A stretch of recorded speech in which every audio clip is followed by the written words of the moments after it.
Game's on.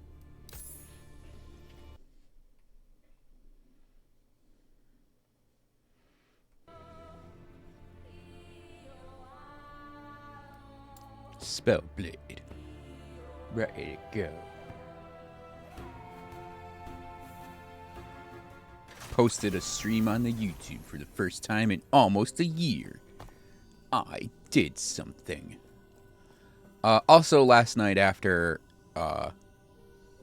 off stream, last night I went and did the Lagan monolith. I think I started in Reign of Dragons as well. A tiny bit, yeah. We're just going to continue it.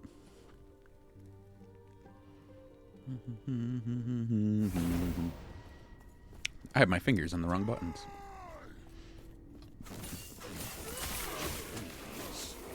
Cured ham. Yes.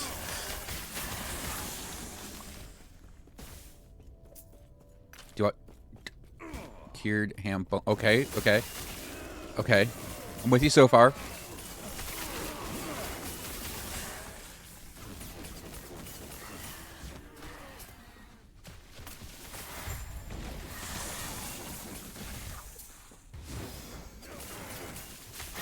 Oh. Yeah, the lamb stew.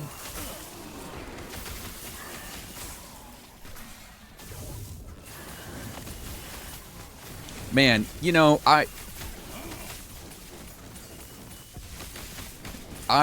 would love with like when people say like, "Oh, if I had a time machine, I'd go back and kill Hitler."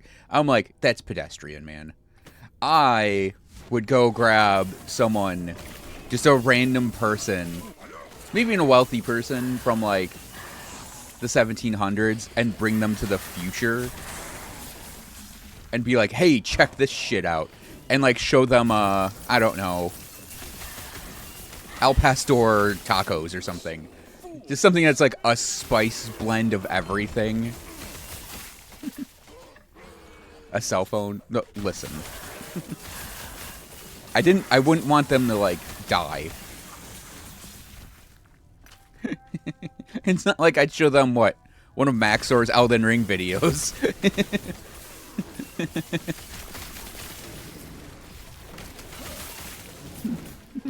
Hey, check this out. It's gonna break your brain. No, I'd be like, hey, check out this spice blend. And they'd be like, whoa! And then I'd just send them right back. The terrifying vision of the future of poor people having spice blends.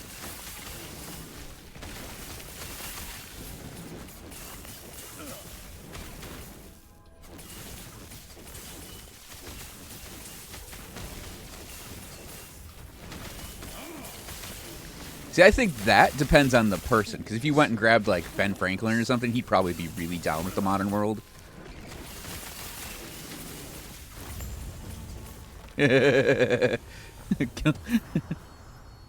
Kidnap the inventor.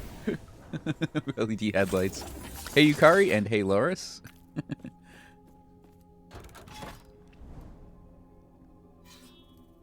My car has those, and I always think my high beams are on when I drive at night. And I've done it where I flipped my high beams on, and I'm like, there's no difference. It's like it adds a tiny strip of light to the top of what's illuminated already.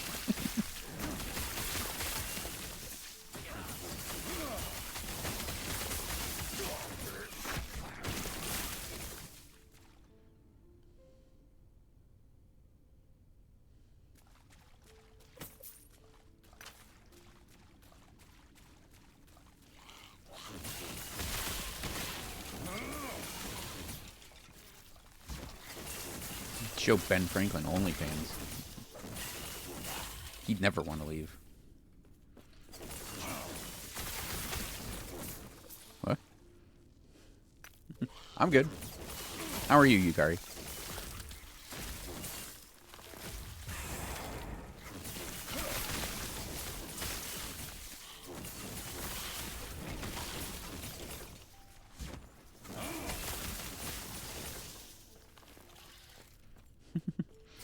have a feeling this is going to turn into an ambush stage.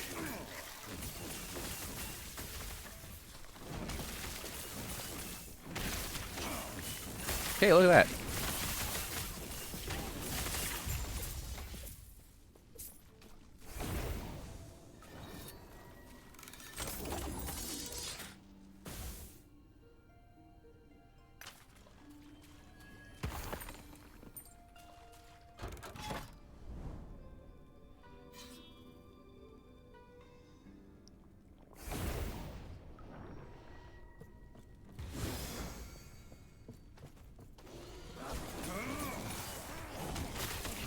I mean, I cackled maniacally when I beat Lagan last night.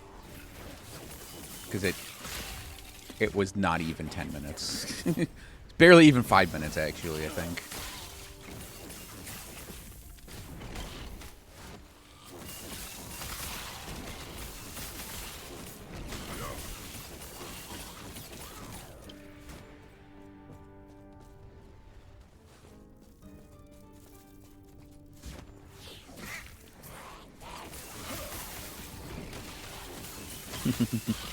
I'm afraid I don't know if I can give a lot of advice on things that aren't the mage, so...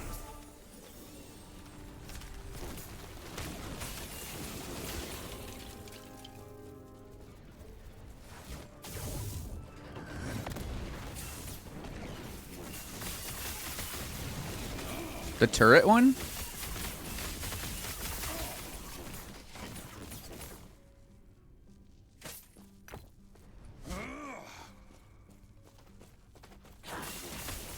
Yeah, if I were going to do a Falconer, that's the build I would do.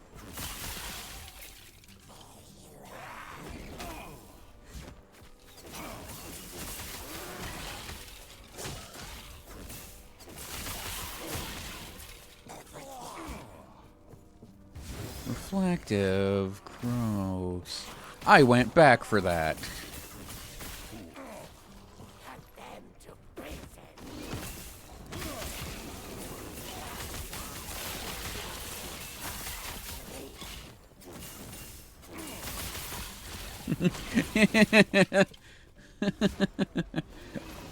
Nice.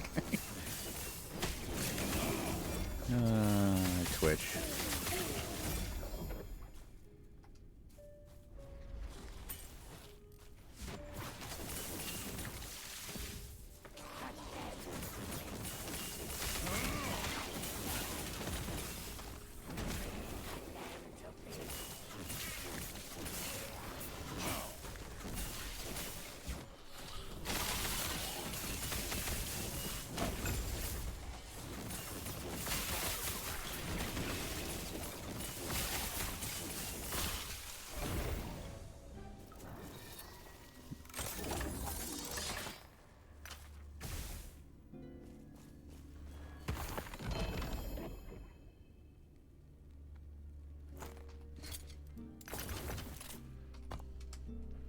Sino may have given up. Ooh.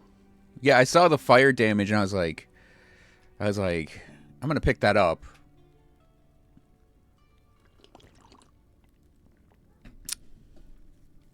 If we get to that, back to that necromancer.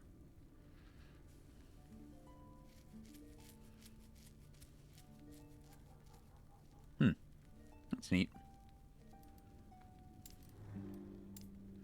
We got an hour time glass.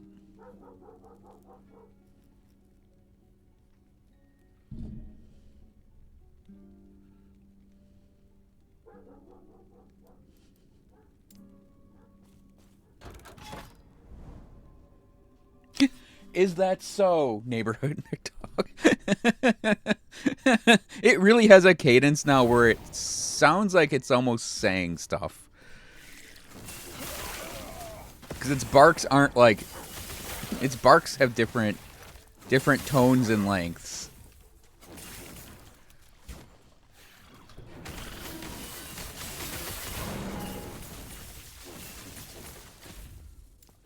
Yeah, I'm aware. Start working on Runeward Cataclysm.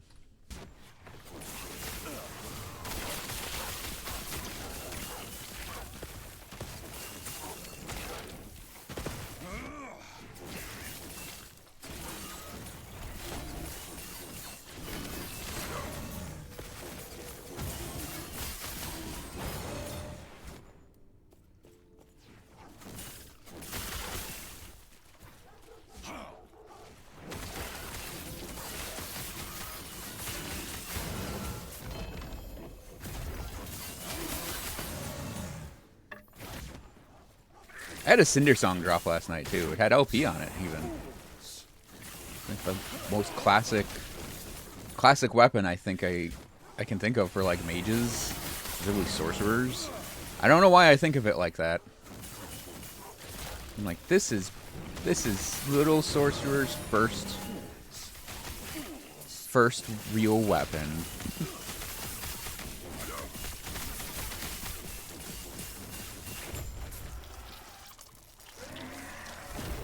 Little Sorky's first wand.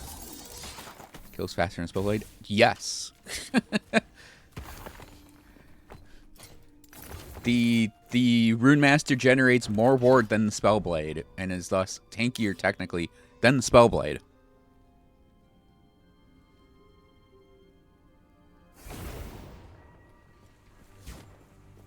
I was very confused actually as to why the Rune Master tree had so much ward generation in it when the Spellblade is like right there.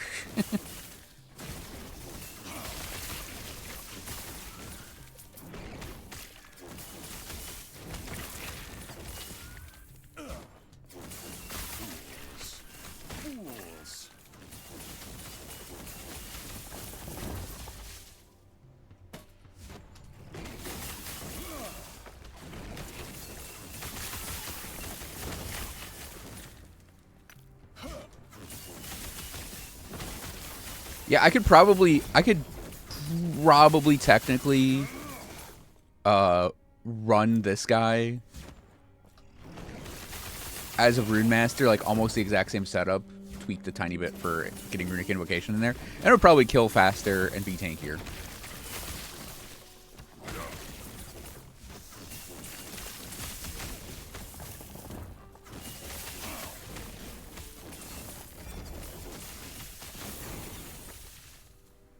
But it is not a Spellblade.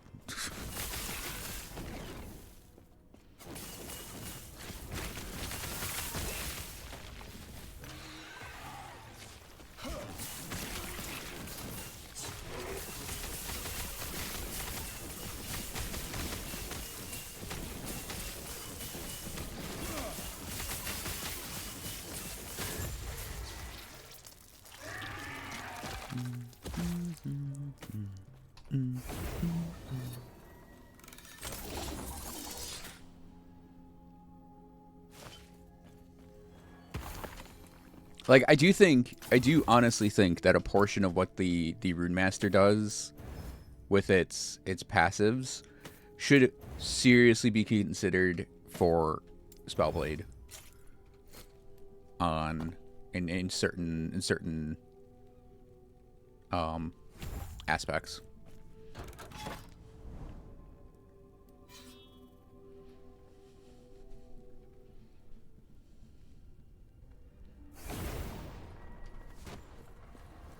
Or at the very least, I don't think they should take things away from the Rune Master with what they've created for it, because it's gone through like a major patch already, and I think it's probably impossible to take that out now. But it's like, I do think that the Spellblade could use some serious buffing.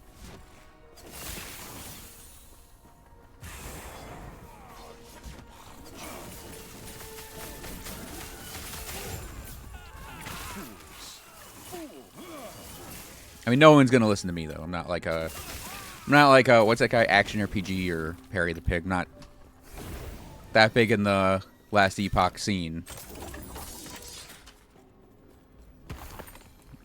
So whatever ideas I have are probably irrelevant, and no one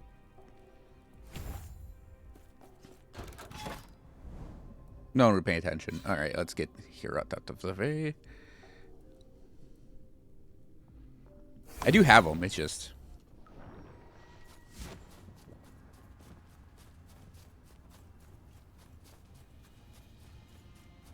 Yes.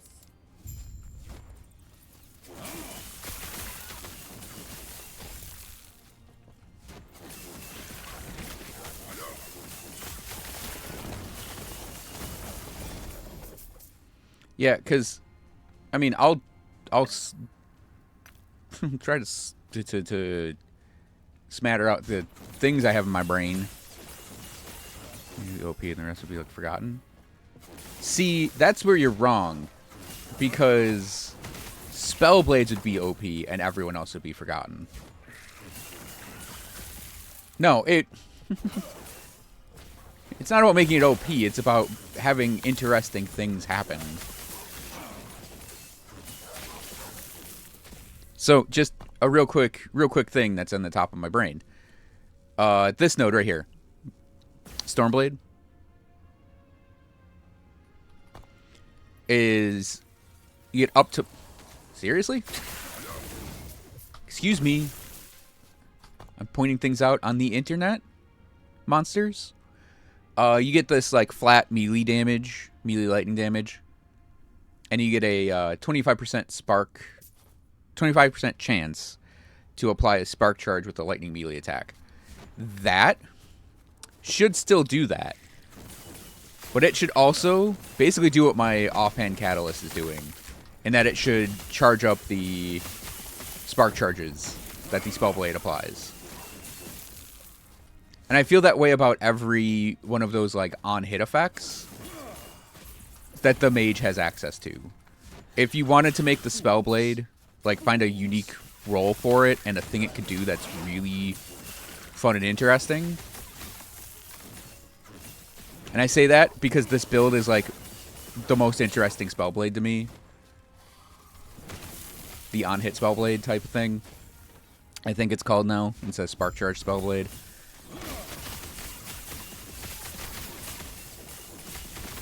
Because there are sets of these like on-hit effects that the Spellblade has access to.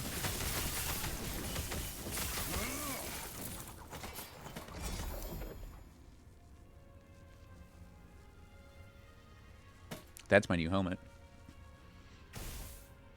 Oh, we have another Spreading Frost, huh? There are these on-hit effects that every Spellblade has access to.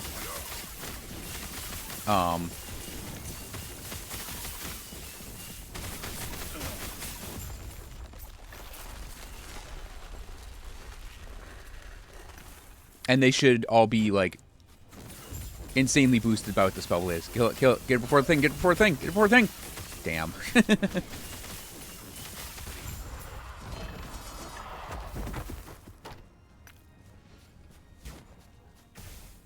What brings you here? What brings you here? Explodes. I hope you have a pleasant day, sir.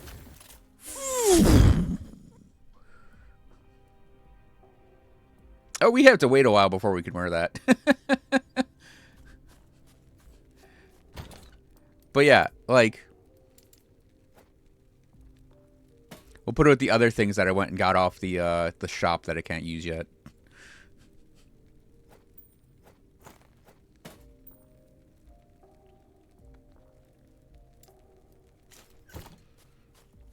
So, like, another example.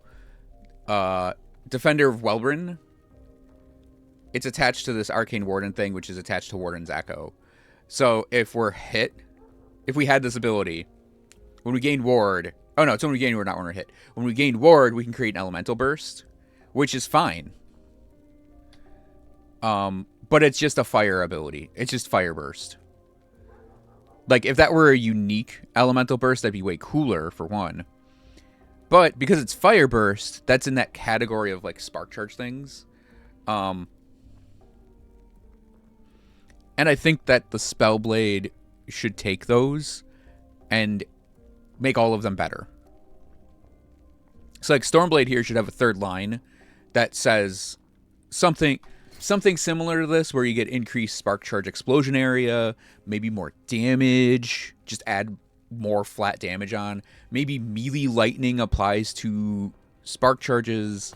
You could make it Spark Charges count as melee abilities, so your melee boosting applies to them. That sort of thing. And then you have other things like Molten Edge is just adding fire penetration with Ignite. And it's like, that's just super boring. It should have a line that says, like, Fire Bursts now get bonus fire damage based on your Ignites. Or Spreading Flames count as melee. Or Fire Burst count as melee. Same thing with the River Blade, which is the cold version of all of that. That one you can probably keep what it is. But wait, wasn't there another cold? No, there's another melee. Yeah, Awe Strike. Oh boy, you get increased shock duration on your melee attacks. I don't think I've ever taken this ability. I don't think I've ever thought to take this ability. Oh yeah, the other cold one's right there. Frozen Steel. I mean, I guess that one's fine. That's just a standard buffer. But, like, compare that to something in, like, Rune Master, where it's like you get, I don't know, what's something that's, like, really loaded in here? I mean, most things are 2 lines, so I guess you don't really want the 3rd line in there. But, yeah, like, even just Unsealed Mana. This is a beginner ability for them, and it's like, you get mana and cast speed, and then at 5 points, you get the Mana Burst and Ward Burst. Oh, yeah, Runeward Cataclysm is another one, where it's like, yeah, I think every mage is going to pick up Runeward Cataclysm, because it's just that good. Also, the Spellblade doesn't have a lot of those abilities where it's like, wait, does it have 0 of them? Actually, this is another problem with the class. I just realized. Oh no, it has Outrun and Outlast is one of them. Because that's another thing that the Rune Master has that the Sorcerer and Spellblade doesn't. The Rune Master's chock full of these things, where it has the partial mastery bonuses. And I mean, Sorcerer has a really good one out of the gate. And it has, you know, Essence of Clarity and Wisdom. But it's like, the back half of this class doesn't really have that much of that. The back half of this class is chock full of those things. And I think that's another problem with the Spellblade and the Sorc, is the Rune Master is just very, very dense in the abilities you get with it. That's another big problem to me, is ability density for the other two. For the other two mages is just very low.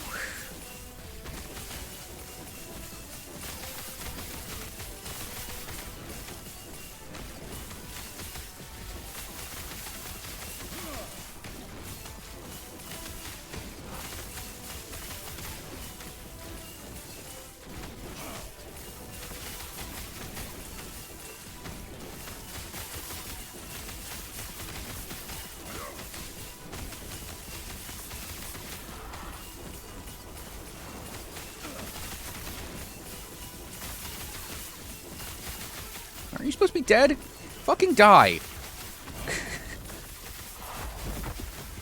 Just obnoxious.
It's like a comical number of Frostclaw procs can just drain my mana too. This seems like a glitch. I don't think these target circles are supposed to be here.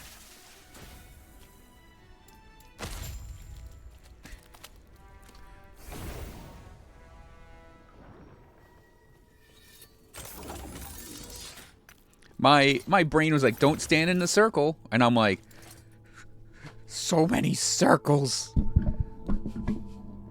Ring of Putrescence. Your volatile zombies have a chance to resurrect, equal to 100% divided by your number of zombies.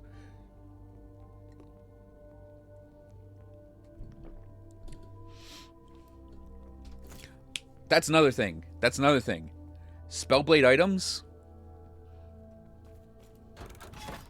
very lacking. I know that there are some that exist. I would actually count this knife among them. But even then, this knife is not a Spellblade item, really. Sunwreath is maybe the only one I can think of off the top of my head. No, there's a staff. Jasper's staff is the other Spellblade. Spellblade-centric. I'm just going to eat this and see what happens. I died. Okay, so, yeah, it's like I feel like the Spellblade just doesn't have... It doesn't have good items, really. Okay, got it. Can't stand in the circle.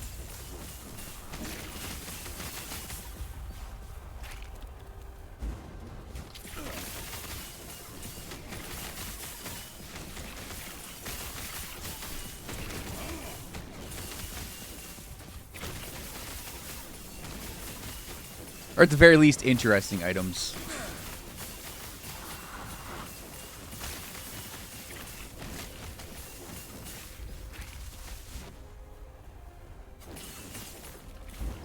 Like, shoot the soul bomb, dummy!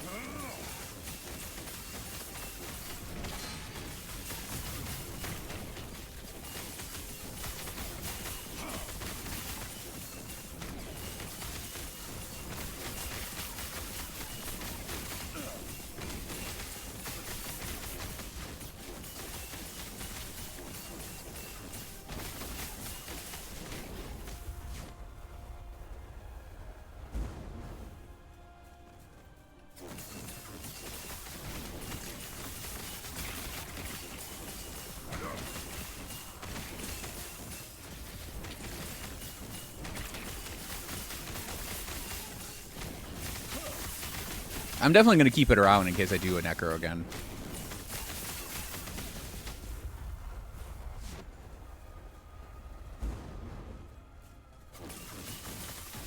Now, I actually think the Spellblade abilities are fine, though. Flame Reave, Shatter Strike, Surge, they're all fine. I think Flame Reave should have a cold version, and Shatter Strike should have a lightning version and a fire version. I think the same thing with Firebrand, it needs a cold version. And I think Mana Strike, there should be, again, Spellblade-oriented items that can convert that to cold and fire.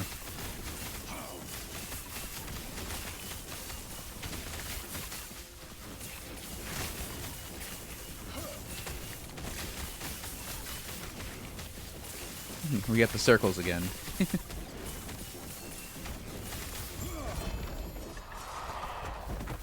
See, Necro. Wow, I hate all of these. We didn't even get the all res one.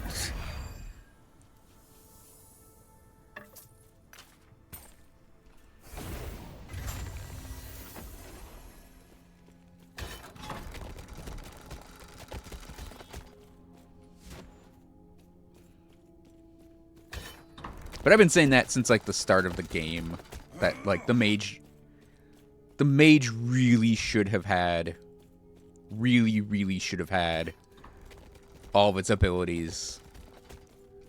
It just have some...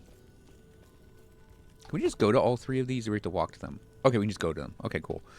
The mage really should have had conversion on all of its abilities for the 3 elements out of the gate. Or at the very least, they could throw items in to do it.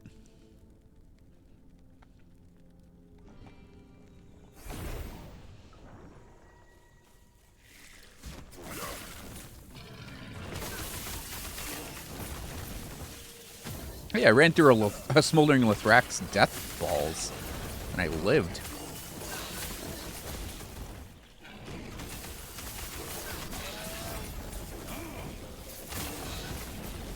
That won't be happening later. that'll be kill shots later on.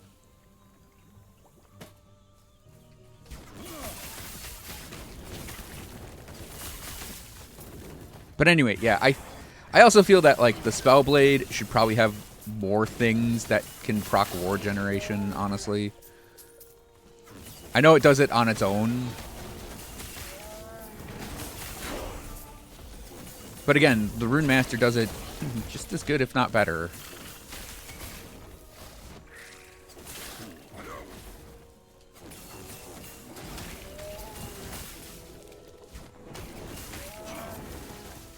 I don't know if it would be really that fair also to have it be like, oh, we're going to remove this War Generation from the Rune Master because we want that to be the Spellblades thing.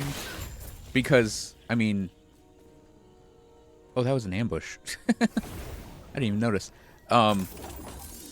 Because it's like, then they'd have to come up with something else for the Rune Master to have in those spaces. And it's like...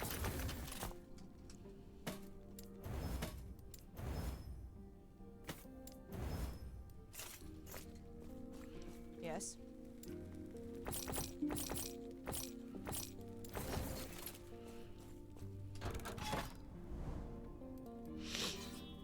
And it's like...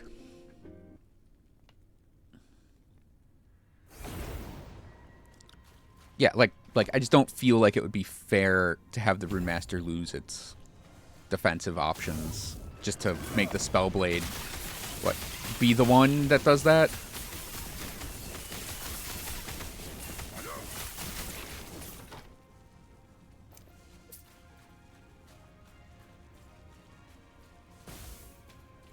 Oh, I might swap that Furbor ring in.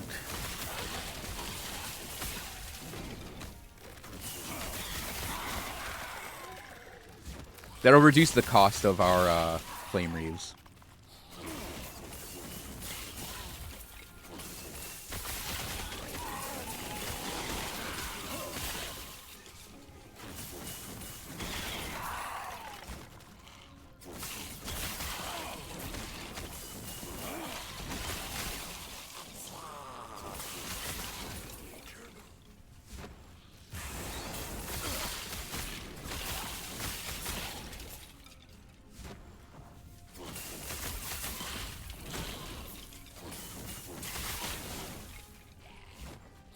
See it. I'm going for that chest.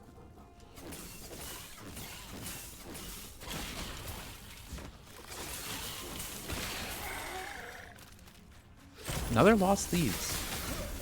It's just weird that that's the type of thing we're getting.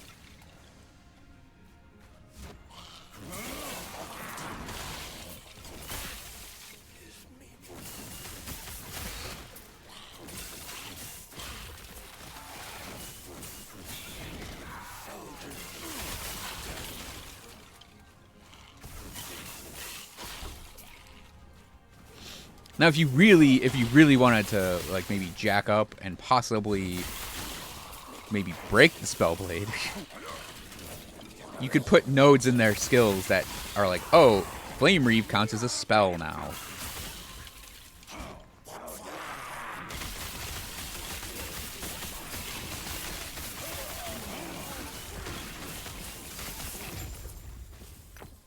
So that way spell damage and melee damage would apply to it, but that might be too much. But I think the like, if I were to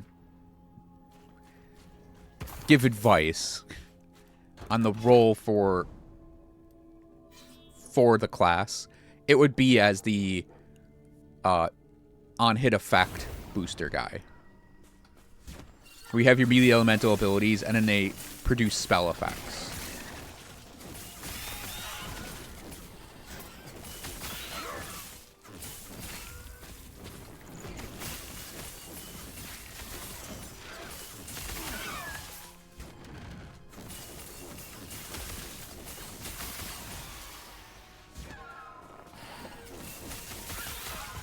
And make it, by design, the best war generator in the game, because it should really be that.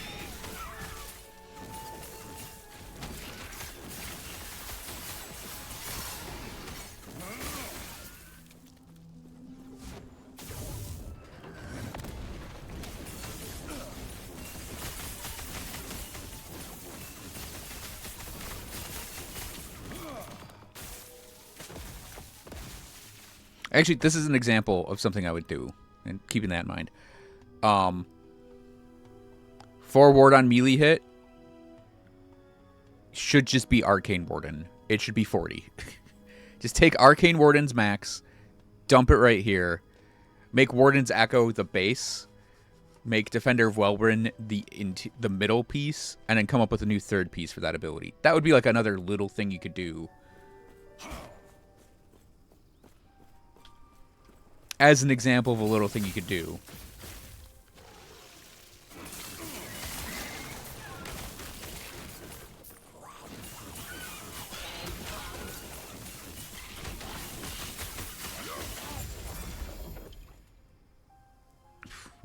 Because I don't think there's a single Spellblade build, and I could be wrong on this, that's going to pass up an Arcane Warden. Like, it's possibly the most required node in the entire passive tree. I'm unsure on that, though.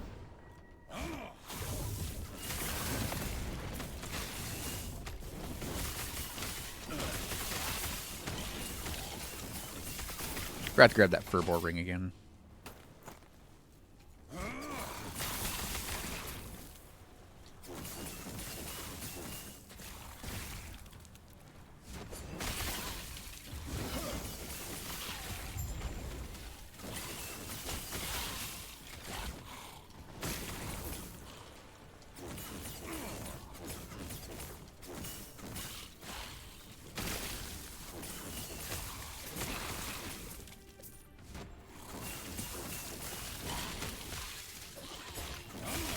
Oh yeah, that could be something too. They put parry back in the game. Let the Spellblade be a parrier. Like, give them a parry. Like, parry-focused stuff.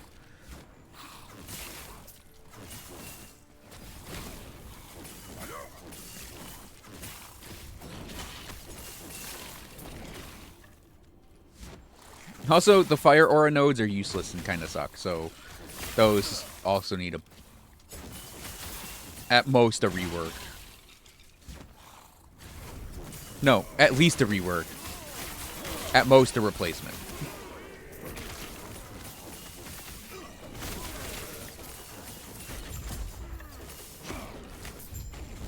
Like, I know that there is a walking simulator idea.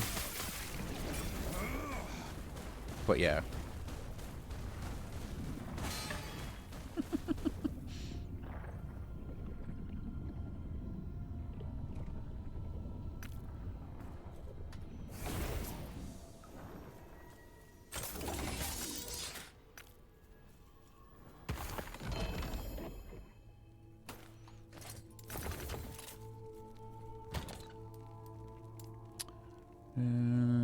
Okay.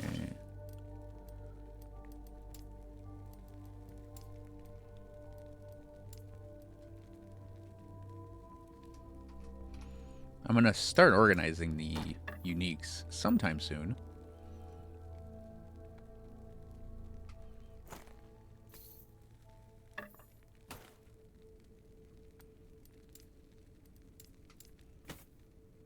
Purples too.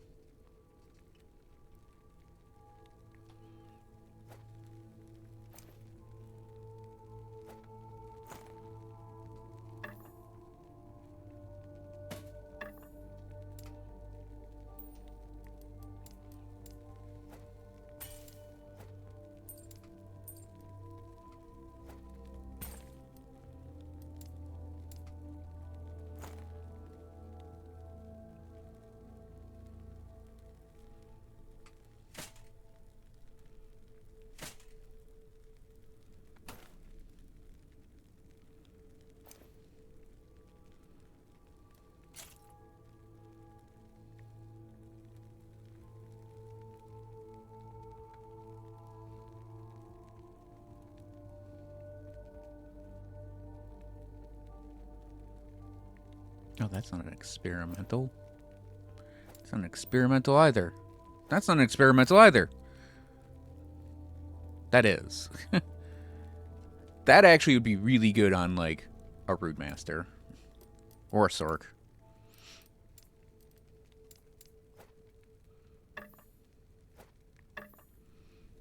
Element always matches the last skill you used directly that had a single elemental tag. No one's for an element. The last rune bolt you cast, you can stack a Neuromancy, refresh duration, 5 spell damage per second Neuromancy.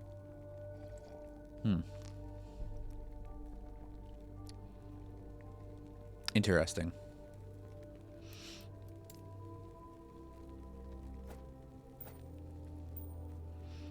Yep, believe it or else, we do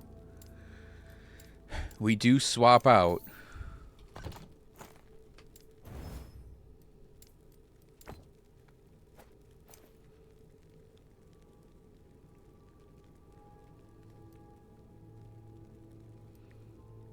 I'm just gonna...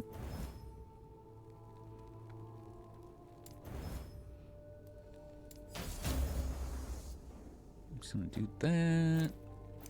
We do swap out the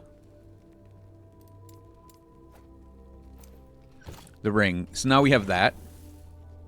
So I have to aim. We are eventually going to drop that ability. I need to get Frostwall. Frostwall is part of the goal. So we need 5 more points spent in this tree. I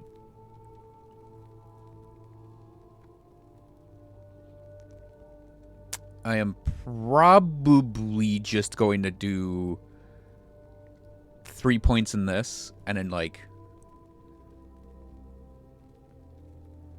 I don't know where else we'd put the points, actually. Maybe I'll just max that out, and then stick a point on Circle of Elements. Because Frostwall, we're going to swap in for Flame Rave. And when I do that, we're going to trade out Flame Ward for Surge. We're still going to run Flame Ward on our bar. We're still going to utilize it. But we are going to do the wall because it'll get us free Lightning Blasts. And then Surge will also get us free Lightning Blasts. And that will be...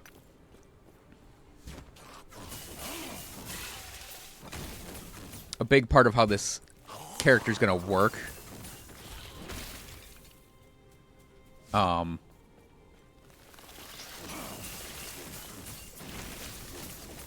Going forward. Welcome back, Ikari.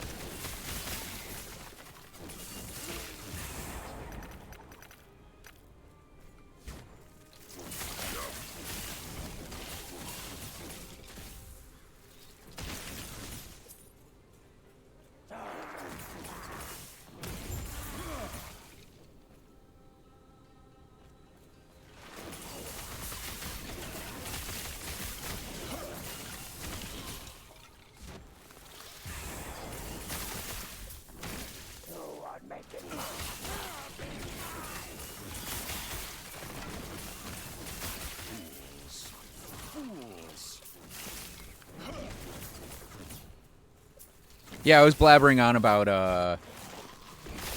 Spellblade tweaks.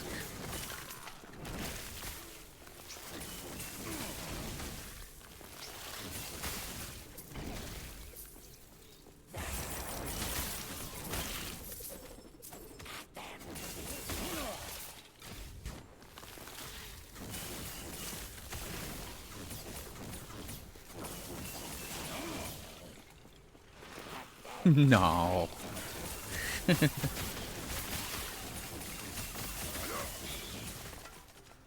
I don't... Oh, I want that shirt. I don't think anyone cares about my opinion in this game.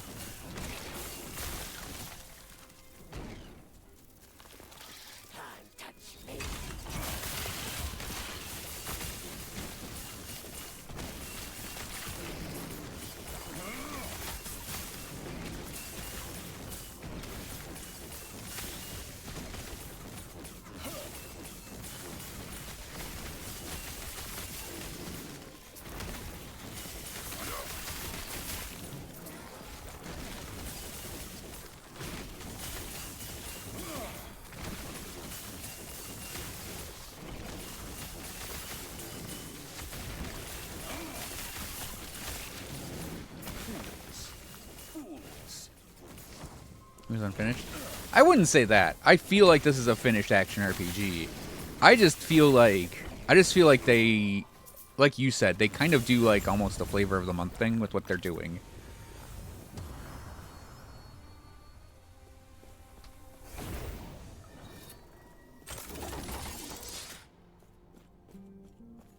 Which, I mean, it is kind of the nature of the beast sometimes that you end up focused on the current thing you think is cool. Especially if you do creative stuff.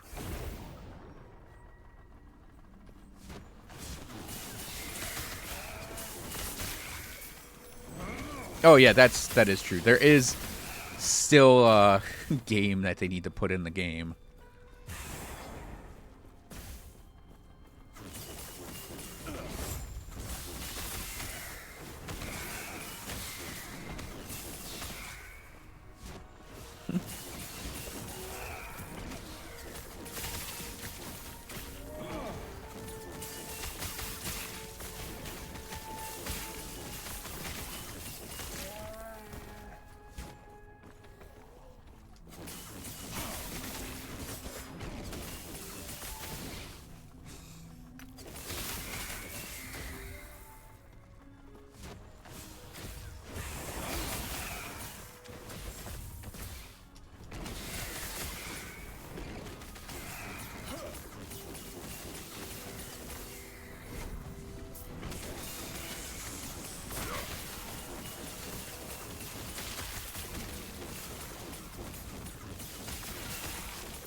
My first like round of purple relics, and most of them are Garbo.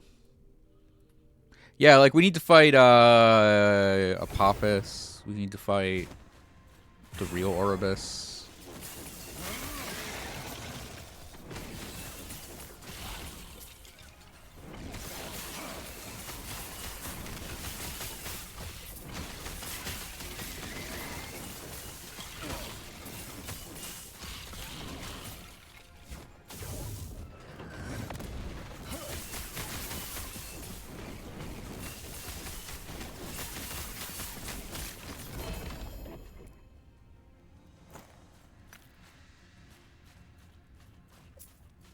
Raye. Yeah, Raye is on our list, technically.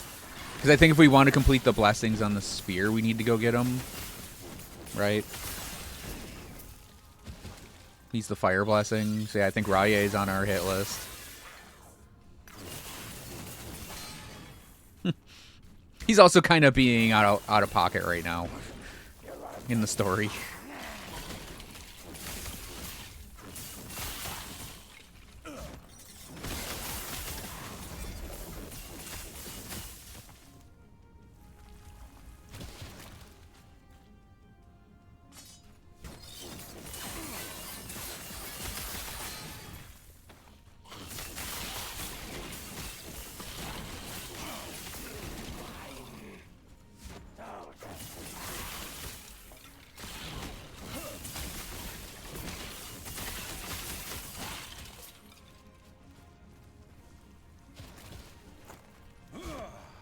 Out of pocket. That means like he's out of line.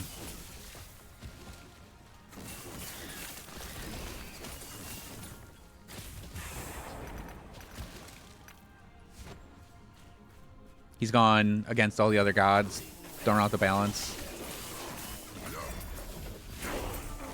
I mean, there's a good chance he's maybe the reason the entire like void thing happens too.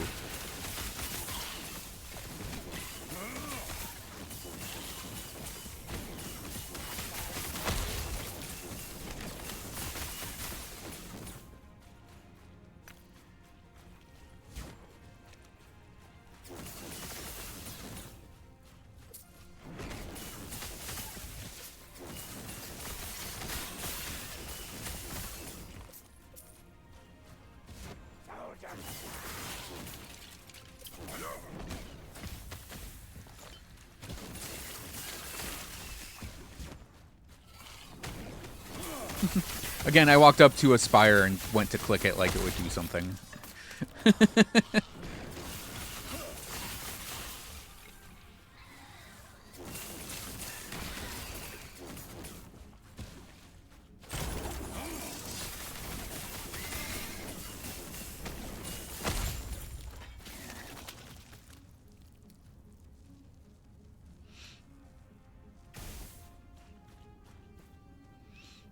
When the Spellblade has a sword equipped, they gain X amount of parry percent.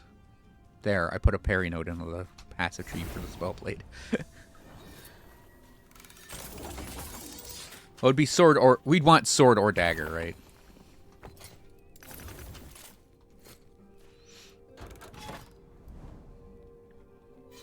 Or staff.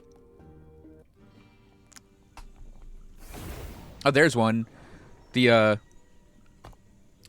Jasper staff has block chance. Can make a parry chance as well. Or in place of the block chance. Again, interesting item for a Spellblade. Maybe it'd actually be usable then.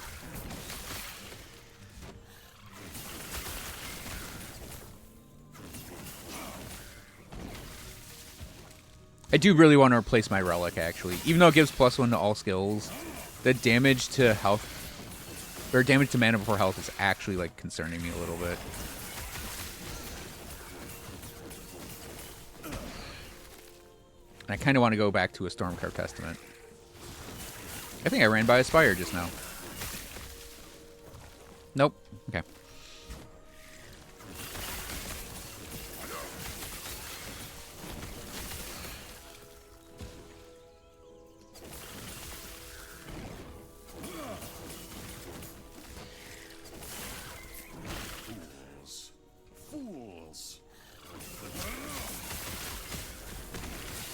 What did I just yell fools, fools to? Was it worms or spiders?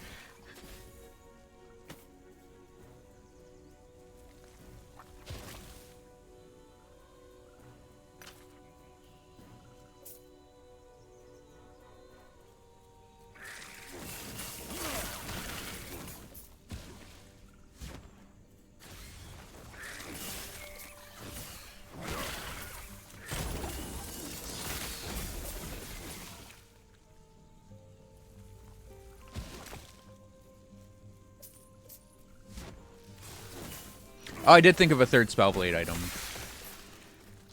It's a very weird one. Diothane's Bloody Nib.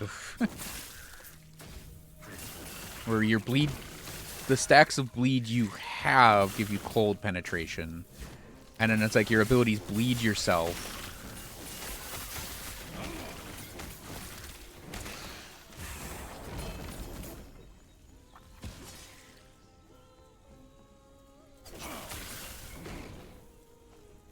Any game that puts capes in should look to Helldivers for cape inspiration.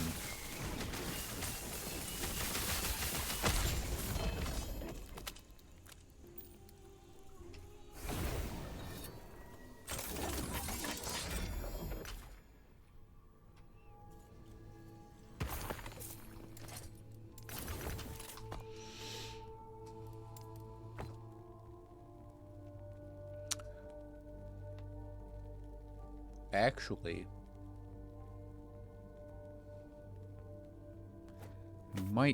might forge that a bit.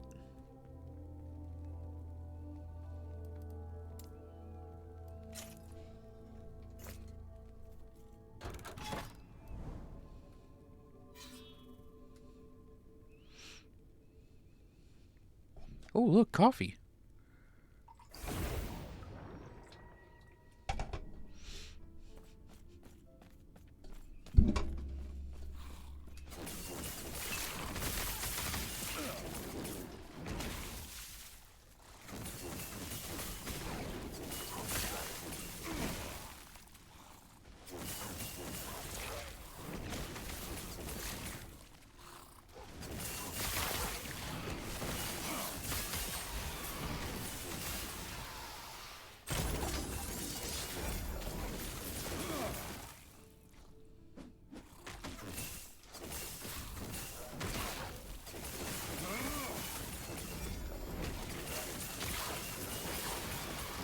Oh man, they're mages.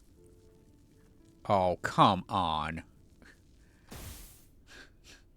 Tier 7 dodge rating. And they had Mana Strike too. Imagine if that rolled the Mana Strike. I don't even care that they're opulent robes and that type of robes kind of poopy.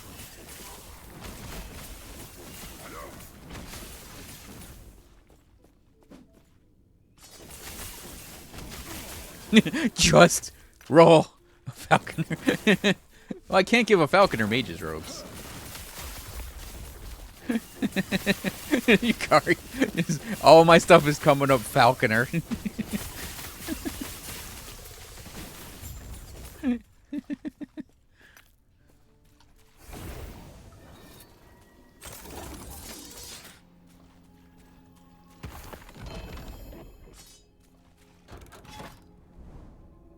It's like, dodge rating? Why do I need dodge rating? I'm a mage. Just give me more ward. I'll let my brain power dodge for me.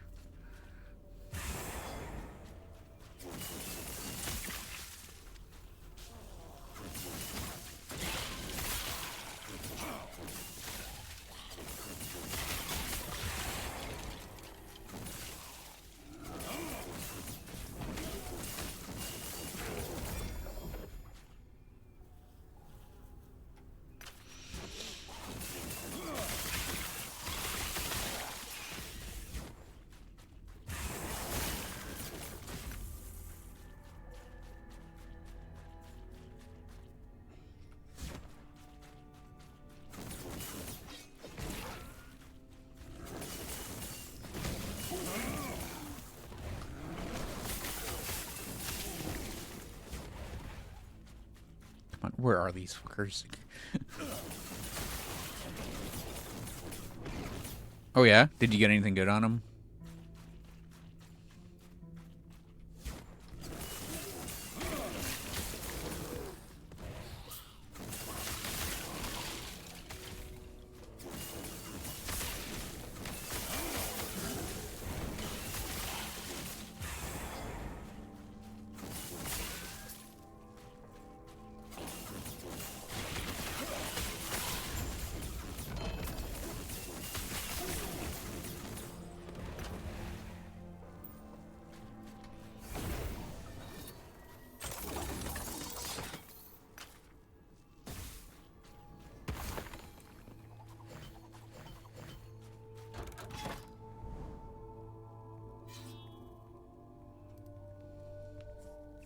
You know, thinking about it, I should actually put the one pair of swaddling gloves up for like a really high price and just see if they go. Because they are like really good for the Falconer.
Don't stop swinging.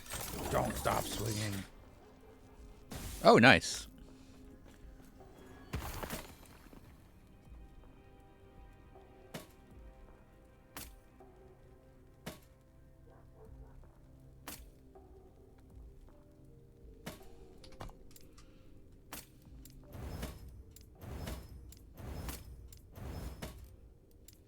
You know what we're going to do with this?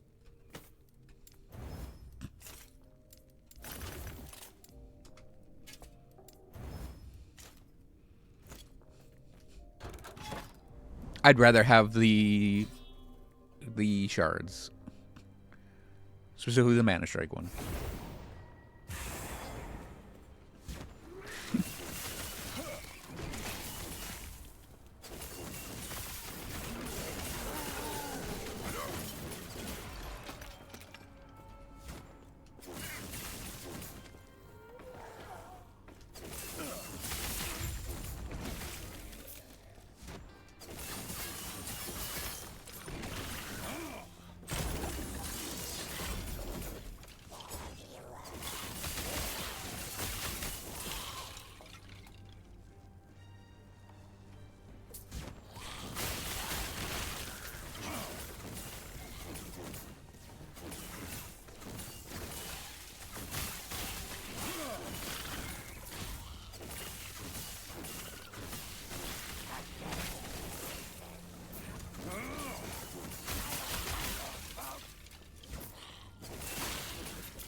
Just the singular swing through the wall.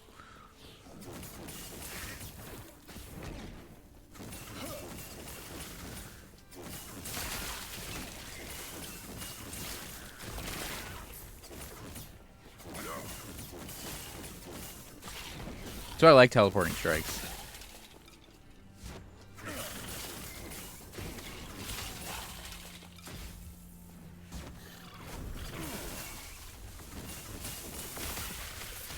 Oh, well, let's get the mage into this shit, too.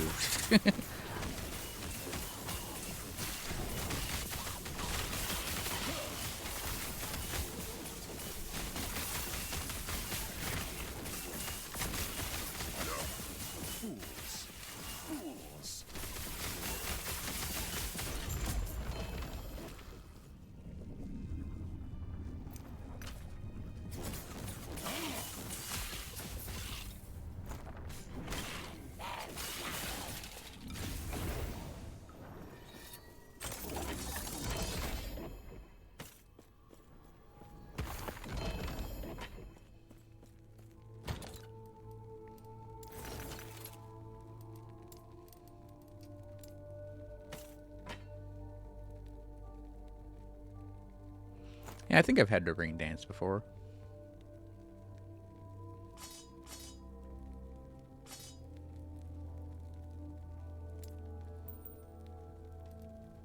Just trimming down what I'm carrying.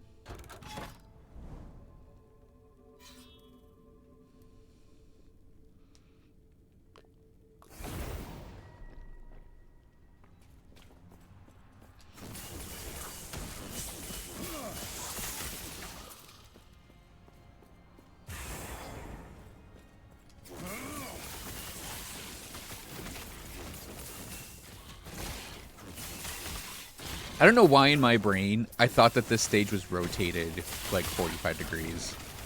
That the bridge was going to be on this side, or on the right side, instead of right here.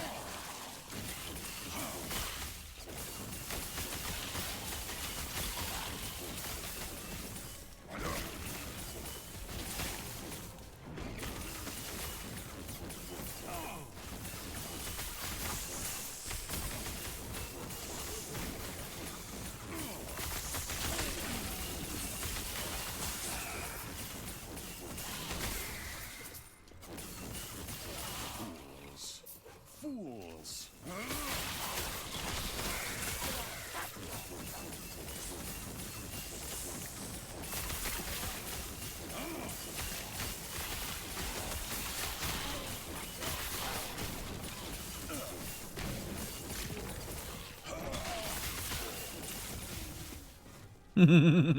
Those mindless undead charging me or using their bows. This instinct rather than skill. They're fools. Shambling zombies, fools. All of them fools.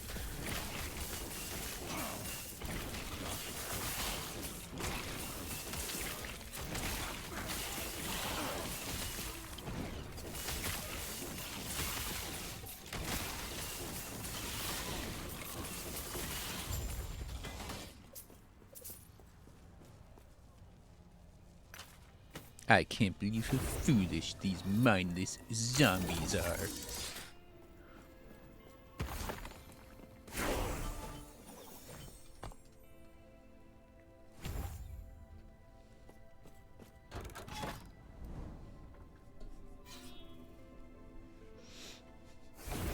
Tiny bugs, fools.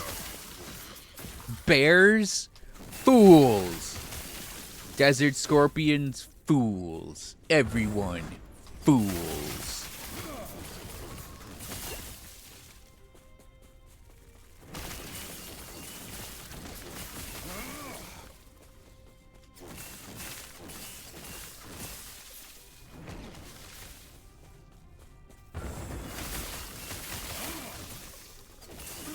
All right, Ikari. Enjoy doing the coupon.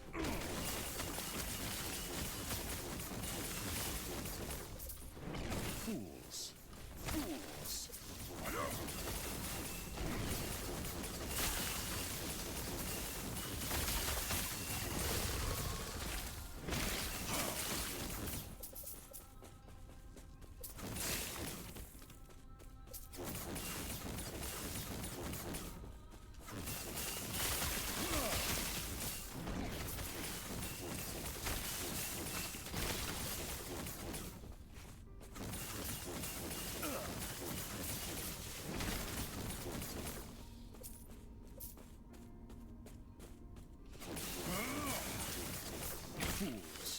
Fools! Fools!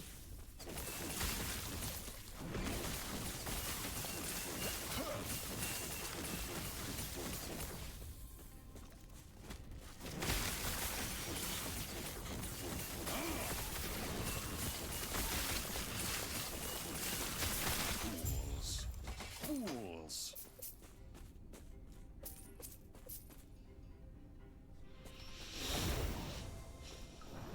I don't care as much about Elemental Nova.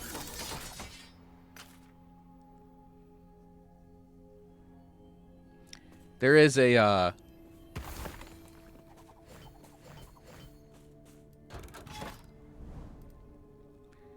there's a variant you can do with the setup I'm running, where instead of doing the lightning blast, or even in addition to the lightning blast, you can do the Nova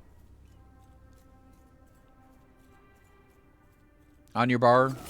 So your Frostclaws proc Novas, because they naturally have that ability.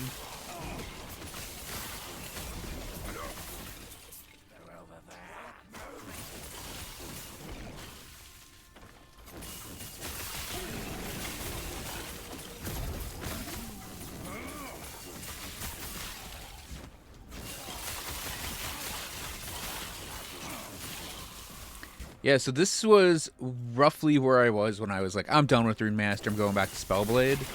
Was right here.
Get out of here! There's a crazy mage around here.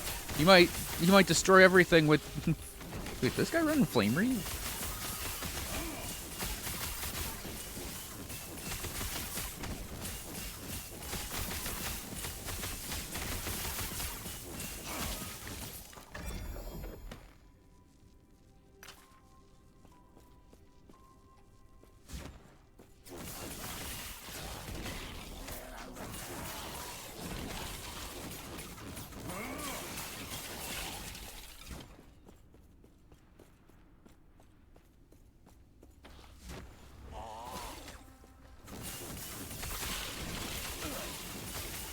I think I sounded so let down that I just teleported through him. Just come on.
Yes?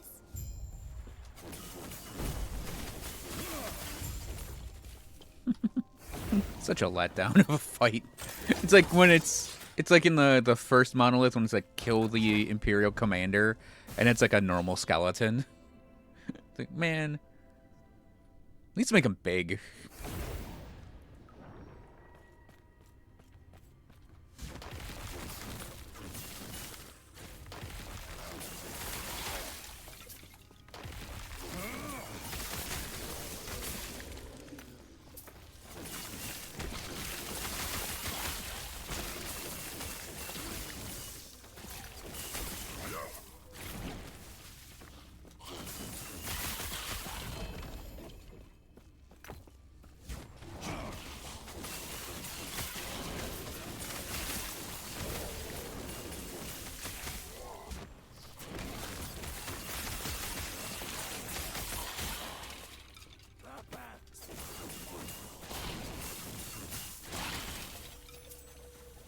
Again, yesterday I was hearing like I heard what I thought was an enemy yell Fade Routha, and now I'm hearing Raban getting shot at by enemies.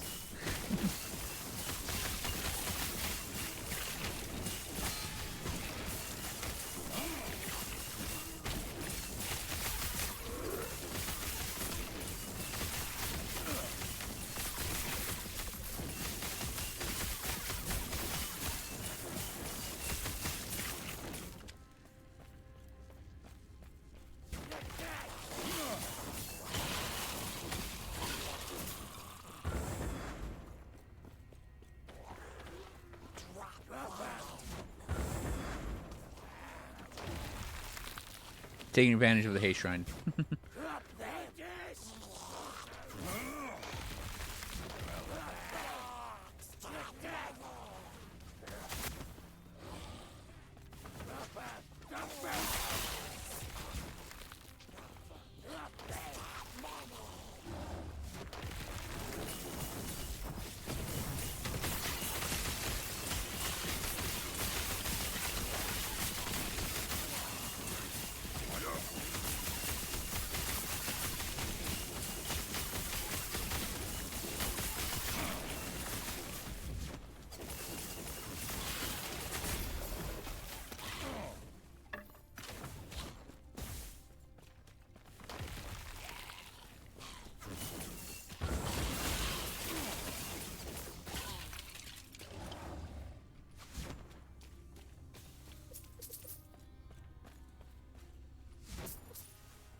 I forgot just how much I dislike this stage. It's too big.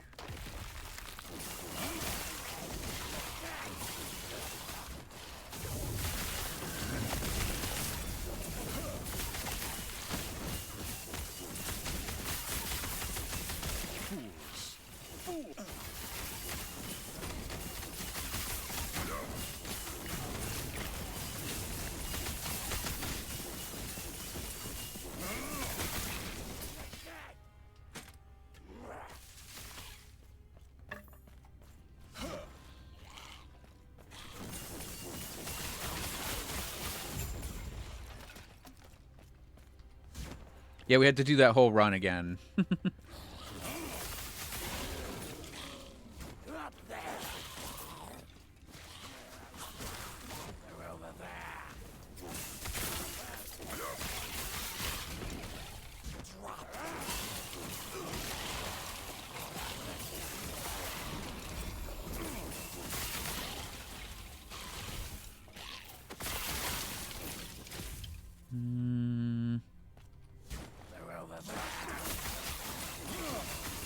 It was tier 7, I'd grab it.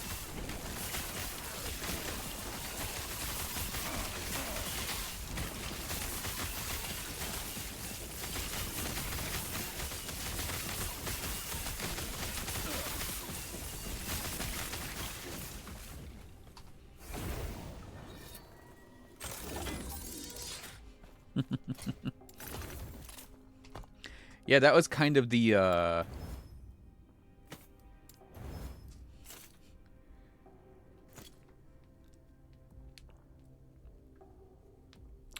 the damage to mana before health kicking in there that we have on this.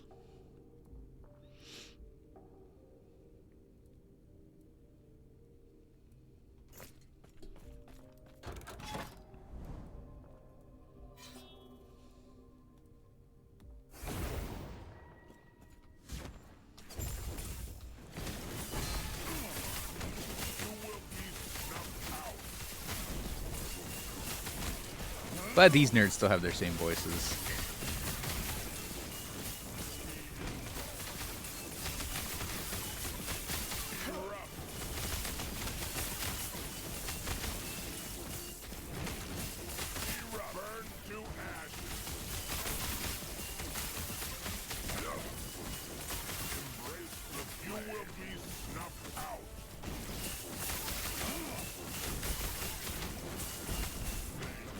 Put that rock coming at the camera. Eternal flame.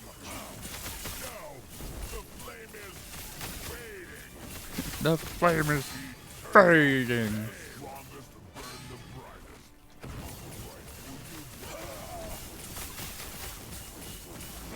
To ash.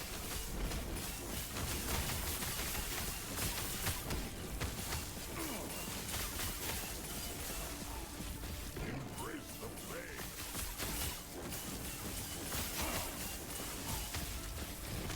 Erupt. My soul burns. Come on, armor, armor, armor, armor. Teammate.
That will break down.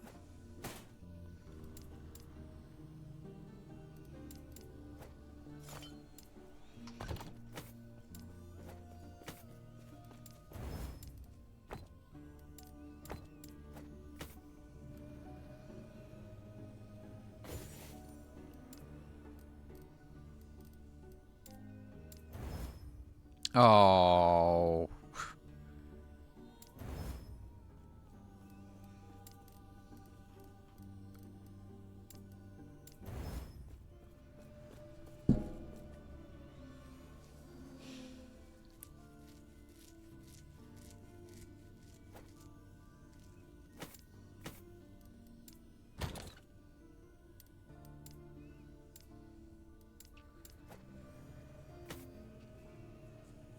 So we got 4 levels for that one. That's a while off. Yeah, in 4 levels we'll have our Stormcarved Testament thrown in there. But we have to... I'm going to remove a point from that. Oh, right. I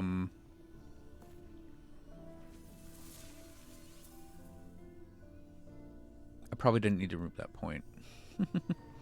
I'm trying to think of... because I want this to be 100%. I think I'm actually going to do... There we go. We just need to get to the accelerated level gain. At least a little bit. And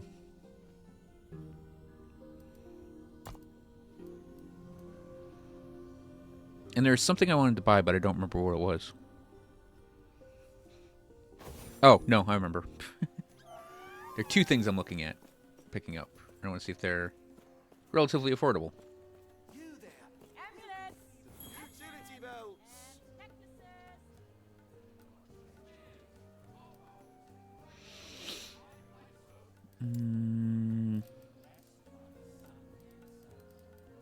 Because I know we could try...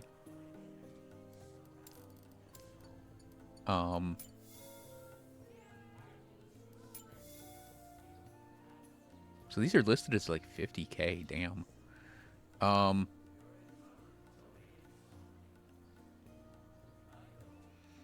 Because they're actually like really useful. Yeah, we'll go for that one. And then the other one...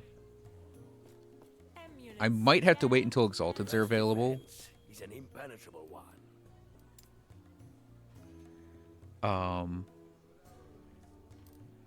I would like a chest piece.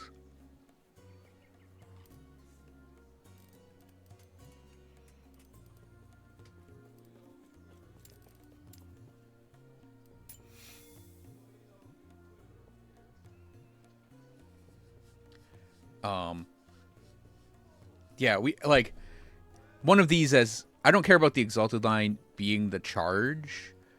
I care about the Exalted line being like armor or int.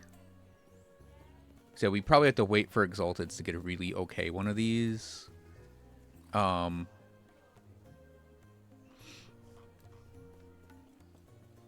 the one we got's probably gonna have to hold us for the time being. But yeah, I would really like to pick up like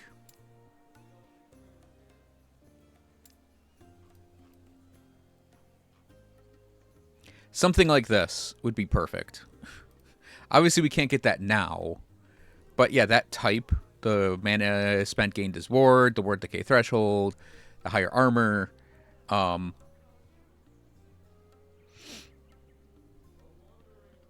a purple line for health, even if it's just a tier 6.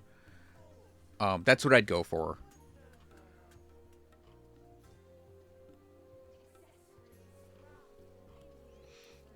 Can we actually... Yeah. Okay, we could narrow it down for that too.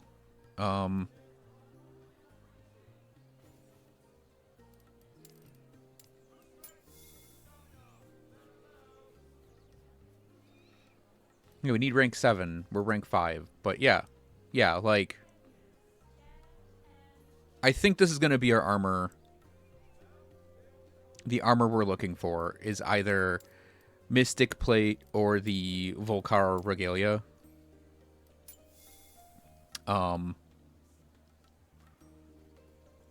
we're not doing Flame Reave anymore. We're not going to be doing Flame Reave. But yeah, we'll have to come back and search this stuff up. But yeah, if we can get a purple health line or whatever. +3 to Mana Strike would be really cool too.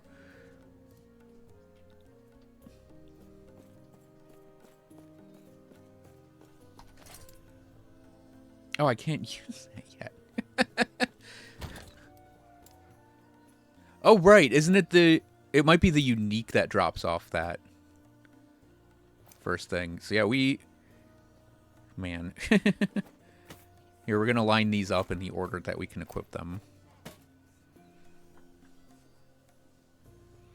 That, I'm going to maybe re-roll the Fire Res, but I'm going to try to put in health. Would be how I forge that one up. But yeah, that thing, ward on potion use, mana spent gained as ward retention, ward on kill, and ward per second, I think is going to be our belt. Storm card we're probably going to replace in, yeah, and that means we have to do like a kind of rejiggering of our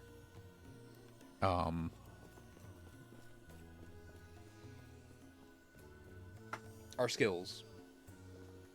But yeah, that happens.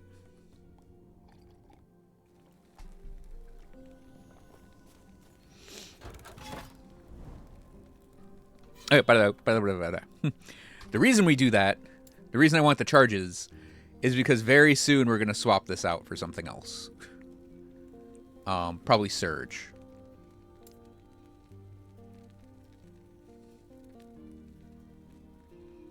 Actually, let's do that right now, because we got the charges. It does kind of lock us into a required piece of kit, but...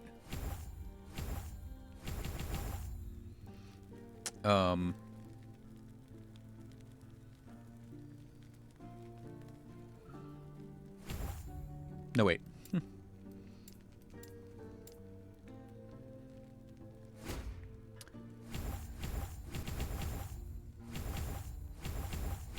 There we go. We wanted the invulnerability. Yeah, this is also going to be, like, way shorter than a teleport. Wait, that's a new animation. Huh. You no longer slide on your foot. You actually do, like, a hero slide. Neat.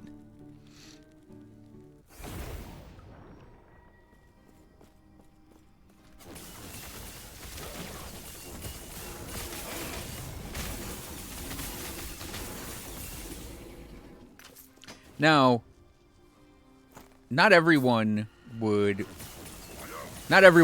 the, not everyone needs the double charges on their surge, or their flame ward. I do, because I tap that all the time.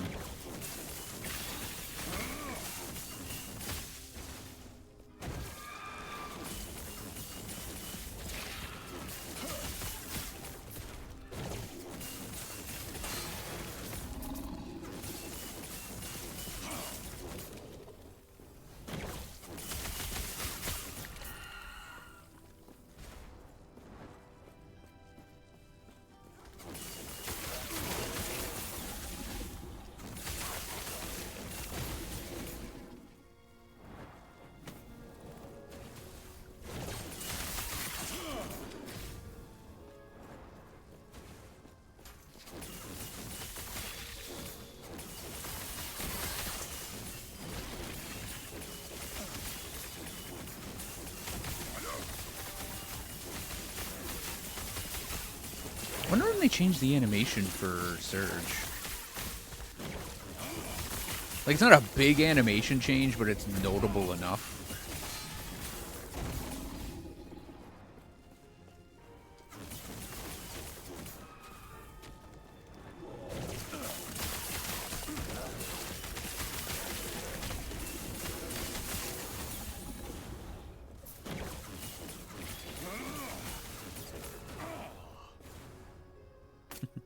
Like, that's right, you can try to run away. That's totally fine. Fools.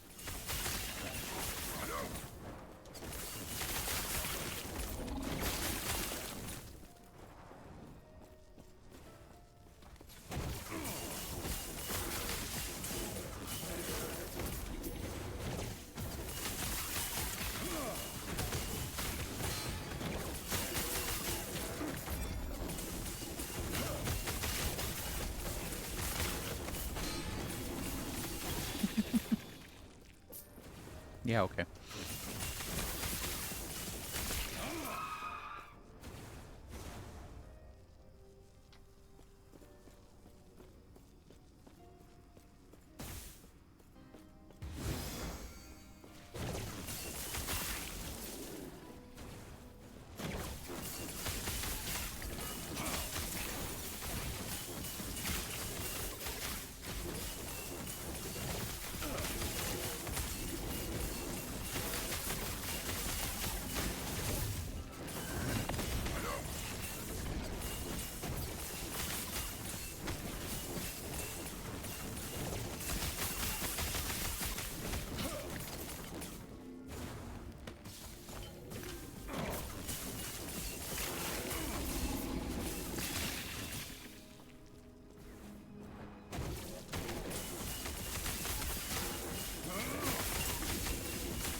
Although I would say appearance-wise, I like the Arcane Regalia the most. Funny enough, it's the one that looks like the Diablo 3 Wizard's outfit. Yeah, we grab that, and then we do the 3 lightning blasts while traveling. Grab this, grab that. We're gonna max out Storm Aegis, And then we're gonna put any extra points we have in Longstrider. Actually, I might even just max out Longstrider, actually. Just whip ourselves across the stage.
Oh, those are gonna be... Those are gonna be crafted.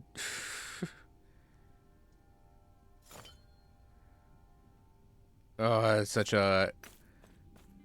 That's gonna be such a tricky thing to craft up, too.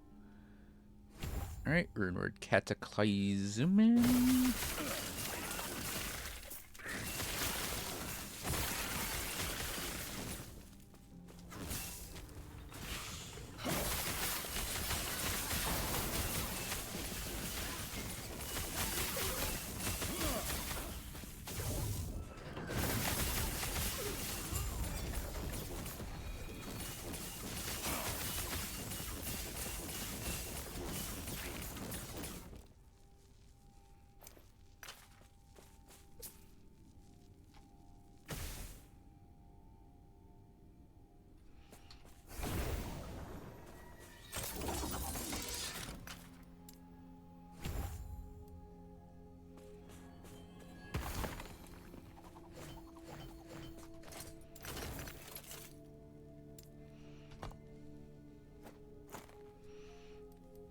Oh, we have one chance to get rid of this minion dodge rating.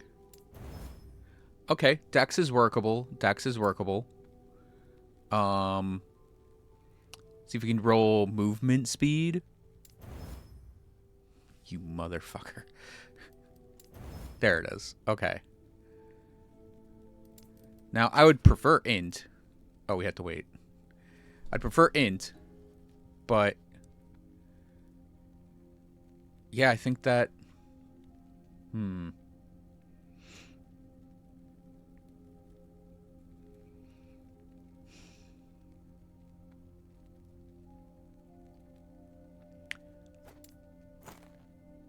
I might put that on the shop, actually.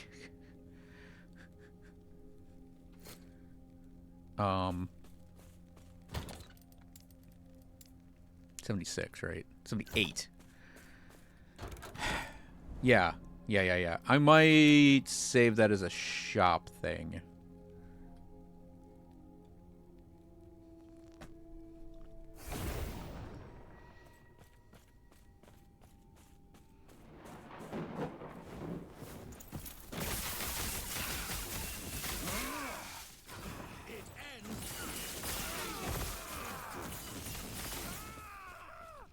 And that was a tier 6, right? It's a mid-tier 6. Hybrid health.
Uh-oh. I might have to respec some points on that lightning blast setup I got.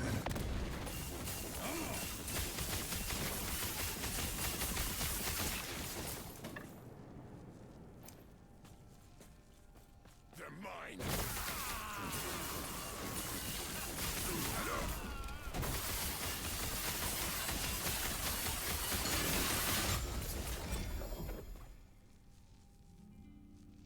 That I will take. That I am taking and I am keeping that because minion spell damage on a sword. If we ever get to doing that necromancer again, and we go for that the one sword that does the icy thing and it has LP on it.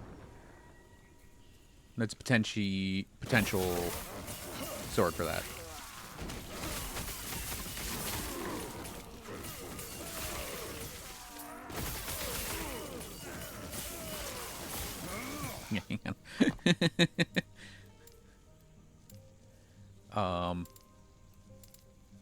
That's just adding too much to the cost of the ability. This would be 2, 4, 5, 6, 7, 10, 2, 5, 10.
Surge does proc Frostclaw sometimes.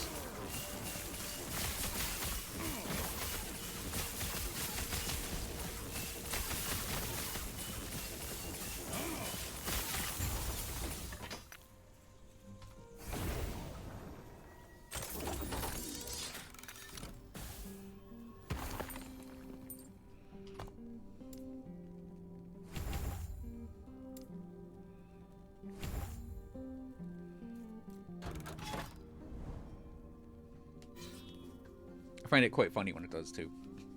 Because sometimes you'll go flying forward and like your frost claws are going with you.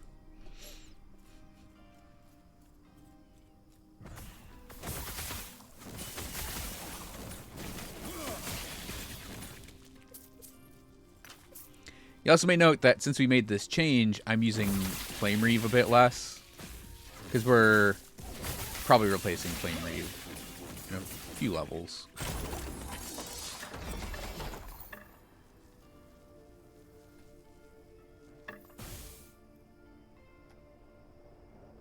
Wait, is this like a whole set of gear I've never seen before?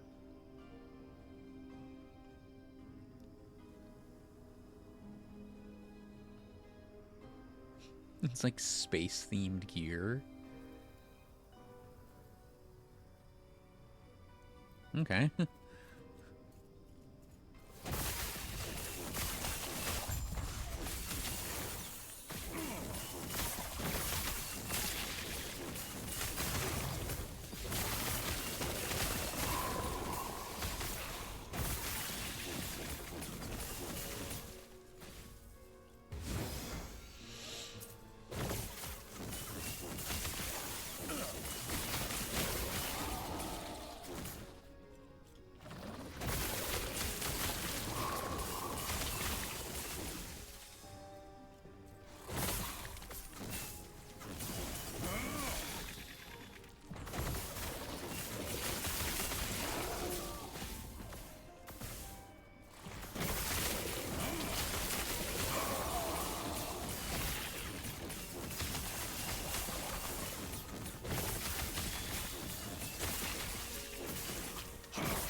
trying to remember actually how I set up my lightning blast before.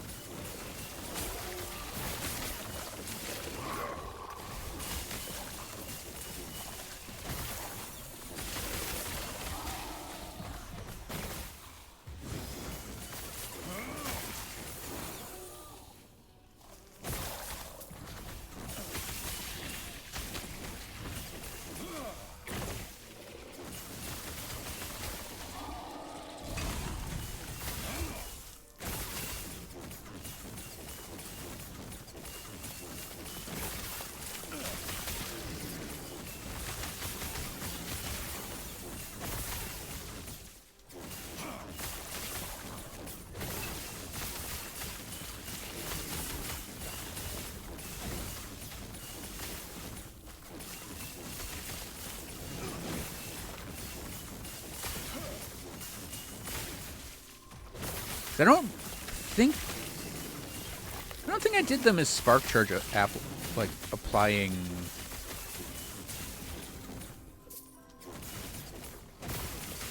lightning blasts, actually. Fools.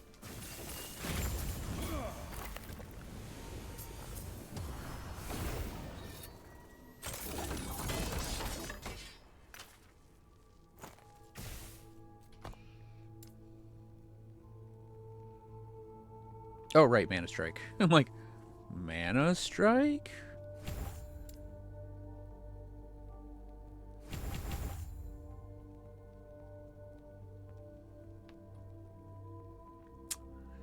Yeah, we might be doing a tweak.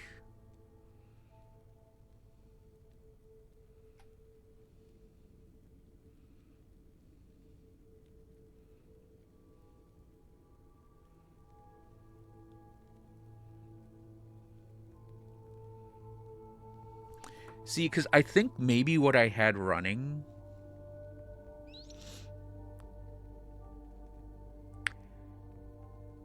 Let me look. I think I actually had closed circuit because...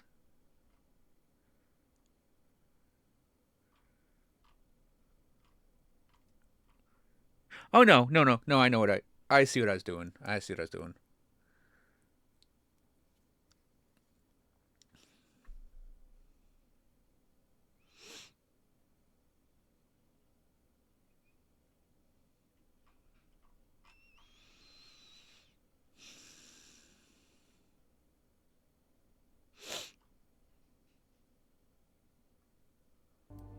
So, what I had before was I did have Mortal Capacitor completely boosted up.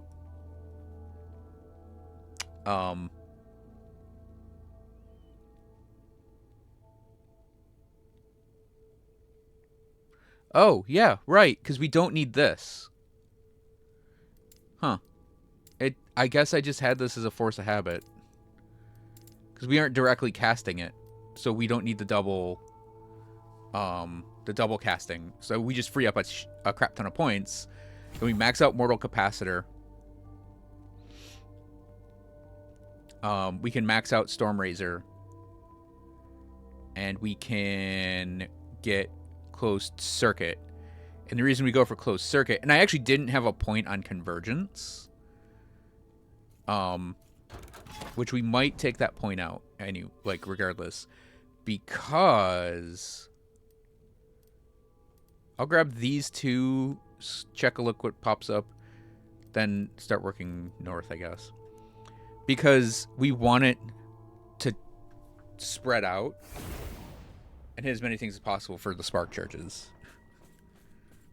I think is my logic behind it.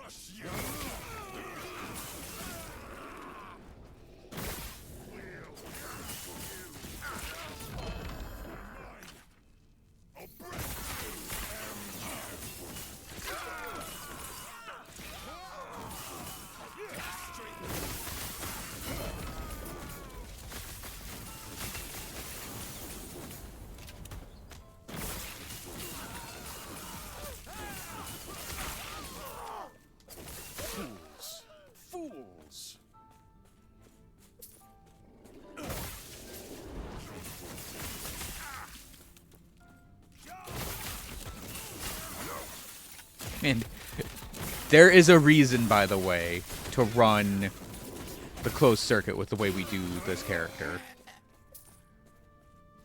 Beyond, like, what we've got. It'll make sense, trust me. Or it won't, whatever.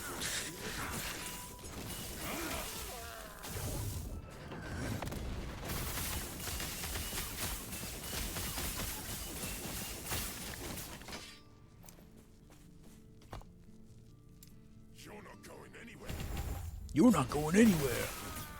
I don't think I've ever heard that voice line, or at least haven't heard it that distinct before.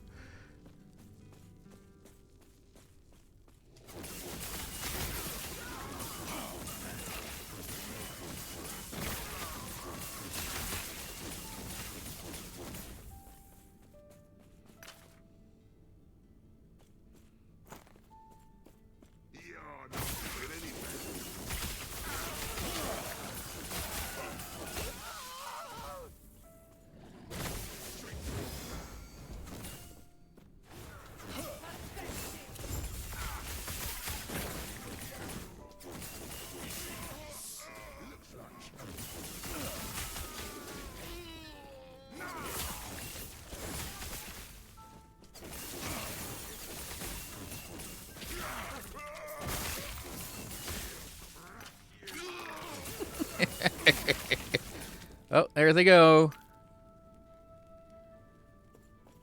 Their home planet needs them. You're not going anywhere.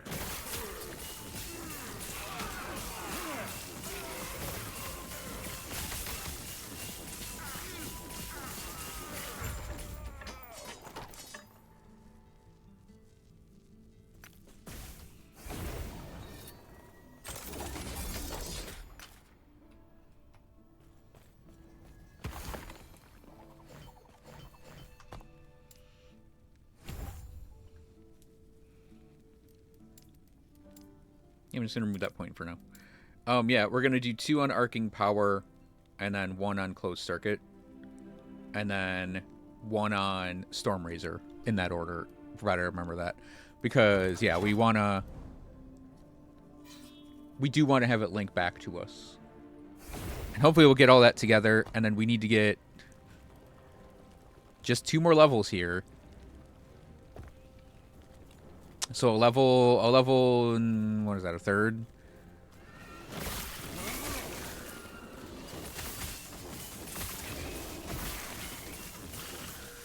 My maniac plan will come together.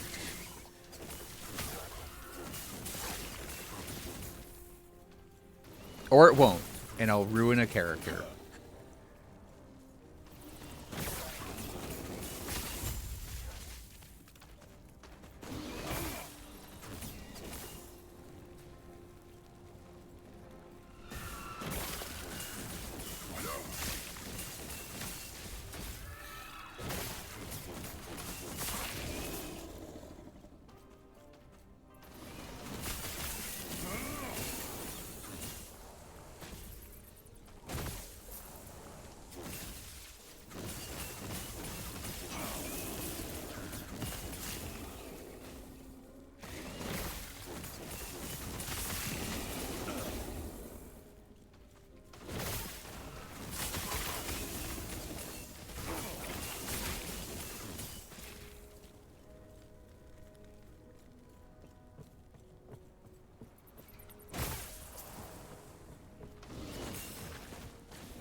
Yeah, sucks that this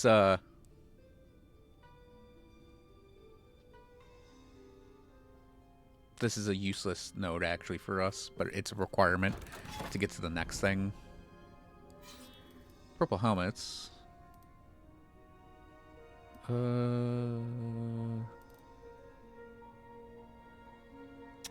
we'll go north. There's a unique node and then the reveal node up there.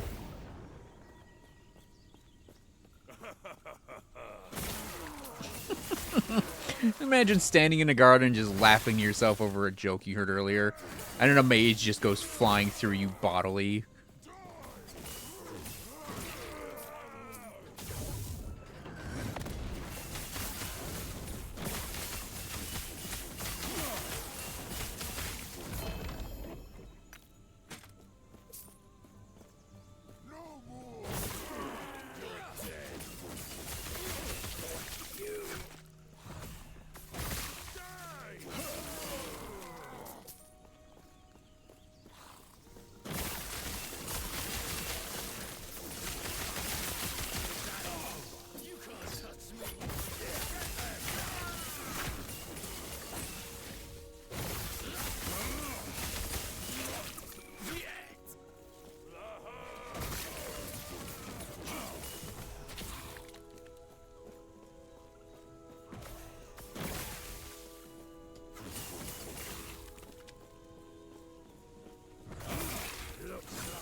I need to start, like, being more selective with experimental items, I think.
Man, I chose the worst way to go around this map.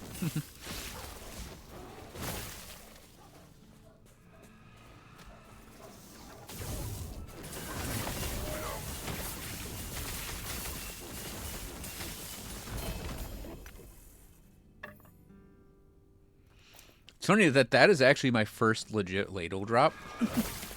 The one I have on my room master I just bought off the shop.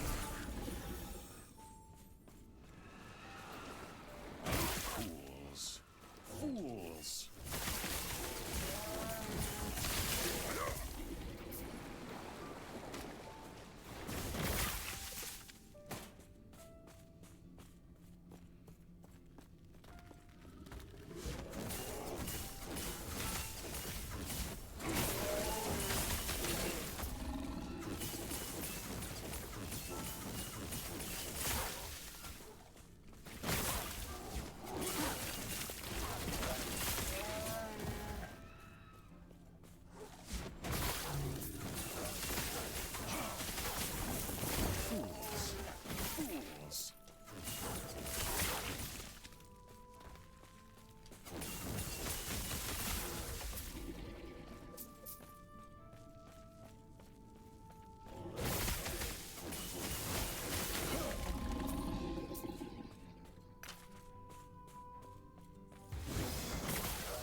It's like, I really hope he's not moving away from me.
Yeah, I'll spare you guys watching me.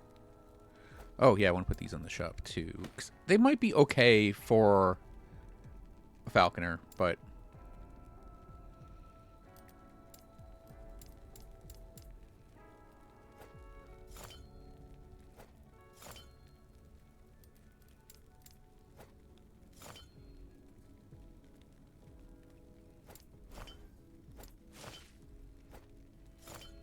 We don't have cold. We don't do frostbite. I want the armor and mana.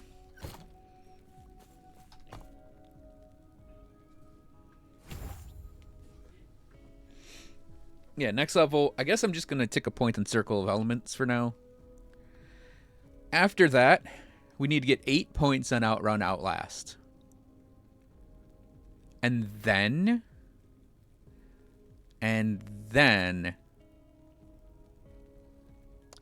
I'm going to grab Warden's Echo and Defender of Welrin. And I think that's how I'm going to polish the character off. Because we don't need to max out Outrun Outlast. I don't feel like we need Volka's Razor. Because that would only affect Surge's damage. And I think what I might do is, if we invest in Warden's Echo and Defender of Welrin, I'll probably pull points out of Prismatic Blade.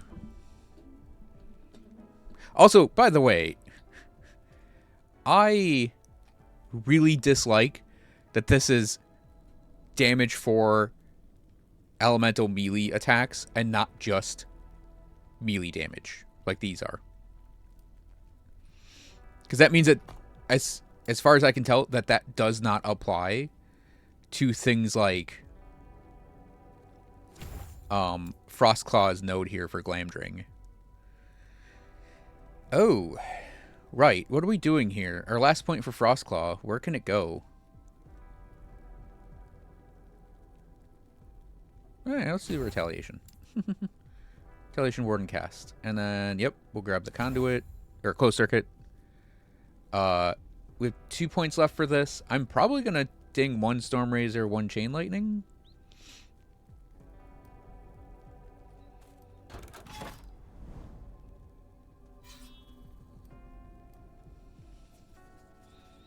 Unfinished story-wise.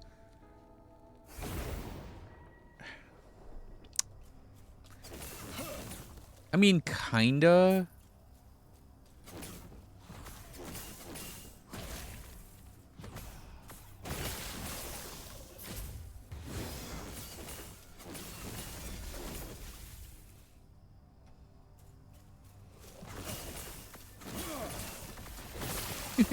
I like that we can actually see the lightning.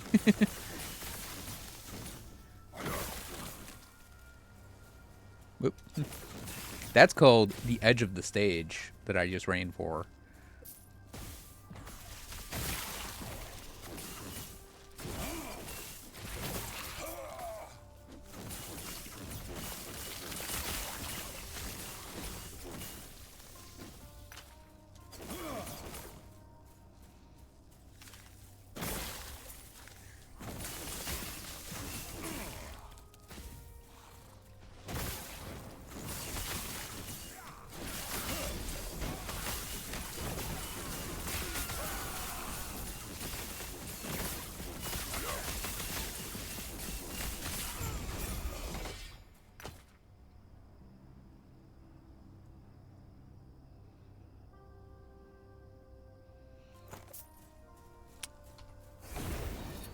Take a look at those boots real quick.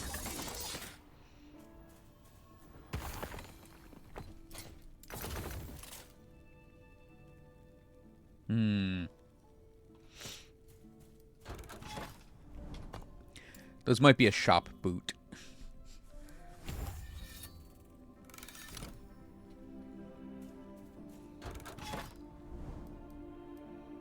No, purple bows. Gross.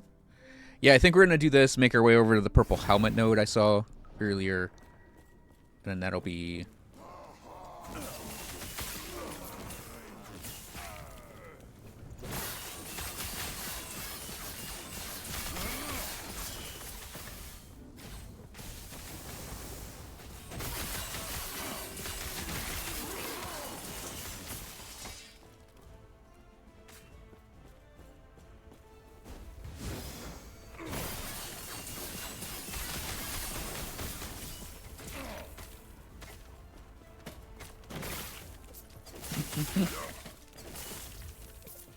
I like, as a movement ability, I like teleport way more, but it does feel pretty cool to just be like, these guys are all lined up and just shrunk.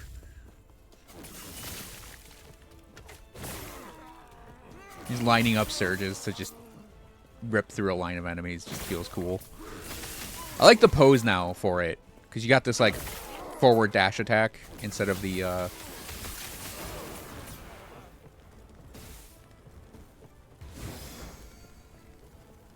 old one where you kind of like, I don't even know what that animation could be called. Sliding on your toe?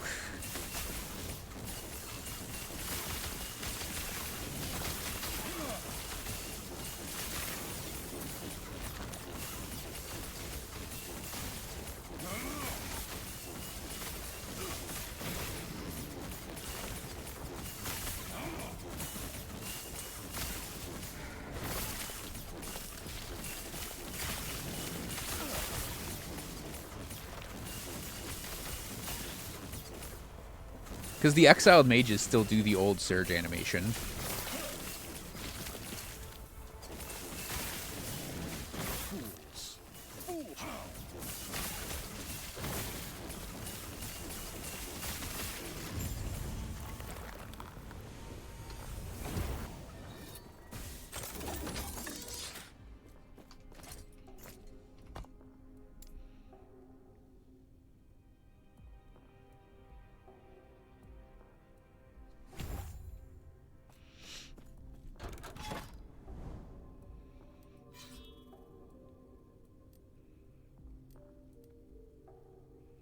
Yeah, those three should get us to the boss.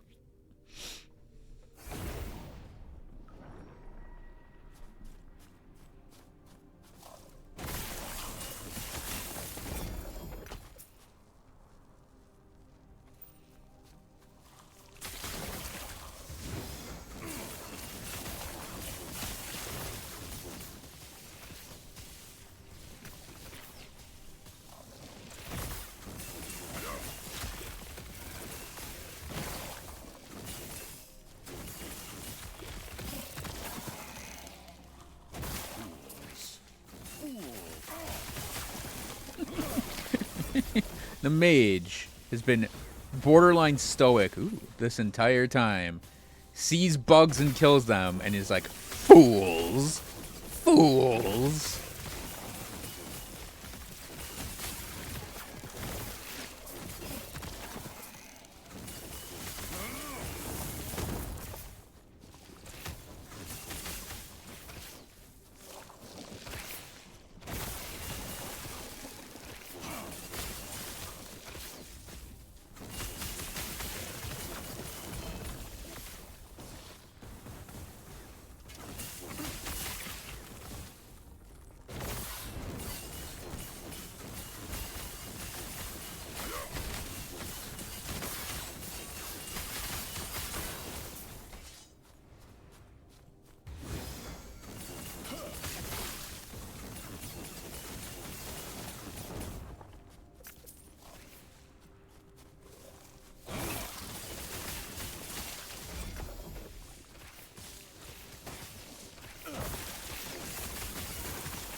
Oh man, am I gonna live out the dream of having a purple find potions belt? Tier 7 find potions line?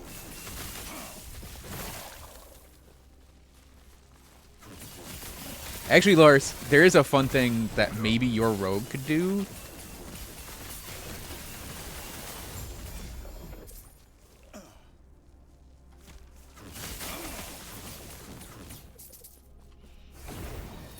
Because the ballistas have that one node where they drop potions.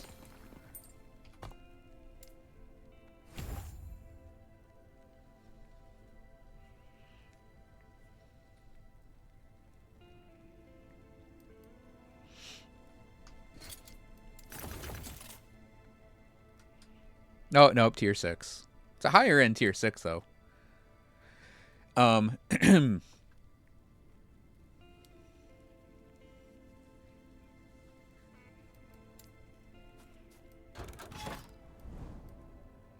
But yeah, they have that one node in their ballistas where they can drop potions. And if you get a high find potion rate, you actually can get, like, a lot of potions out.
I've seen screenshots of it.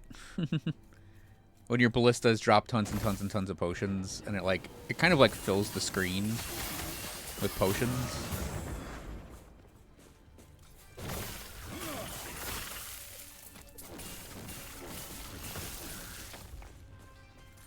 Fools. Fools.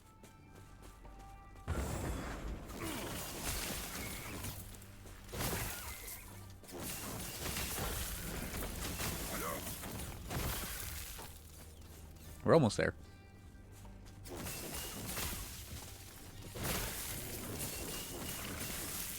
Yeah, there was another like part to the gimmick, and I don't remember what it was.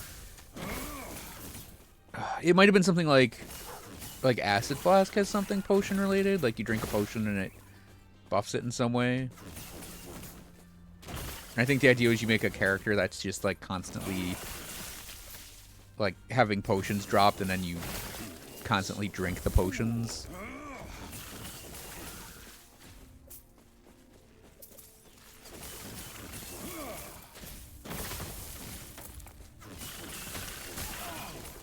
Yeah, I'm sad that you can't do like an alchemist with the rogue.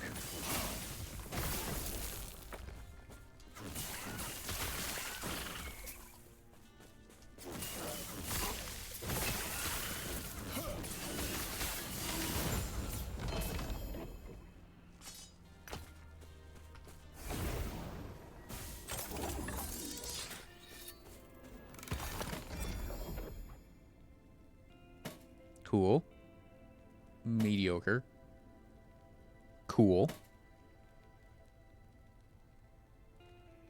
Kind of cool. All right. Bad. Okay, let's go beat this frozen deer jerk.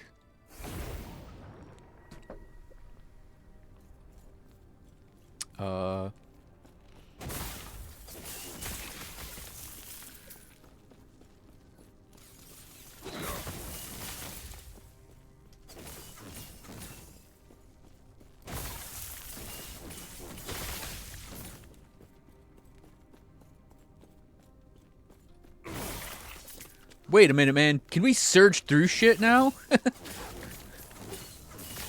we surge through gaps that we can, like, make the distance on?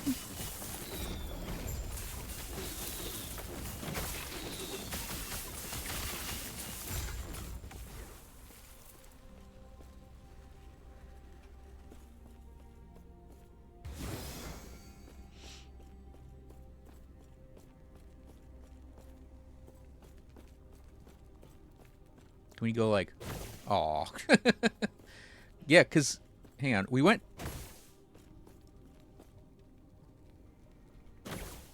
how did we go down that? Oh, we went down the stairs on a weird angle. You go up the stairs on a, well, not literally up the stairs. No.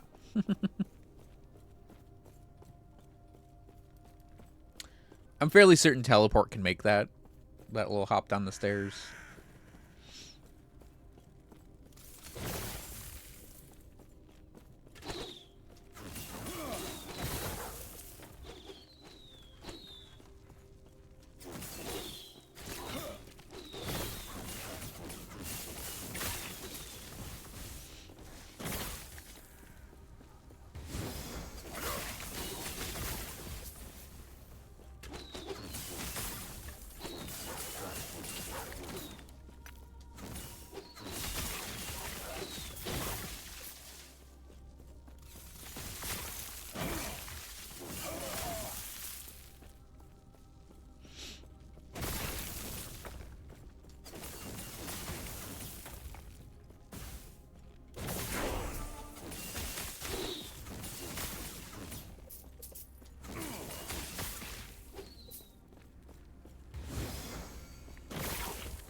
Yeah, Acid Flask, like, it ends up in,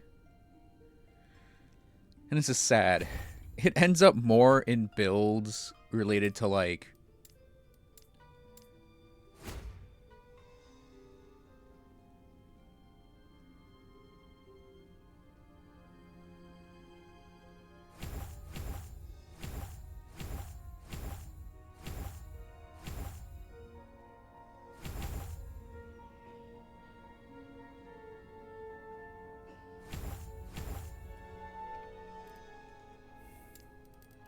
it ends up more in builds with, like, is it Vault is the ability that the movement ability that rogues have?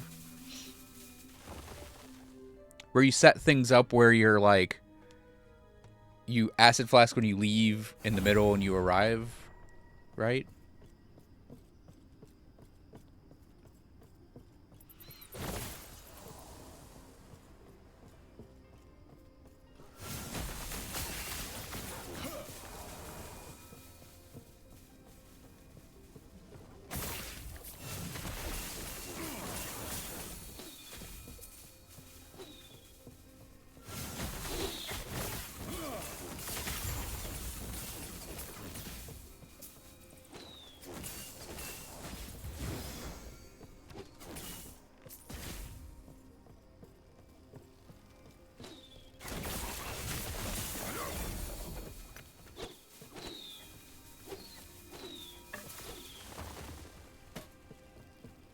Oh, the mage is on the other side.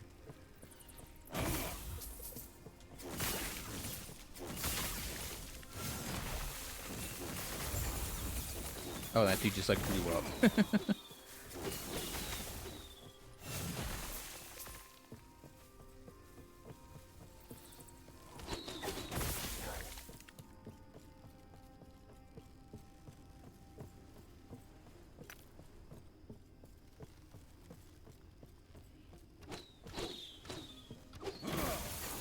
Oh, I totally spaced on something we need to pick up in our passive tree.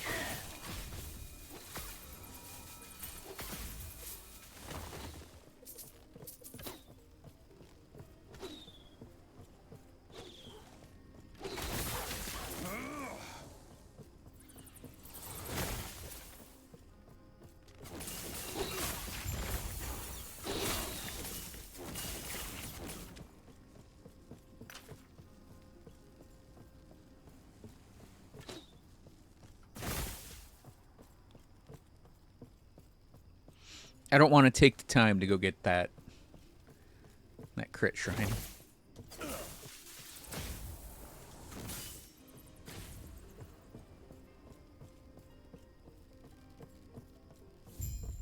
You've killed Ribcon. Give him.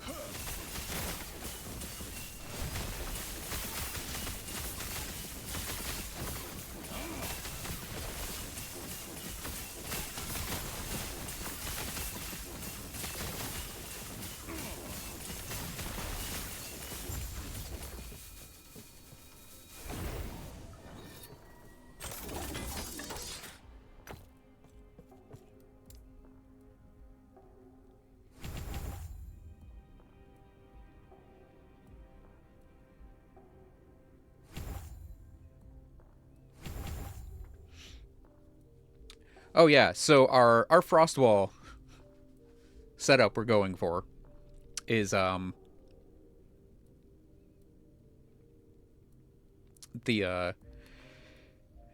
like the ward generating, haste generating stuff, and then we have the lightning rod, charged pylons, amplified currents setup. So essentially our wall is gonna do lightning blast for us. This does lightning blast for us. This does frost claws, which eventually will proc lightning blast for us. But our walls also are gonna generate as ward as enemies move through them, as we move through them, and we also get like the haste and frenzy for moving through them. Mercy. Shatter. Do not stand in my way. Behold the rage of winter. This is a mercy. Shatter. Rise, my fallen champions. Aid me. Do not stand in my way. This is a mercy. Shatter. It's also mana management too. Come, sons of Artor. Aid me.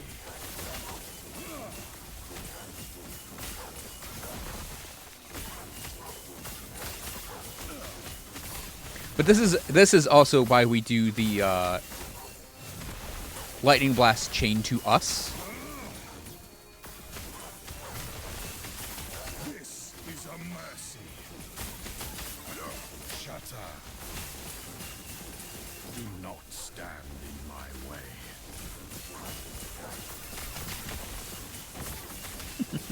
I did what I must to protect my people. Armor, and armor. Not armor at all. Guess we'll go for endurance threshold. That's super useful for our character.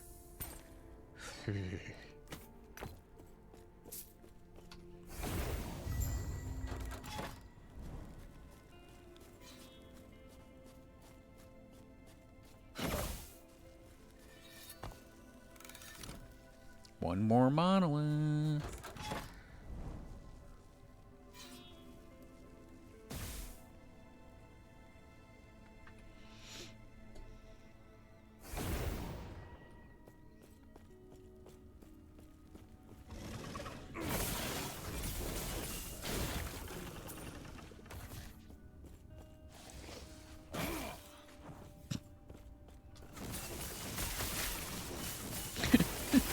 Just everything failed to proc right there.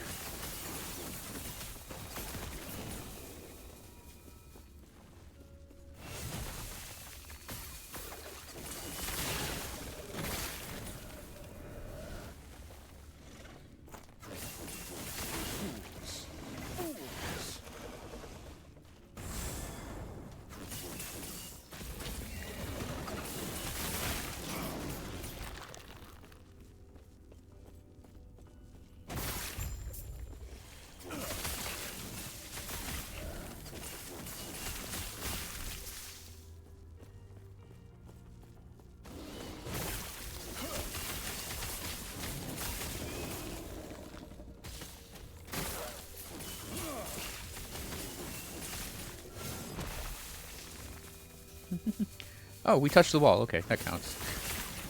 It's a very weird place to cast it, though. Oh, wait. The hell? Oh.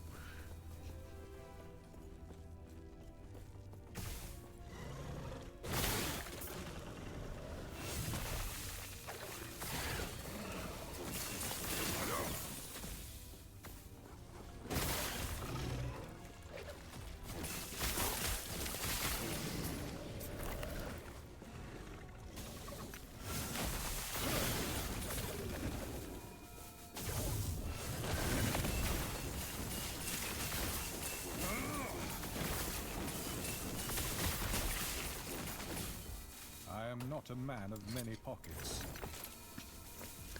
Yep, like I said, I maybe need to be a bit more discerning I am not a man of many pockets. on experimentals, what I pick up.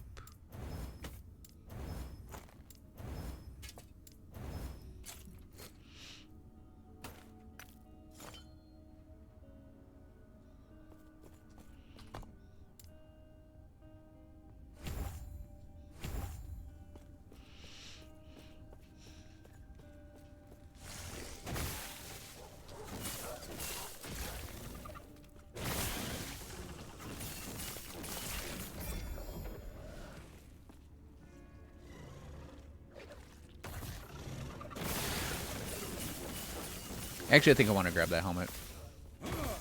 There's no guarantee I even touch the rogue this cycle. But just in case we make a bow mage.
Okay.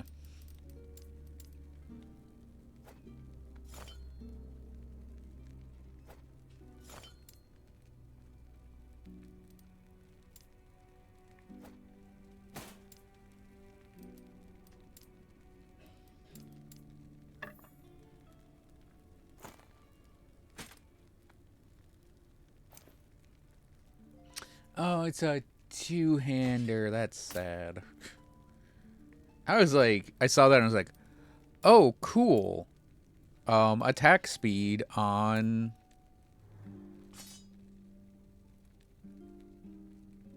Attack speed on a sword. Tier 7. I was like, of course it's not a one-hand sword. It's a two-hand sword. Oop.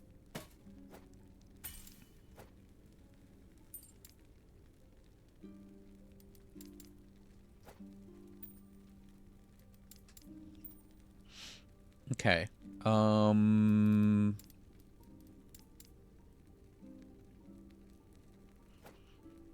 That's definitely worth keeping. Tier 6 ward per second. With int, I will probably keep that.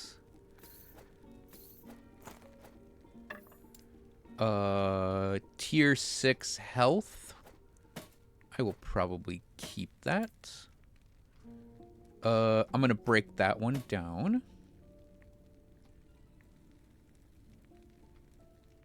I'll break that one down and I'll keep that one. Yes.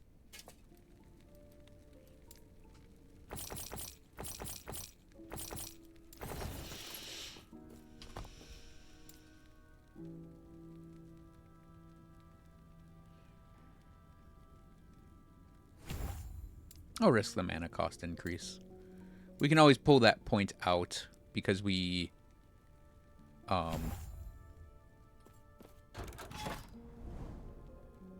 we're going to have to pull points out of things, too. Fuck Lagoon. Yeah, it's funny how their fix for the Lagon fight made the Lagon fight worse. All because pet builds broke in the fight.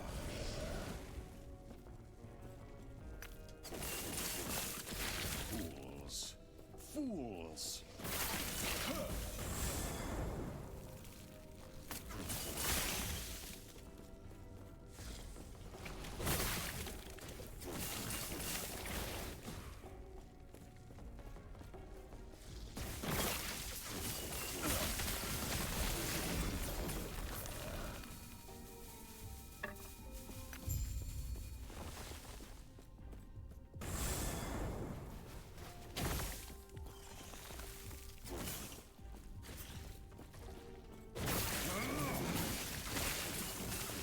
Fools.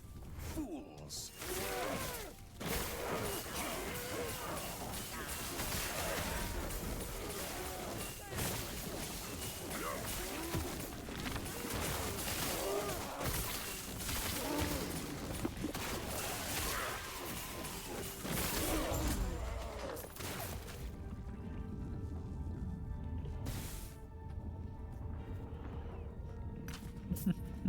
You know, I actually did not think of that, Loris, that you're fighting two tentacles up top, and then you're fighting smaller tentacles below.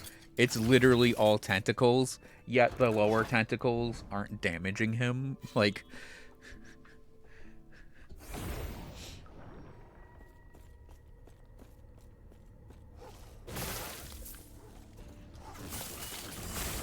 It does really remind me of, like, if you...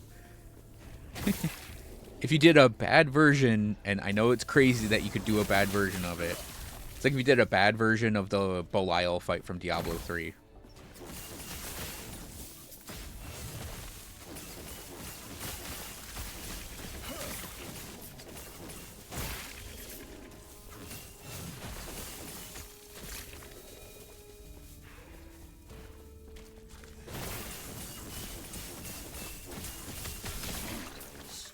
Fools.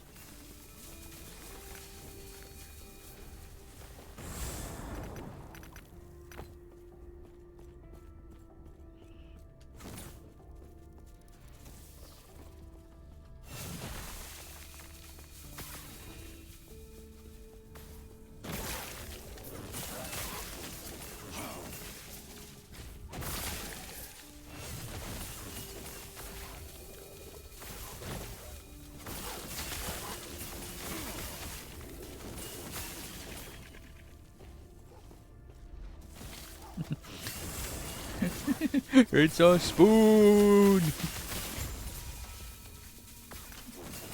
Lowell chat.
rules.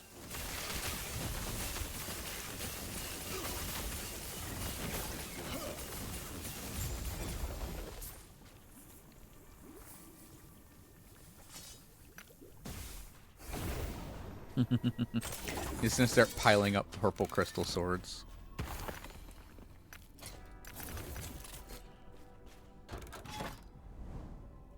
Why do you go for so many crystal swords? I think they're neat.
Damn.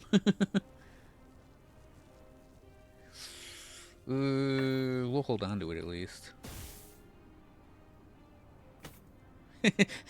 7 elemental bees per 10 seconds. That's exactly what the mage needs. Elemental bees.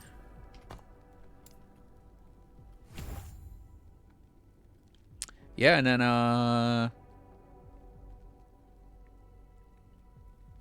but that's pretty much the build for that.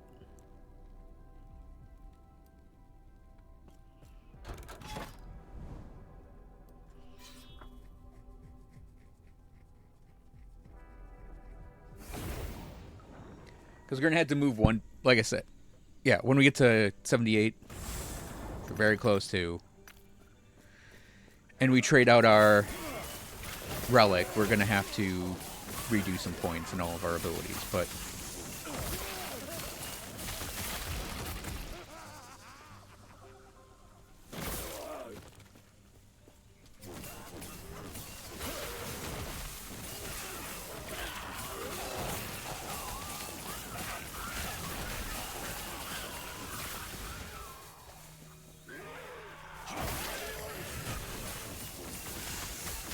it is kind of funny that because we're doing Burden of Knowledge, it feels like it's a very slow cast of that wall, even though it's not that slow at all.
My coffee's almost gone.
Ooh, +3 to Fireball.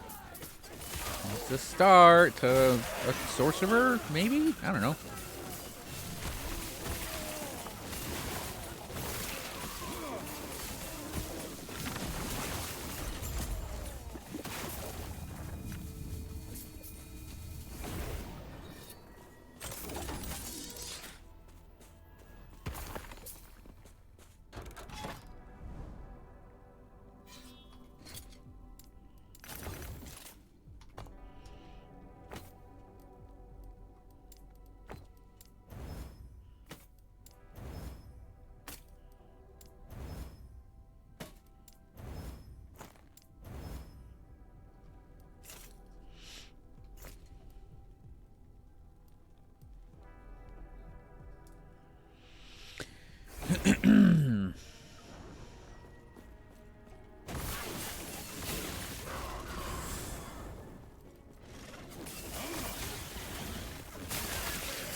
Man, I don't want to have to go for a sad item.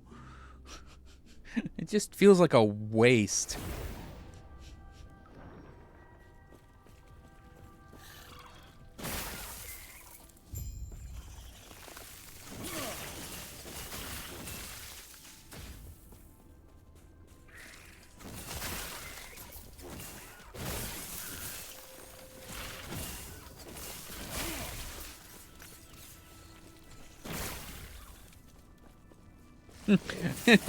Yeah, I'll take this.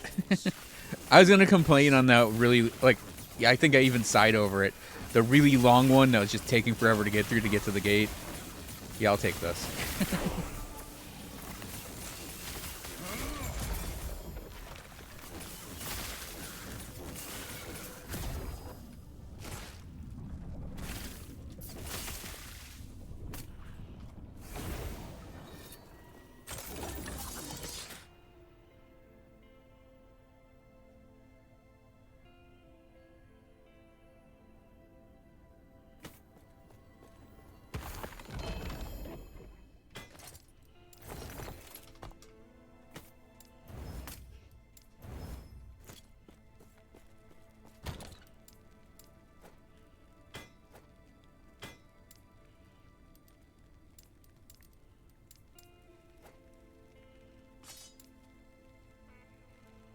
Elemental bees! Elemental bees!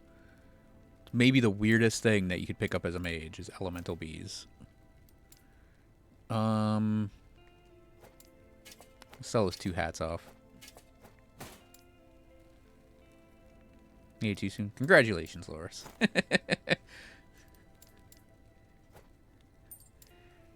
I don't know. I don't know if I'm gonna pick it up.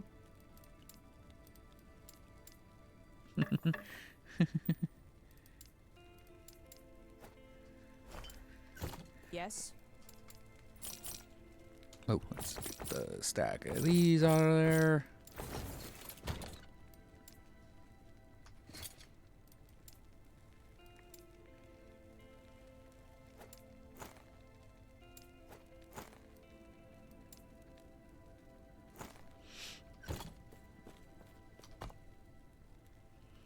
Yeah, so I said I was going to go for Outrun Outlast, and I am. But I have to make a detour in the Sorcerer Tree real quick to grab Calculated Destruction and get it to 5. Okay, so we need a point for the Spark Charges, which we'll get from there. The wall, we need a point for the Lightning Rod.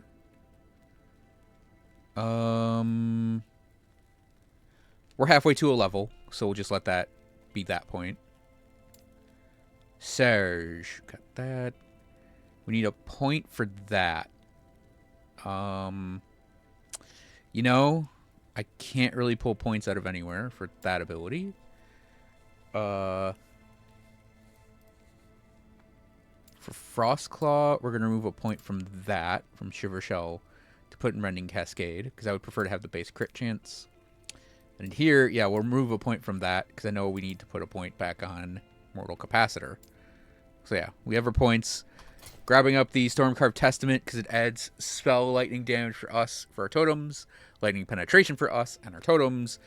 I don't care about the shock chance for our totems, but we also gain a crap ton of lightning res and a crap ton of mana, and we get free storm totems out of it. It is almost purely something I am grabbing up for mana arcs and for our spark charges.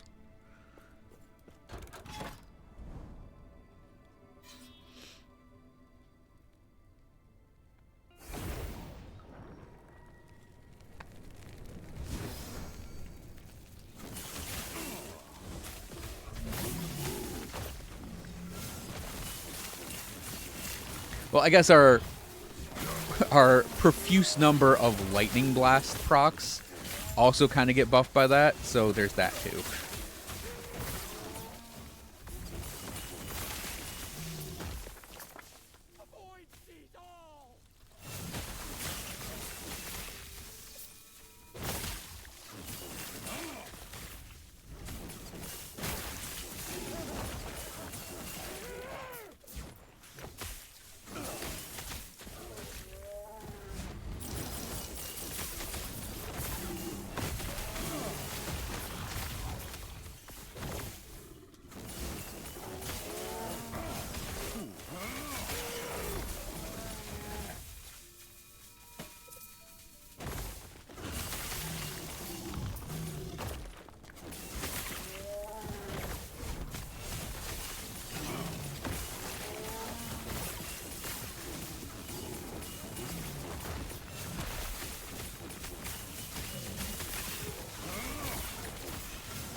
Ooh.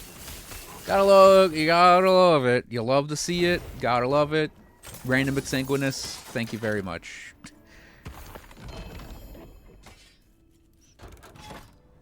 And this is a dead end. Why is this a dead end? That's so weird. It doesn't connect to anything.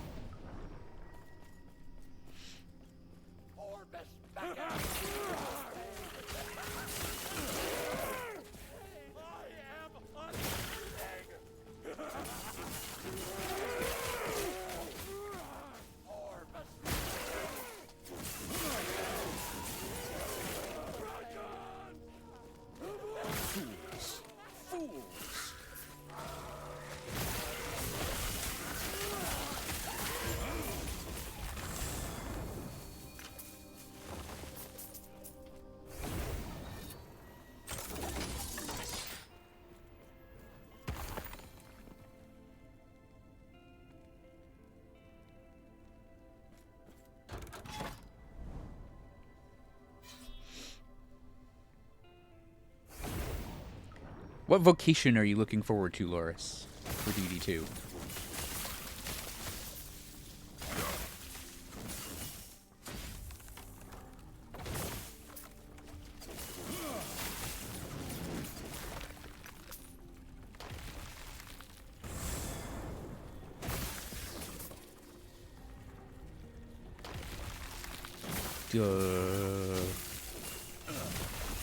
So you want to use the Mystic Spearhand. Yeah, Mystic Spear. That's it. The Mystic Spearhand. That's what I was gonna guess.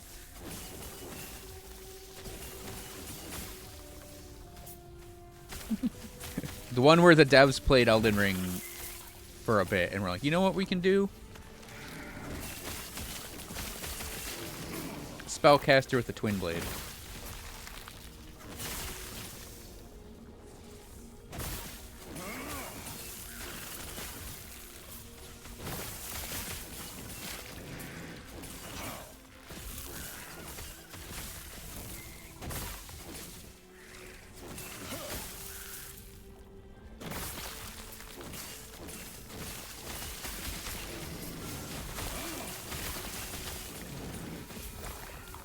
I don't know, to me, the whole point of that seems like you want to use a Twin Blade because it's cool.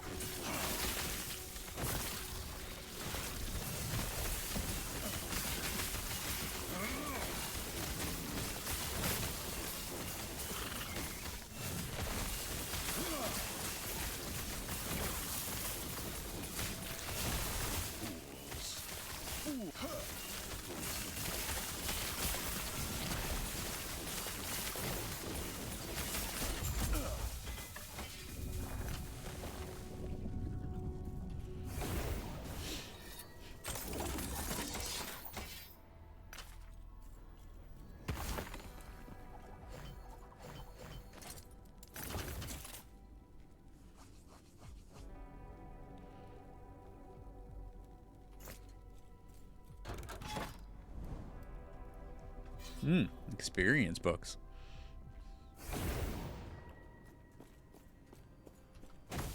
What we clip? I'm gonna try to clip through this ground right here too. And oh.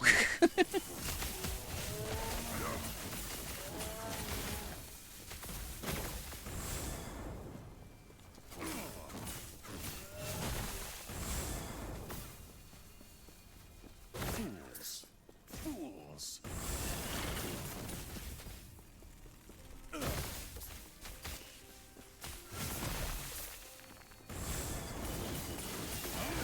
Oh, okay.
So many experience books.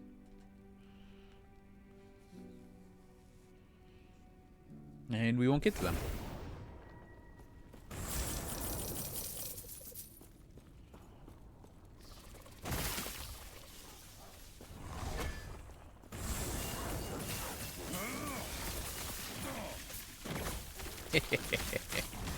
Surging through a grate. It's unnecessary to do that, but it felt really cool. Man, why isn't this Velatria's stick?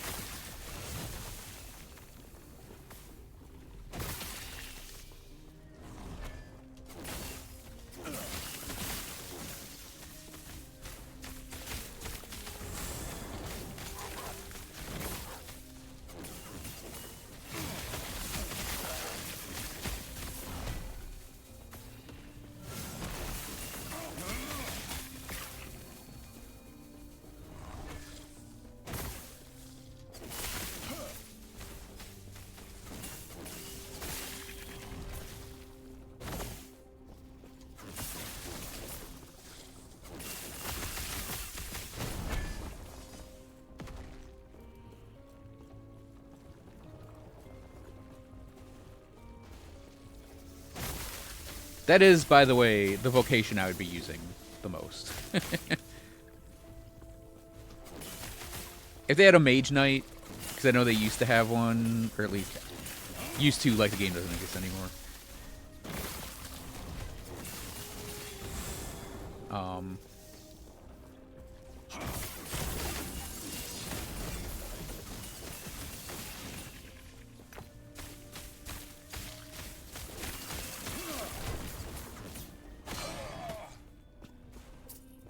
Clang. Roar.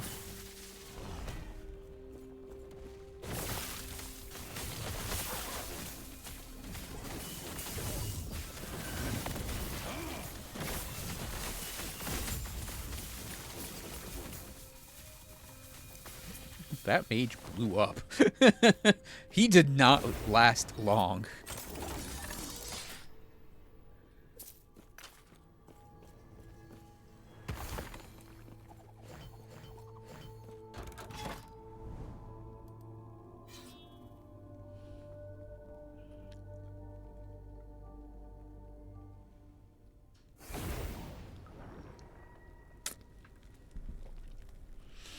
We're almost to empowered monos.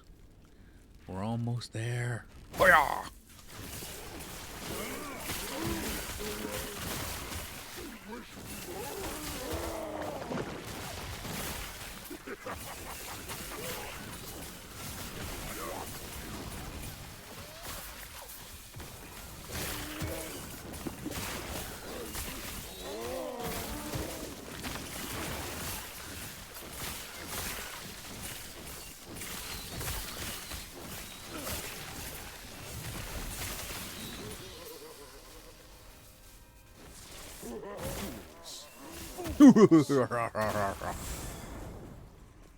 Who are you?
Who are you?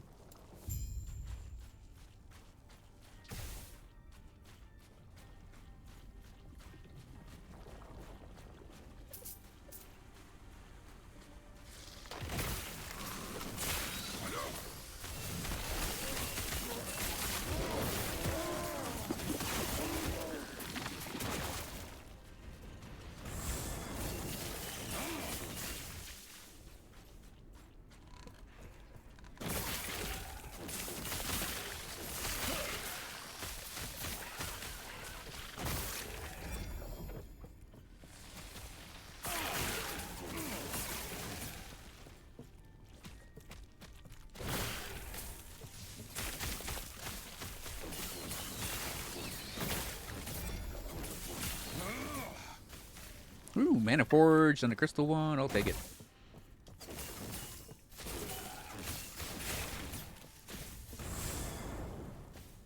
It's for that theoretical future sorcerer.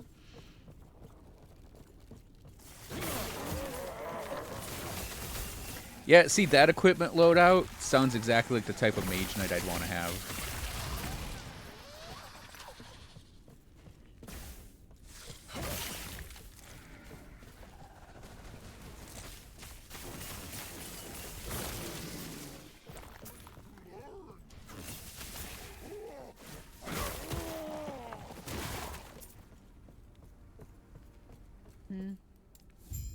Gods.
It's kind of funny how they made it so you can't see a goddamn thing in this entire area.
Like, we're lighting this game in our engine, and goddamn it, we're gonna use our lighting abilities.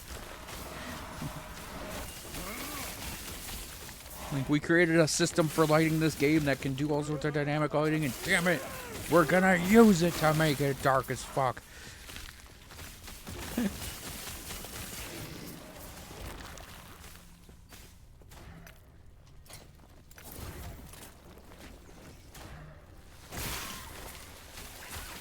I mean, I'm just joking. Like, this actually looks like really... It actually looks really neat. Especially when, like, the lightning is going off.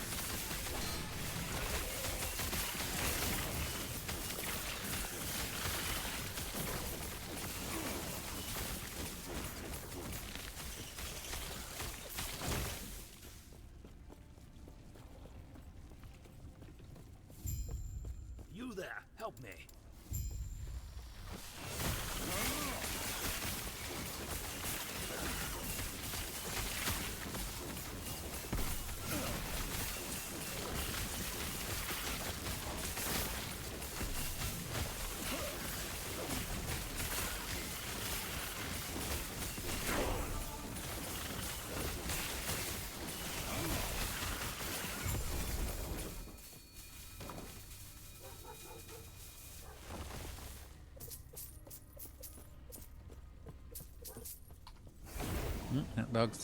That dog's yelling at the universe again.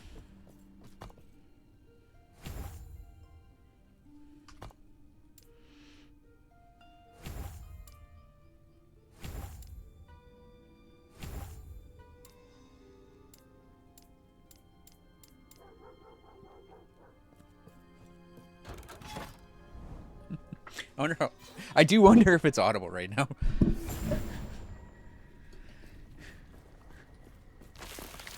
Lost refuge is gone, and iron wall that is left. Die with me, true. My magic has no equal. Perish.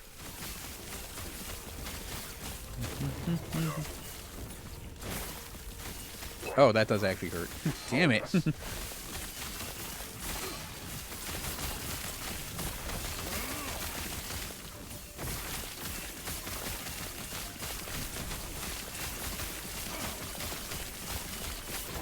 Wretches.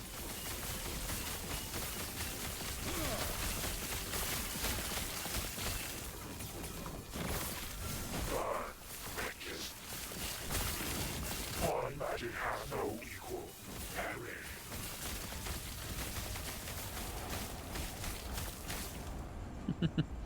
Yeah, I do kind of gotta, like, take the second to actually do that part.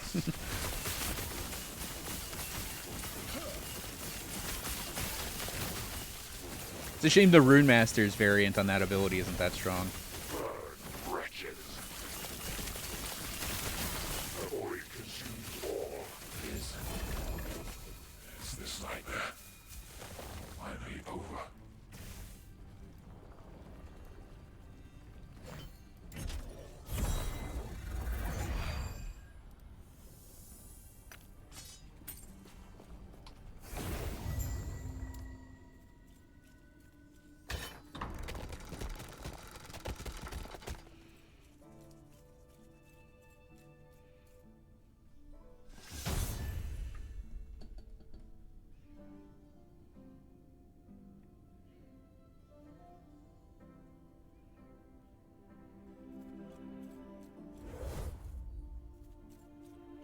Oh, yeah. The suffering begins again. Now I get to determine which of the monos I'm going to jack up, and then profusely swear at when I get angry that I jacked them up that high.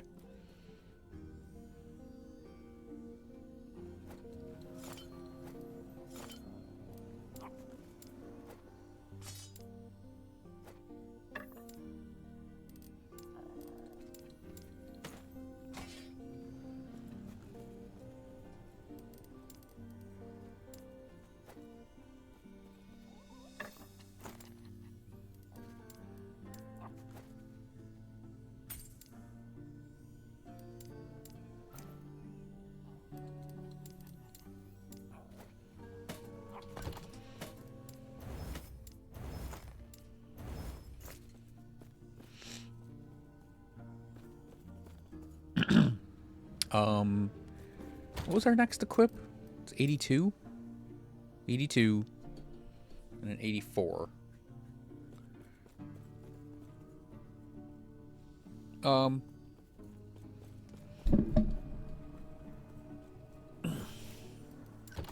had a thought that I'm gonna go over when I get back. I'm gonna use the restroom and get some water first.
Okay.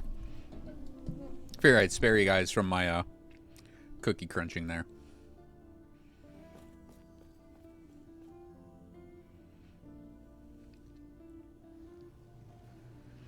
I might do this off stream. I was thinking of this as I was moving along in doing stuff. So if you convert Firebrand to Lightning with Galvanize, it gives you access to Mana Shell, where you gain ward per stack of Firebrand when you hit at least one enemy with Mana Strike. So you have your Firebrand stacks. If you are Mana Striking, you can tap Firebrands in between your Mana Strikes, and you can generate ward pretty well with that combination of abilities. I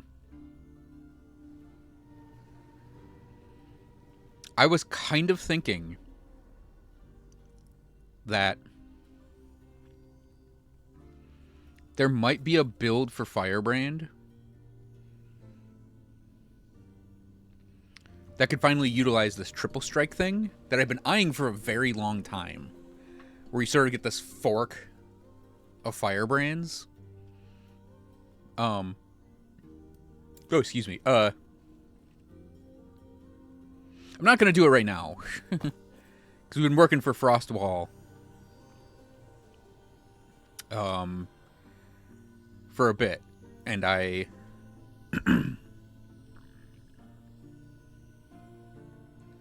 We've been working for Frostwall for a bit. Which is why, we're going to keep that like that. Because what it would also do... I'd be able to free up 1 point there and 1 point there. That doesn't sound like a lot, but that is 2 whole points we'd free up. Because I wouldn't have to care about Frostwall. Because we're going to be level 82 to get that. Which leaves us with 18 points. 8 of which are going to be spent on Outrun Outlast, which leaves us with 10 points to spend elsewhere. Well, 11 points. Maybe a little more, depending on what we do with Prismatic Blade. Because if I put a point in Warden's Echo, we can take it out of Elemental Strikes. But yeah, leveling these would be 13 points. But I mean, if we level these, we do free up 5, so it's not that tight. But yeah, like, wait a minute, I just need to see if we can do this. Did they just let us go to the... oh happy day. We can just go straight to Black Sun. We don't need to go through the first monolith again. That means we can probably just go straight to the from, instead of going to Bloodfrost, no, from Bloodfrost Death to the other one.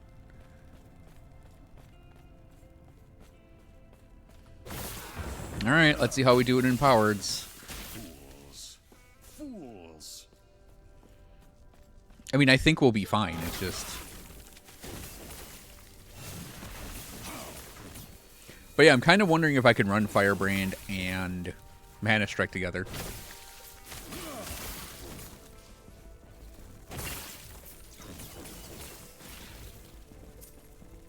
I've tried it before.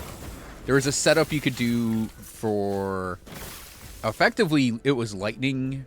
It was a lightning aura character I tried. Which worked really well in, like, lower-end monos. But kind of fell apart in higher-end monos.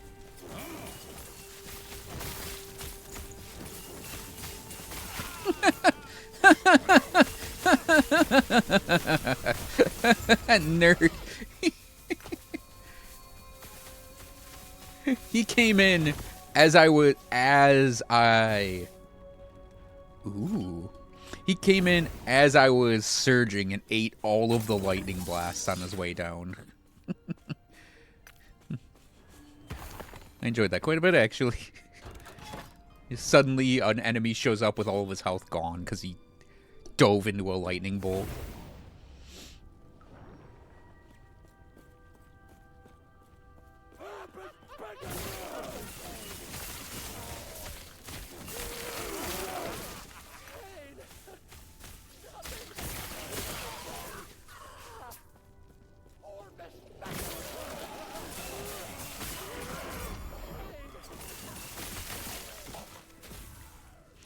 Ooh, +4 to black hole.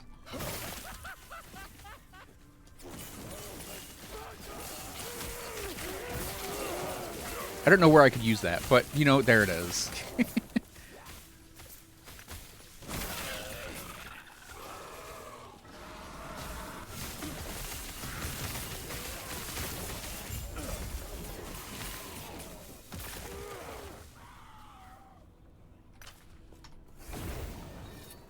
I think the type of thing that was, too, was not good.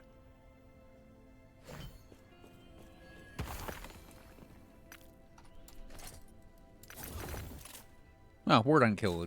That's all right. Yeah, that would be something like we'd have to re-roll that minion damage. That would be something where we could attach it to a legendary, probably. What we got here? Frostclaw penetration, melee damage, spark charge. The reason I'm considering that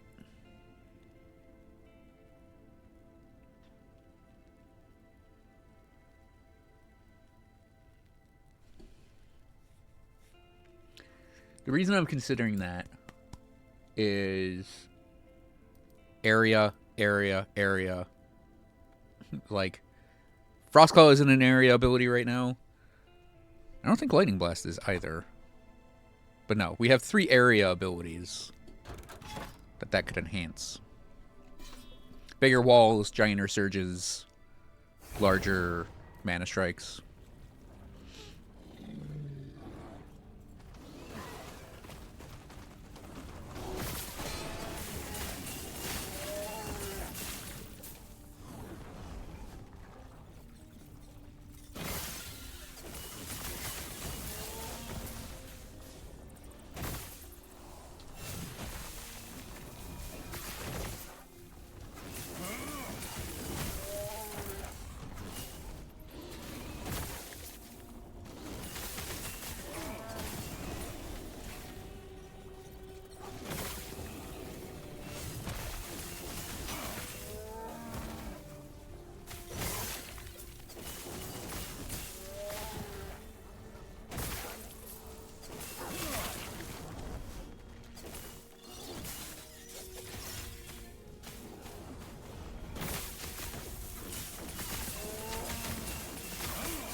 Alright, first empowered mage.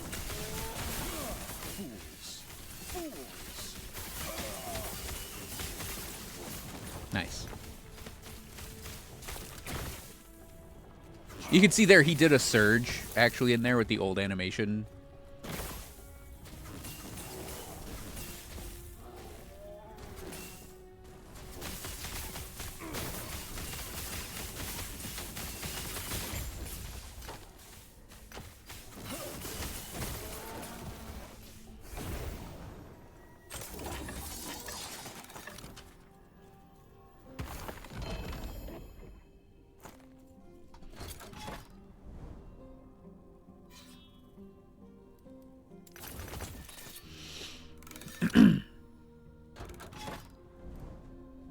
Yeah, Morning Frost boots are kind of good for Shatter Strike builds, where you focus on dex stacking.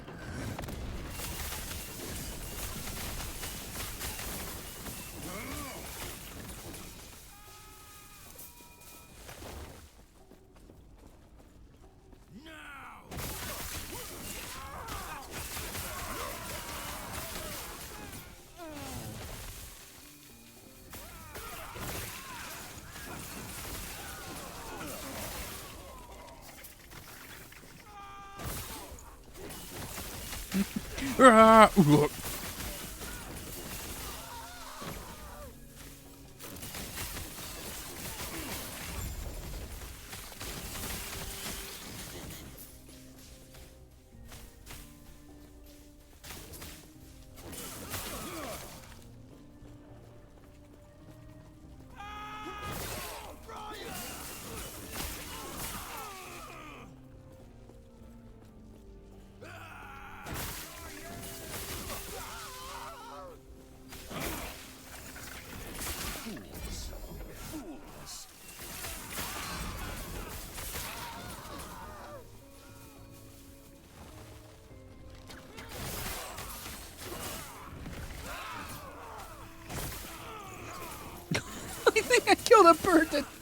I think a bird died in the air right there, as you would expect a bird to do. But, you know.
That was satisfying.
You know, it's funny. I haven't actually, like, stopped to look at my resistances or anything. I really don't care about a tier 7 resistance booster relic.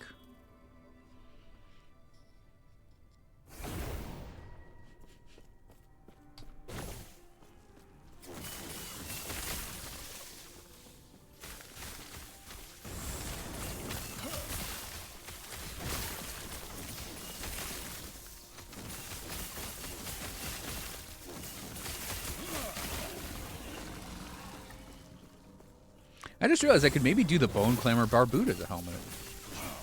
I may not even need that purple helmet I grabbed.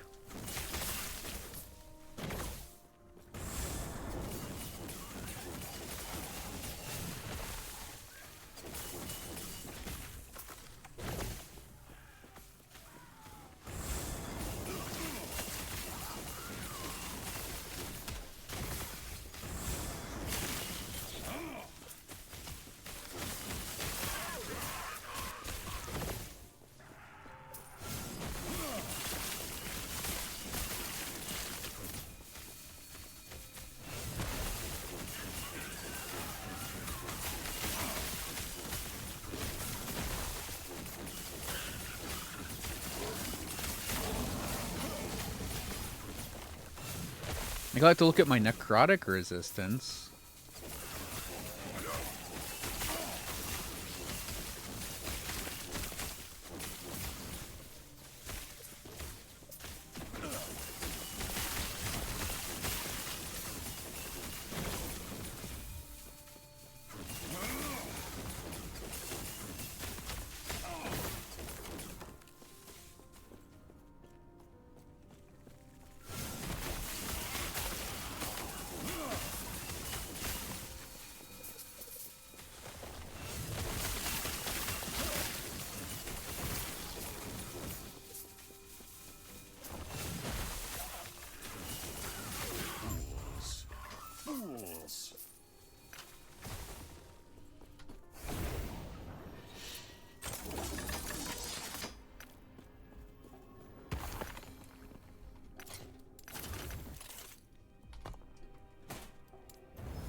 You know, that's pretty good so far, actually.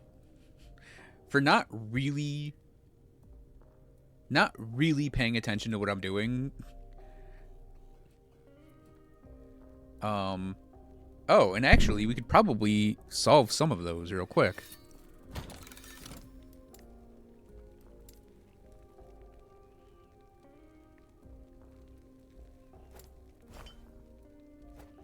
There's Fizz and Void.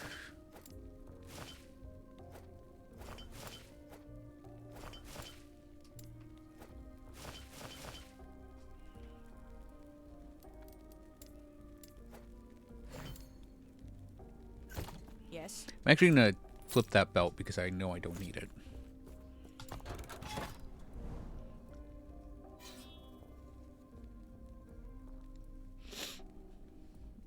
Yeah, and then, like, we obviously don't have another suffix on that one.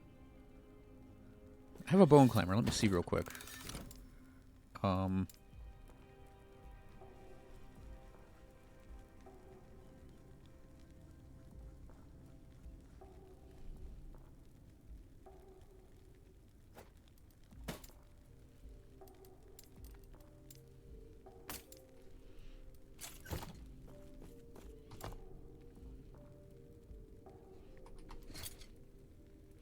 Yeah, what I think it maybe is... Oh, no, we have some physical there. Oh, our Poison and Void is taken care of by that, I think. Yeah, I think if we can get... We're wearing a lot of uniques. Which is kind of why we're short on some of our resistances, I think.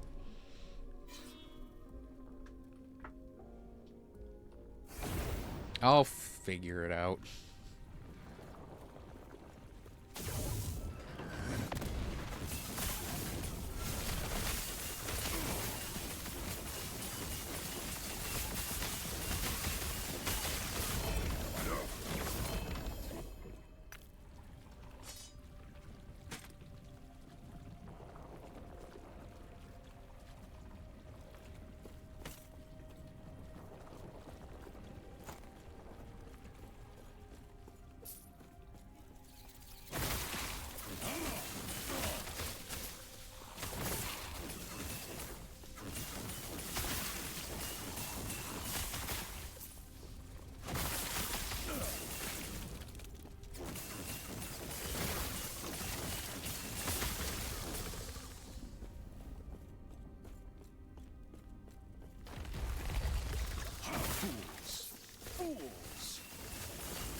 I'm almost 99% certain that my resistance fixing in the beta build of this character came from like a couple items having really good tier 7s.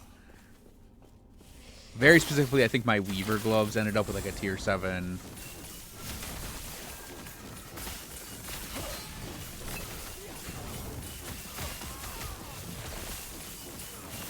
A tier 7 for one of the things. Yeah, that was actually, I took damage from that one.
Basically, for me at this point,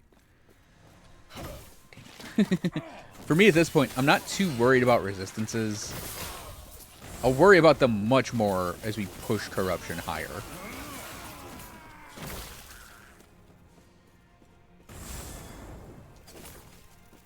And I think a good portion of that's going to come from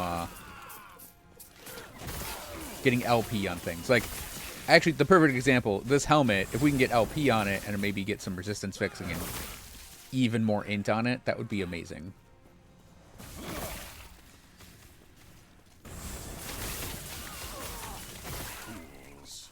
Fools.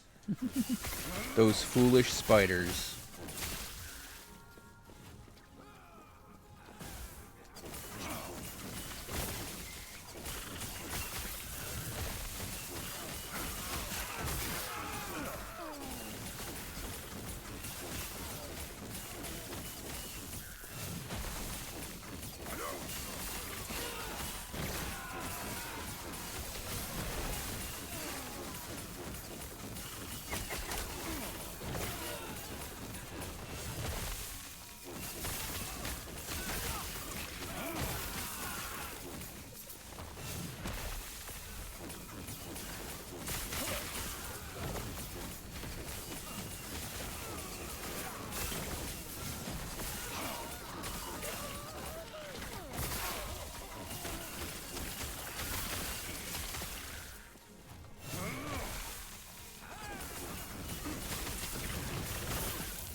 AD, baby.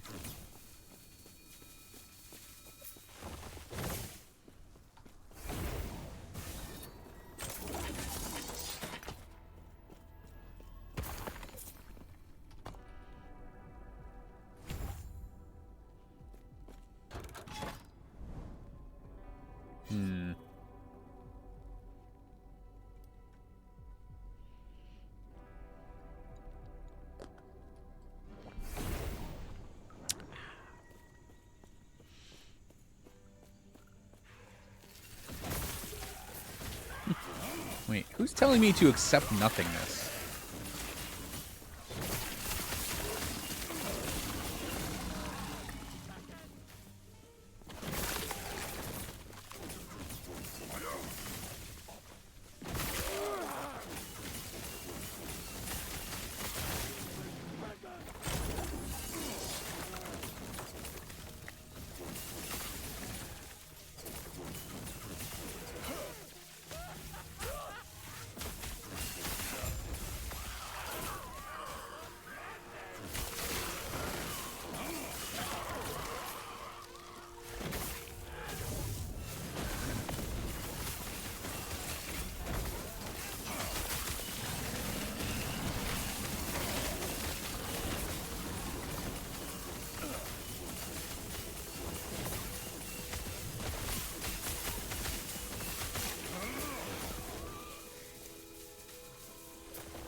Actually, I am going to grab that dagger up. Because you never know when we might get one of our current daggers with LP on it.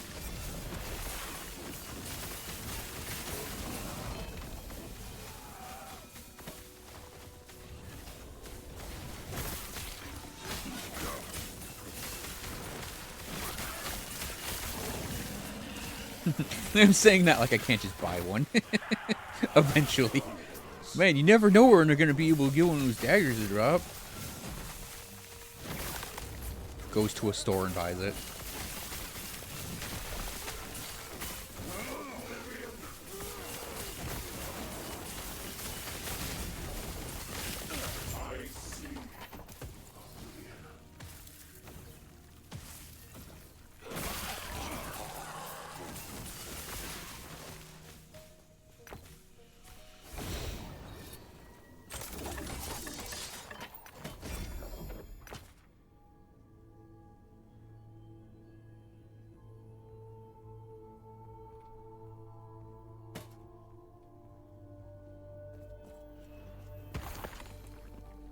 Excuse me.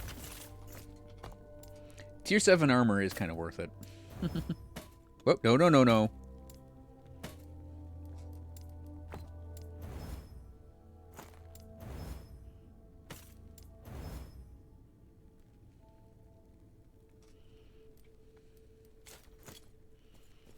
Yes.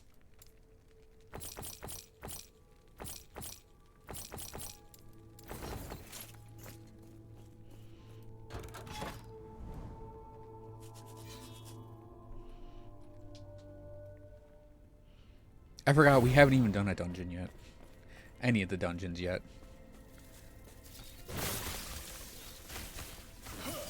Fools! Fools!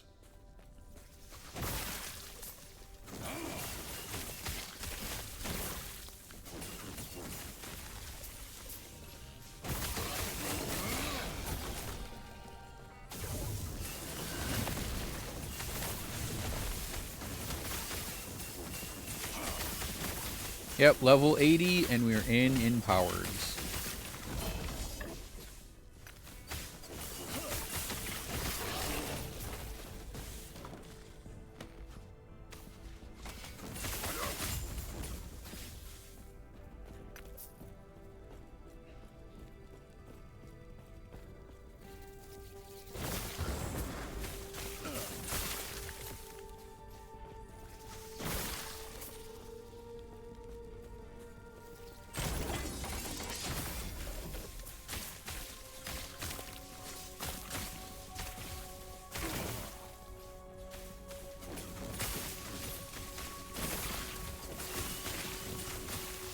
What's what spell?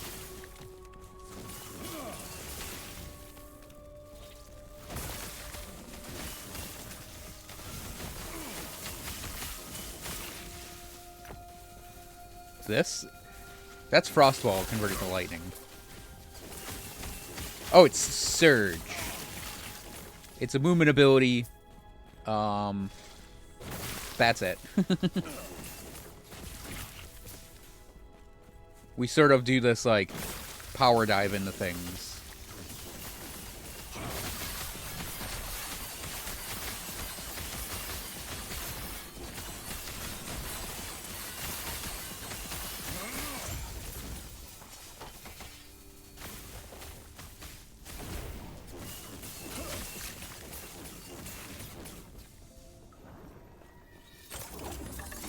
They actually changed the pose that the mage is in while he does it, which it's a superior pose because he does like a whoosh, with a like he's leaning forward like he's doing a dash.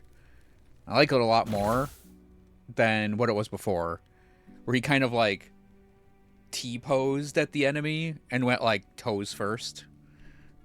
It's kind of hard to explain, but that's a better look than the previous one.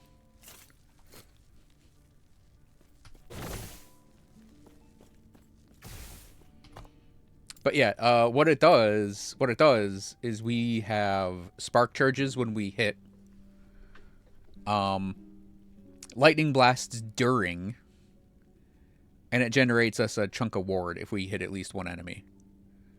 Oh,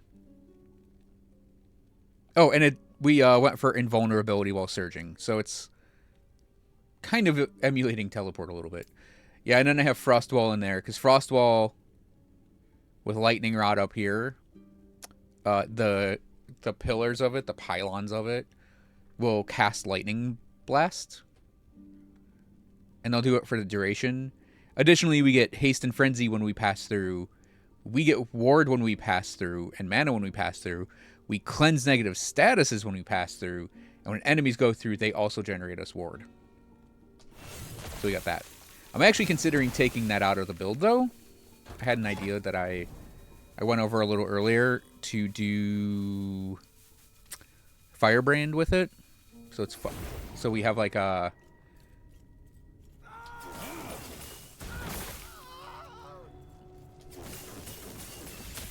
an alternate Spellblade ability going with it.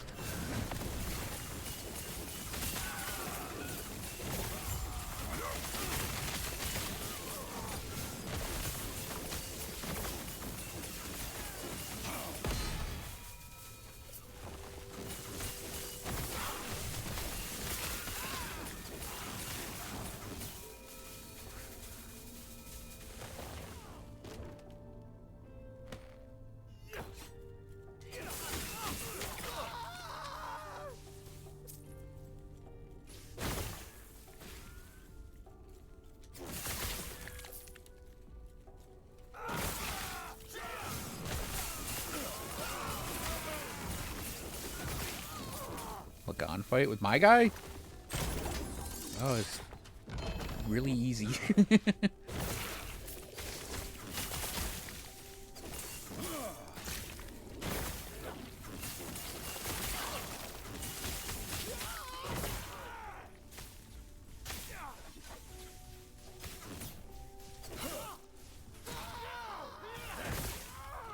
So far, I have only had one boss really hurt me, and that was Elder Panine or whatever in the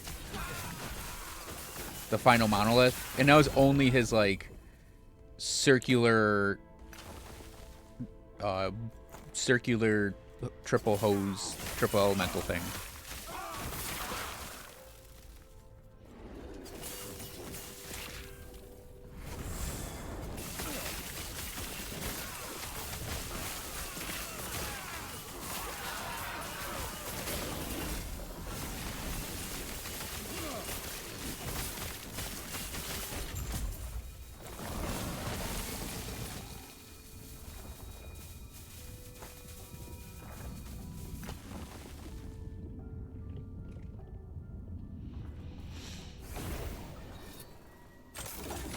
Not triple hose, triple hose. I am not a man of many pockets.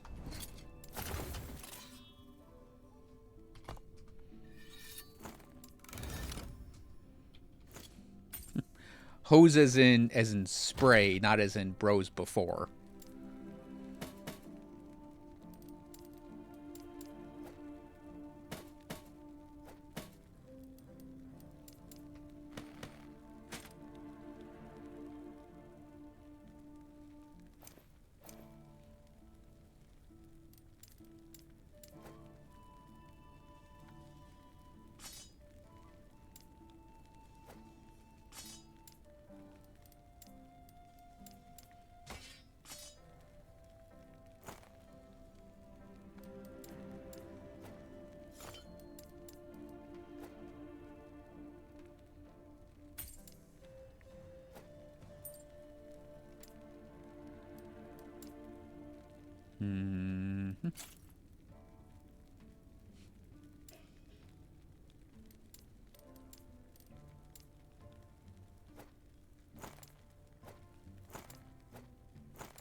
When next you guys see my inventory, it's going to be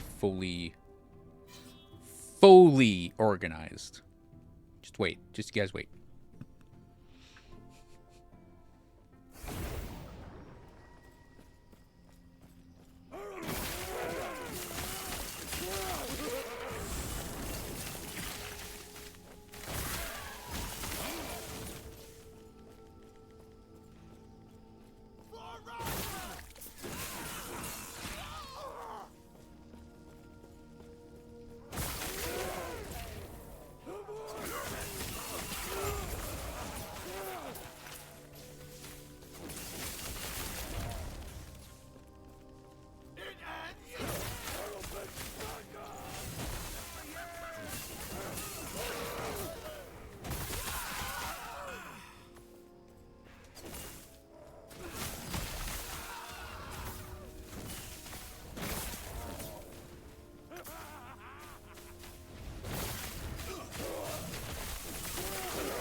Did you just yell, get him? Get him! Yeah, singularity.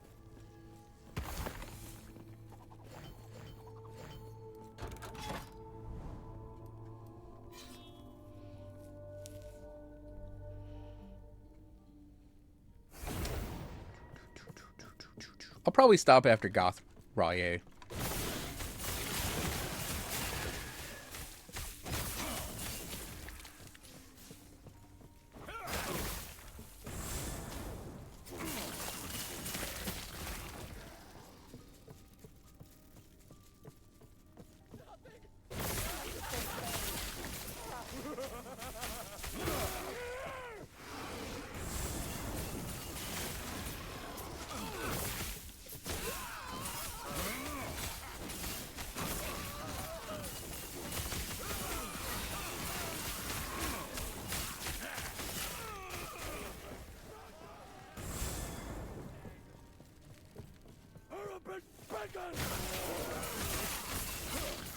See you later, Yukari. If I don't see you, I'll see you too. Don't see you later today. I'll see you later on Tuesday.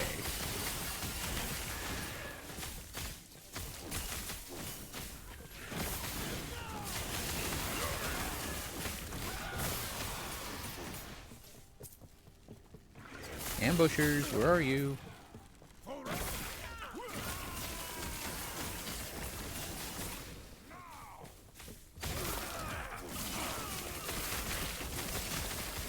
There we go.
I believe Gothraye has 2 options we want to pick. Fools.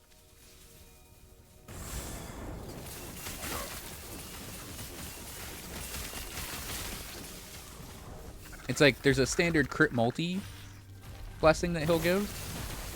And then there's the much less standard, I believe it's a melee leech ability that would also kind of work for a character. Provided we don't do, what is it, Peak of the Mountain?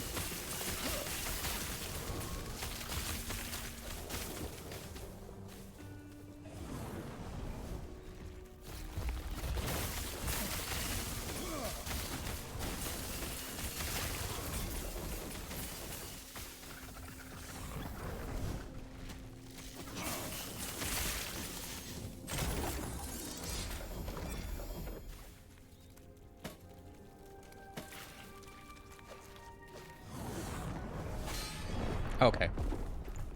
I was like, you know, if you stop moving, sometimes like, literally just stop moving, you sometimes have the, spires stop shooting. And I was like, standing here, I'm like, okay, I think they stopped. I think we're good. Hey, guess what? They weren't. And they didn't stop.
It's fine. That was actually kind of an easier go at it too.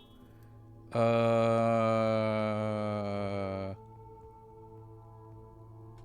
I need to actually start paying attention to the monolith thingies too.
Stop hitting me. Rude.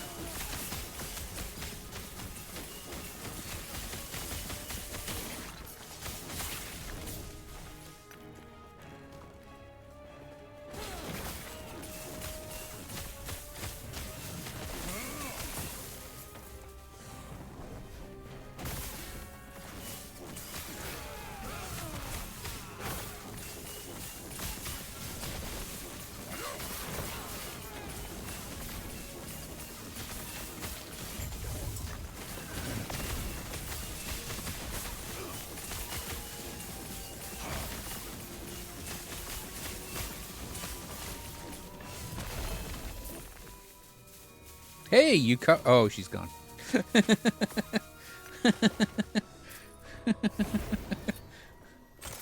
Oh no, Yukari's gonna tell me to build one.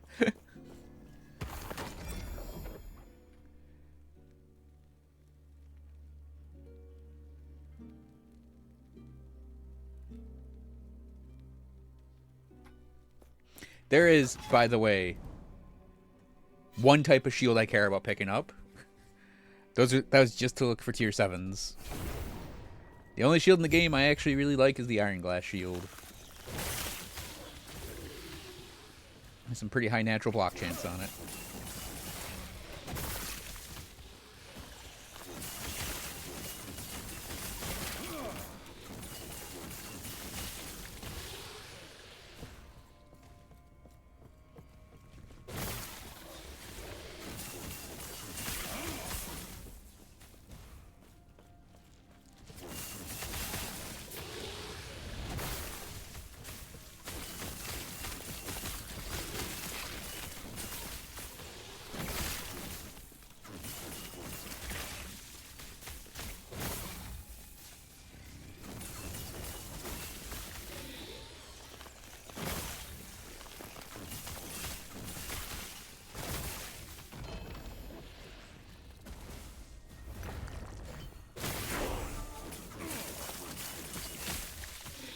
You know, I was kind of wondering if those were like random world drops or they dropped in specific spots.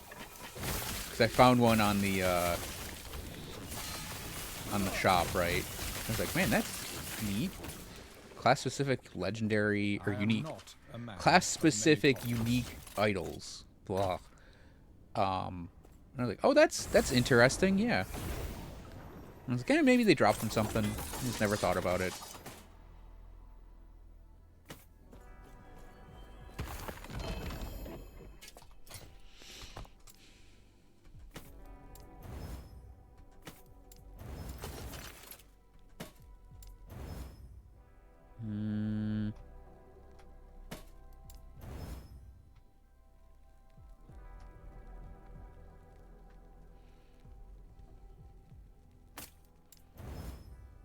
Yeah.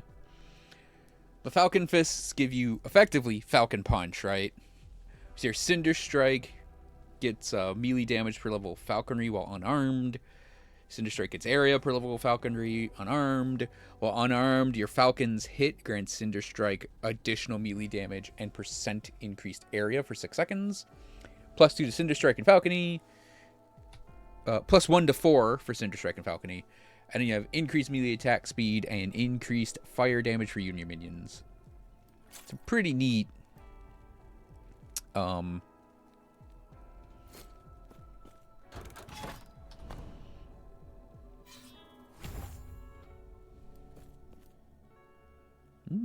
dead ending, huh?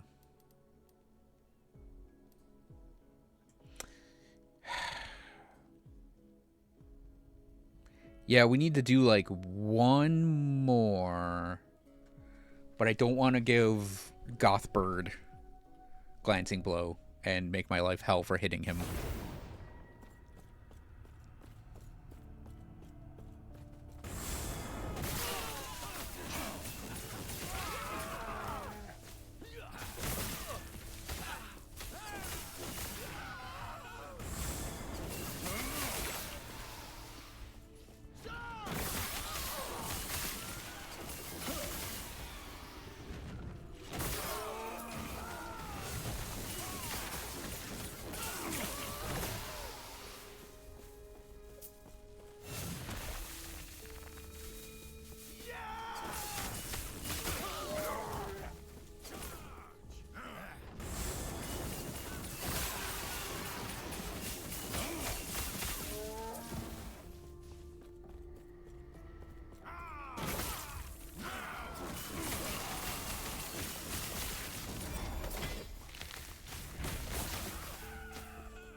Unfortunately, this experience shrine is now wasted.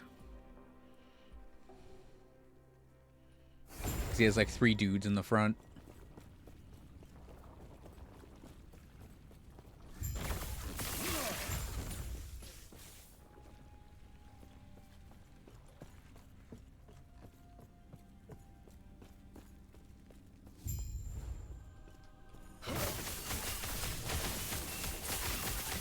Oh. Wait a second. Is that the order you? Is that the order you normally do this in?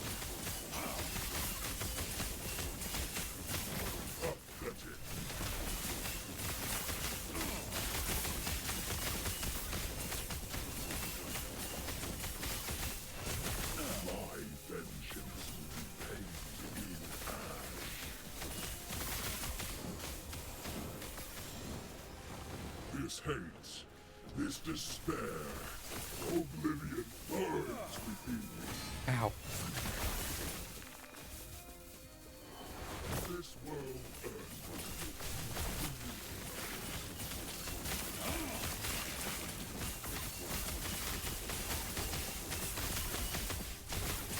my shadow will cover this world once more.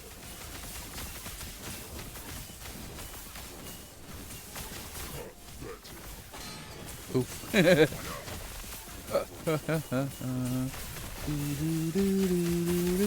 My vengeance.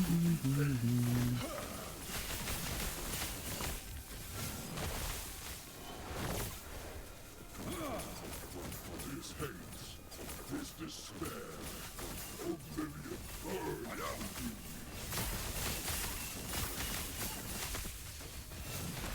This world earned its ruin. Do you deny it?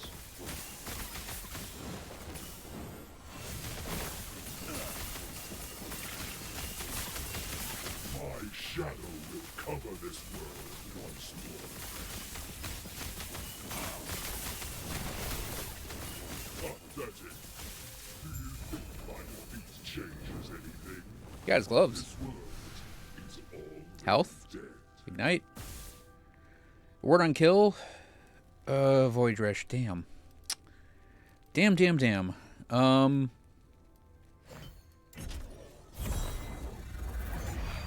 That's not what we want, but we're taking it anyways.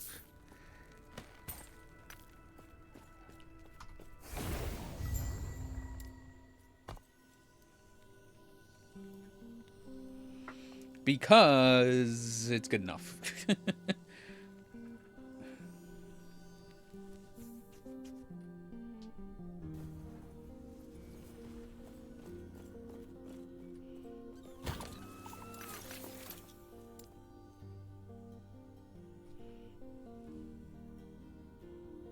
Oh, that's better.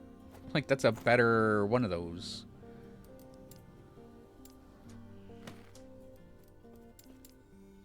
Here, hang on.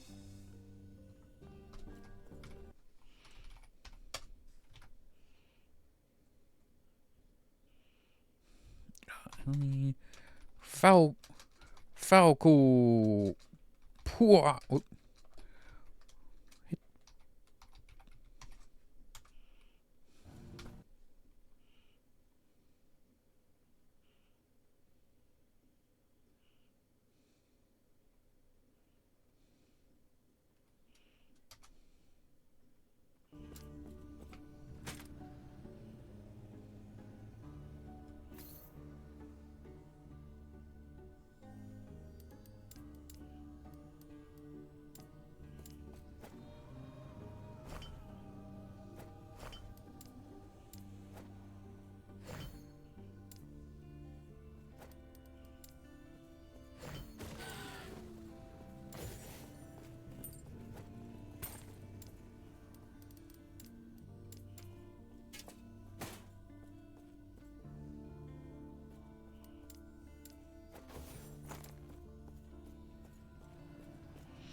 Yeah, because I believe if we swap that, we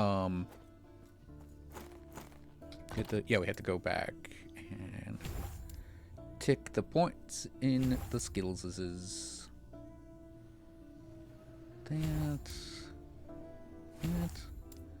and that. It's always the highest one, is how that works.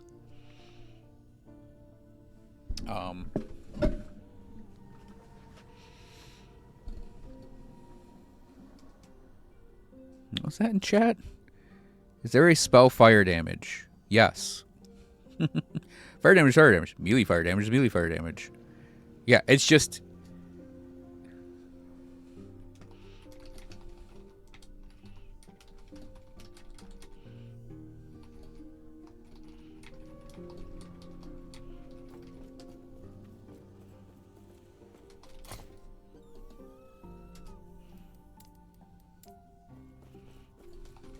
I cannot. I'm very clearly right here.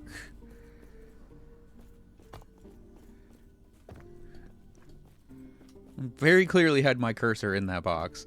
Okay, so end of stream, because our build is pretty well together now. I'm actually going to do the explainer. So start with the passives. The mage. So for mage, in order to fill this out with the 20 points we need to get to our actual class, we do 8 on Arcanus because of the intelligence primarily, but it also helps get us the fire and lightning res. Then we do 1 point on Scholar because we just need 1 extra point in here. 1 point in Reactive Ward unlocks Warden, which gives us Ward Retention, which is insanely good for a mage. We max that out, and we max out Mage Flurry.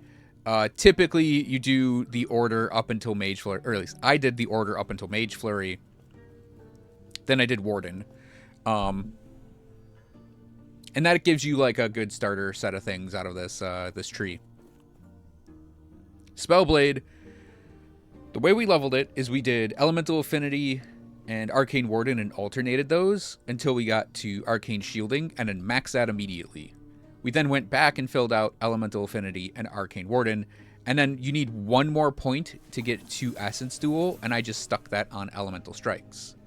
Then I did Essence Duel into Mana Reaver, and then I went back and grabbed up the points from Prismatic Blade in order to get to Burden of Knowledge, maxed out Burden of Knowledge, then 5 on Mental Fortitude, maxed out Prodigy, went back and put the other 5 on Mental Fortitude.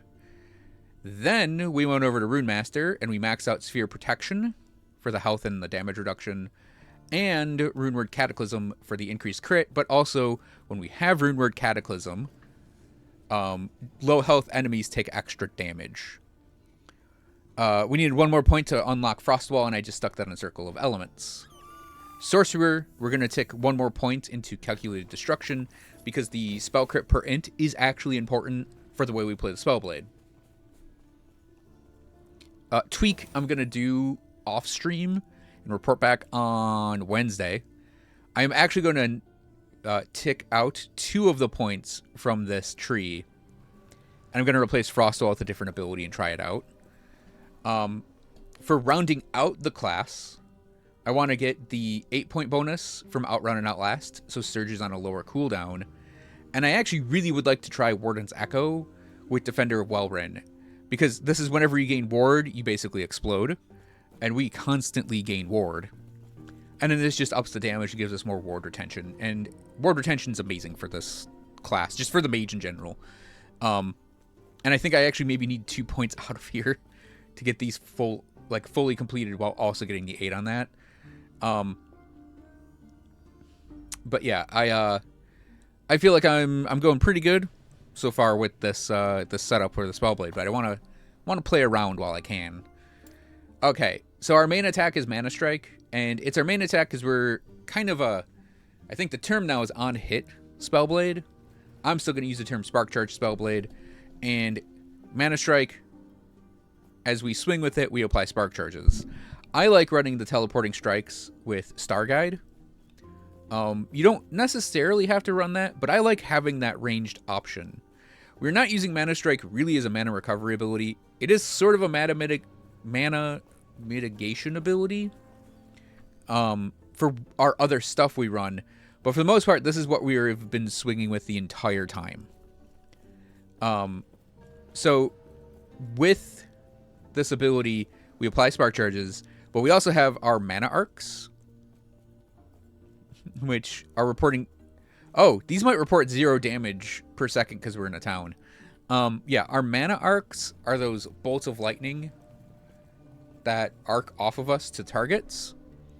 And this is all to mitigate their cost relative to what is generated by Mana Strike. But that's fine, because we get attack speed out of it on this node specifically. That's just, it makes it easier to run the arcs. There are a couple like little things you can maybe do in this ability. I went with Rune Sap for the global spell damage increase, because that globally will increase our mana arc and our spark charge damages. Those points though could be put on Swift Sap to make this go faster, or you could even make it bigger with Sprite Blade. Oh, and you could also do ward gain. If you move these 3 points over here, you'll get ward per hit, which is nice because you already do that. So, yeah. This Mana Strike. I'm gonna jump over to Frostclaw because I'm going in the chain of things that happen for our character. So for Frostclaw, the Makauhuitul, I still don't know how to say the word. This node has a 30% chance for our Frostclaws to proc off our melee hits, which is Mana Strikes. So that's how we get like the Frostclaws that just spew out of us and hit enemies. They scale off of both spell damage and melee damage for us. And we went for Volley of Glass so that all the projectiles can hit the same target. They don't do the area burst anymore, but that's fine because we want that more machine gun hit on enemies. I also went and maxed out the crit chance on them, and we of course convert them to lightning because this character is a lightning build. I don't know if there's a fire variant you could do with this because Mana Strike is only lightning. Maybe in the future we'll get fire Mana Strike and ice Mana Strike, but yeah, we're doing a lightning build, so lightning the Frostclaws are. Yeah, I don't think there's really anything else to explain here. It's just free Frostclaws. A variant you could do is you could go for Celestial Conflux for Elemental Novas. I did this a long time ago, where you kind of like have your Mana Strikes chaining your Frostclaws, which chain the Elemental Novas. You would replace Lightning Blast with Elemental Nova in that case, and probably not run the Dagger that we're running that lets us chain Frostclaw to Lightning Blast. So for Lightning Blast, we aren't doing the Convergence style Lightning Blast where we have everything hit a single target. We're doing it as we do our abilities that proc our Lightning Blasts, we want them to kind of go out to everything. Because our main source of damage is essentially spark charges and what Surge can deliver, and kind of Frostclaw too. Like, we have a ton of like the Death by 1,000 Cuts things going on, and our spark charges are kind of burstier. But Lightning Blast is both damage and a method for generating defense and a method for generating spark charges. So every time we have the Lightning Blast used, it doesn't matter where the cast is from, we have a chance to have Lightning Aegis proc. And Lightning Aegis, is it shift? No. Shift click? No. Control click? No. Alt click? No. Anyway, Lightning Aegis. Oh, it just says it right there. I'm like trying to get a tooltip up. No, it grants 50% increased lightning damage, and you take 25% less damage, and then you explode when it ends for a chunk of lightning damage. That's just damage mitigation that we can constantly be generating. That helps us survive into higher monoliths, and that I feel is going to be important when we start increasing the corruption in these various places. So our Frostclaws will proc this. That means more spark charges. The spark charges off the Lightning Blasts are stronger, and it's more just free damage. Now, it's not the only place we get Lightning Blasts from Frostclaw. Like, we have more generative things for it. So, Surge, we have Charged Movement, generate spark charges. Every Surge we do, apply spark charges. And then we have Electro Pulse, which is, we do Lightning Blast while traveling, 3 of them. We generate Ward when we use it. on hit, and I got a little extra distance in there. Oh, and I went for the invulnerability node, of course, because you want to be able to surge through certain things like, say, Lacan's laser beam, or just bigger attacks to try and avoid the damage. But yeah, because we have the lightning blast here, spark charges here, that means these lightning blasts will apply the spark charges. They'll have the chance to apply lightning aegis. They'll deal the damage, and in general, you know, more damage, more lightning. And then we're also running Frostwall, and this is an ability I'm considering taking out.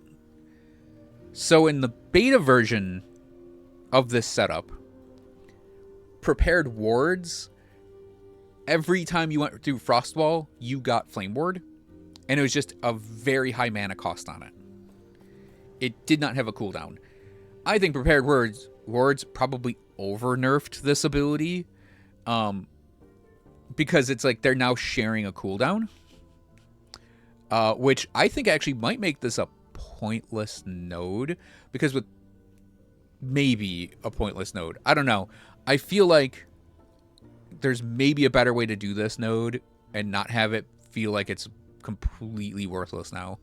I'm not saying it needs to be what it was before, because that was kind of busted. But yeah, I'm not doing, obviously, prepared wards anymore. But we're running more or less the same layout. So we have our convert it to lightning. And then we have lightning rod. So again, more lightning blasts generated by our abilities. And then we have charge pylons and amplified currents to just boost that ability up. And then we have like the ward and mana gain when we go through the wall, the cleanse when we go through the wall, haste and frenzy when we go through the wall. And when enemies pass through the wall, they generate as ward. So this is a utility ability. We slap the wall down, we move through it, we get our bonuses. It's gonna lightning blast things for us. Because it's lightning blasting, we get lightning aegis and we get spark charges. So all of this synergizes really well together. And I do really enjoy the play style.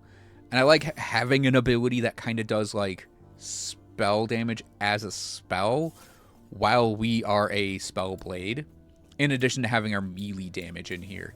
And that's, to me, what I want out of a spell blade is I want it to be a spell blade. I want it to have this like melee attack ability that's also going to have the spell scaling. And that's also, incidentally, why something like Burden of Knowledge is very good for this setup, because that's just a huge base amount of spell damage with basically no drawback.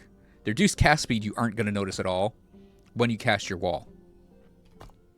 And yeah, that is the one time you will maybe notice a bit slower casting is on that. And when I say a bit, I mean it's a tiny amount. Like, if we go and look at our character sheet for our cast speed, it says -7%. I don't think you're going to notice that. I barely notice a slightly slower cast speed from the Frost Wall.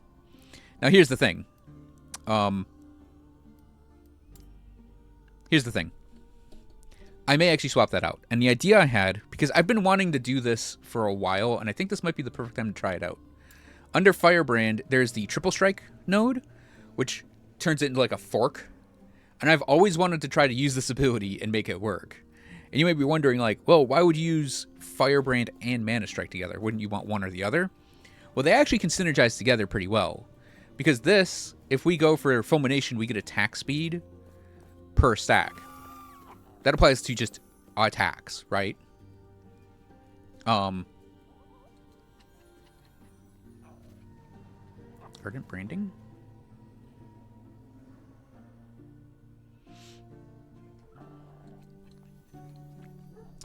Now it does say Firebrand attacks faster. I do think that does apply though for everything. Because I think that was kind of the whole point of that. If not, then I wouldn't bother with those notes. But anyway, yeah, so we get ward when we do Firebranding. You know, we go for the +2 max stacks. We can go here to get more armor. We can go here for ward per stack, because we're not spending the stacks like we would be with a Flame Breathe type of setup.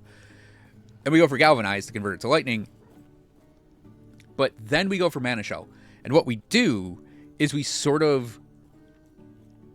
sort of weave the two abilities together, but we can also just like build our Firebrand stacks, then do our Mana Striking, and then go and tap some Firebrands in there.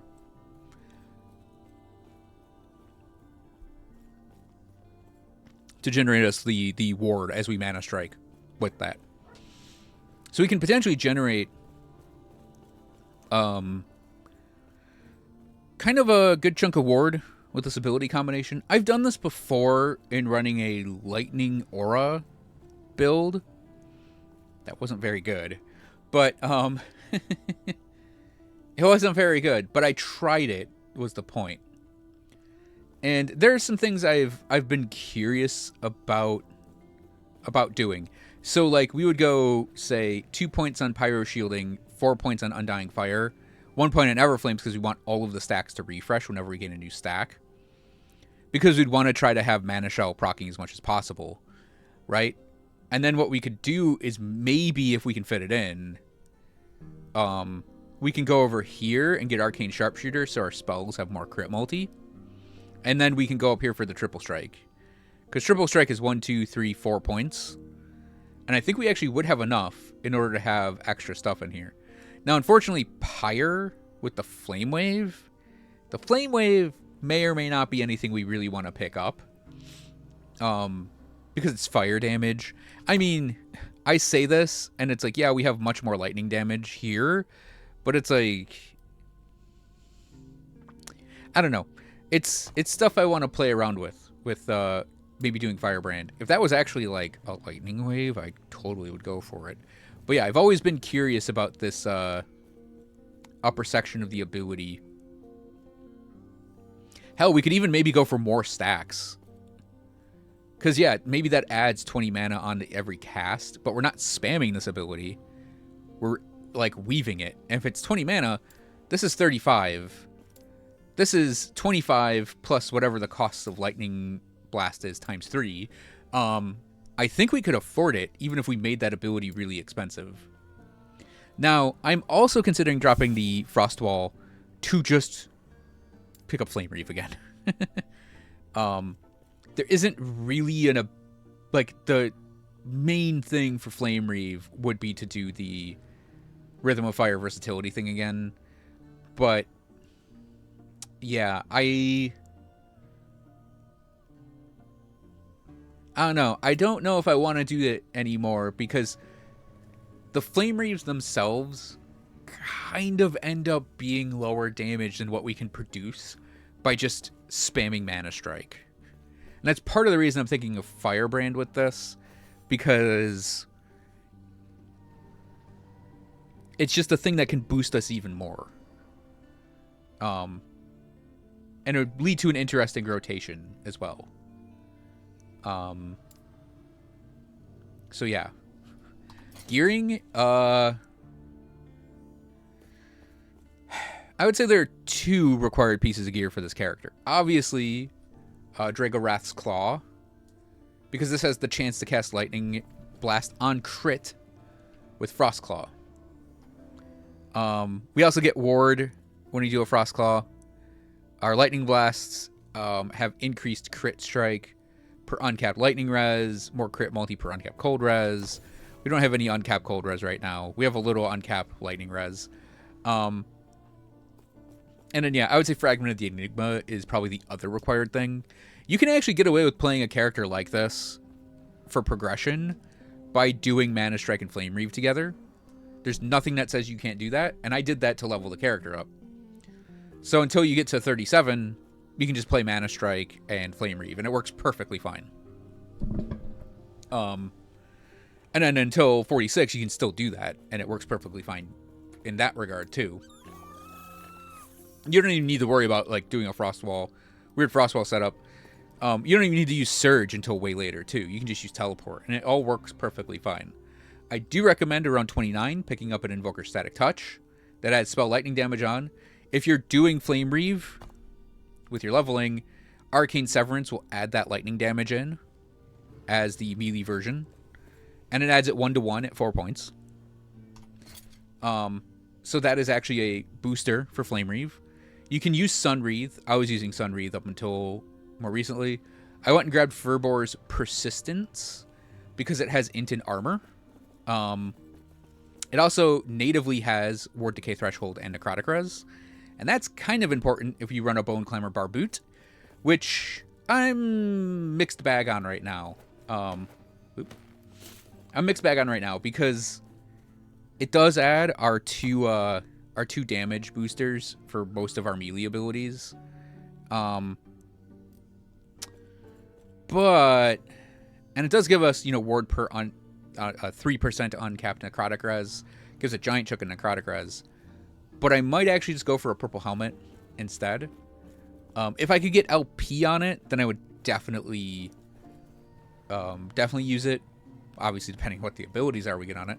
But yeah, I'm thinking I'm going to go back to a normal purple helmet because that'll also let us fix our cold, poison, and void reses in some way, shape, or form.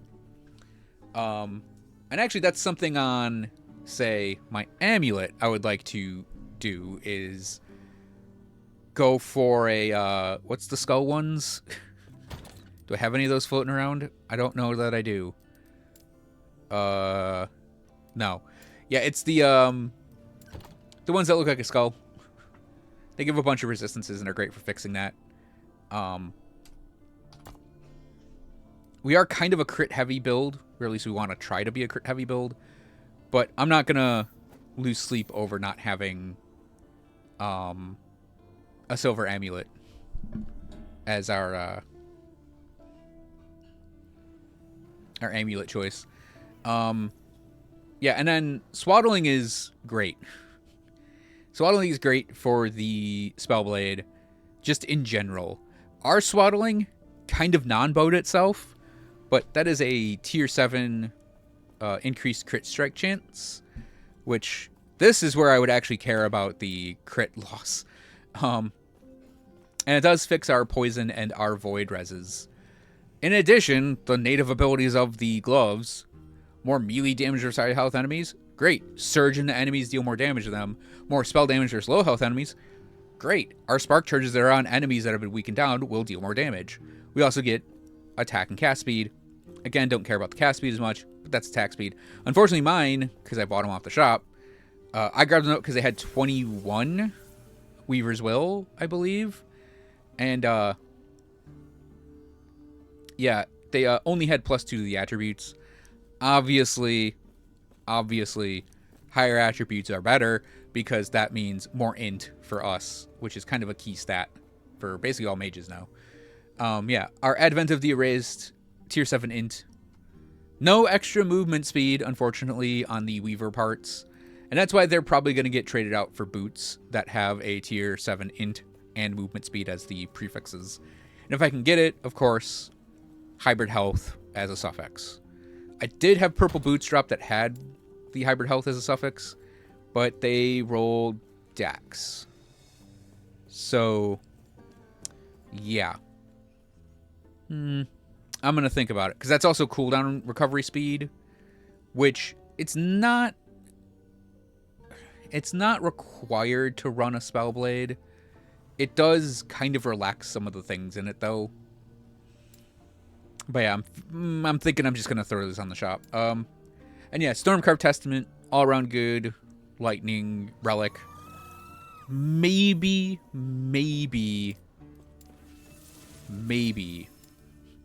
Knowledge of the Erased Mage is better. If I do that, I will do the swap later. It's just the Stormcarved Testament does so many things for a lightning mage, because you just get spell lightning damage, lightning penetration, shock chance. You actually get a large chunk of both physical and lightning resistance, mana, your free totems. That's just free both damage mitigation because enemies will go and attack it, and it's just free damage. And then you get, well, attunement is just more mana. So you just get a good chunk of mana and a good chunk of stats out of it. So, yeah, all around, really solid relic. Also, you can just buy it now. So you don't need to pressure yourself into doing Empowered Lagan if you don't want to. All you need to do is hit the level requirement to equip it. Future gear ideas, I'm actually thinking of a Strand of Souls. Again, you can just buy it now. We just need to gain one more level to use it. this does use up the belt slot, unfortunately, and we'd want to have it with LP, of course, to get some more stat lines in there. So belt slot can get you more health and resistances. I don't know that I necessarily want to run Strand of Souls in the long run, unless it has LP and I can get good stats on it. I'm going to try it out, because I don't think I've ever actually used it on anyone. It's just every line of it is a line for war generating. It's every war generating line put on a belt, and that's what we do. Spellblade generate wards. So, ward. So, getting it on potion use, on kill, on mana spend. More ward retention, which is always great. And then it just generates wards sitting there. Yeah, I want to give it a go. But yeah, I would say the other thing I really want to go for, because we don't specialize Flame Ward now, we'll say for now, is I want to get another charge on my chest piece. But again, we have access to the Merchant's Guild. We can just get that if we need it. We could probably get it on okay purple item too, which would be really nice. But yeah, swaps to get resistances built is another thing I'm going to consider too, because we are a little lacking Cold, Poison, Void.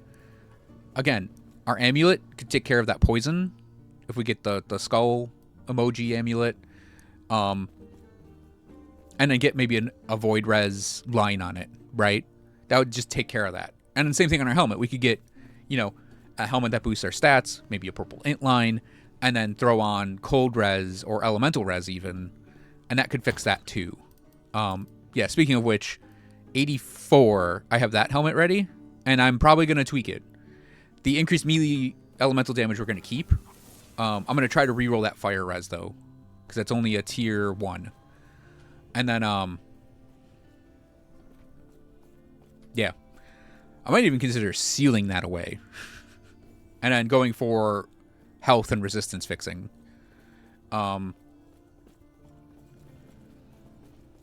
So yeah, there are things that we can do. And yeah, other little things, like I'm probably going to go for a Mystic Plate. Volcure Regalia is maybe my favorite mage chest piece. But yeah, I'll go for the Mystic Plate if I feel I need the crit avoidance. Yeah, blessings, we don't have them all, obviously. And my recommendation would be from Black Sun. We would want to go, I believe it's Emptiness of Ash. Gives you the crit multi. And then I think there's a melee leech, which is the other one I would definitely give thought to. For ending the storm, we have ward per second, which is actually fine. But there is a lightning penetration one, which is Mysteries of Deep, maybe? I don't remember the name of it. Maybe Chaos of Lagan. One of them is lightning penetration, which I think would be optimal for us. But if I got the grand ward per second, I wouldn't complain. Oh, yeah. Reign of Dragons is where you get the crit. It's that one. No, wait. Is it Survival of Might? Yeah, I think it's Survival of Might. You want to get the crit avoidance from this one. All res also works if you can get more crit avoidance elsewhere. But if you do the crit avoidance from this and then the crit avoidance from Mystic Plate, you just never have to worry about being crit. And yeah, Age of Winter, you want the percent armor. And Spirits of Fire, you want the flat armor. Obviously, I didn't get either of those, so gonna be working on getting those. I think that's everything.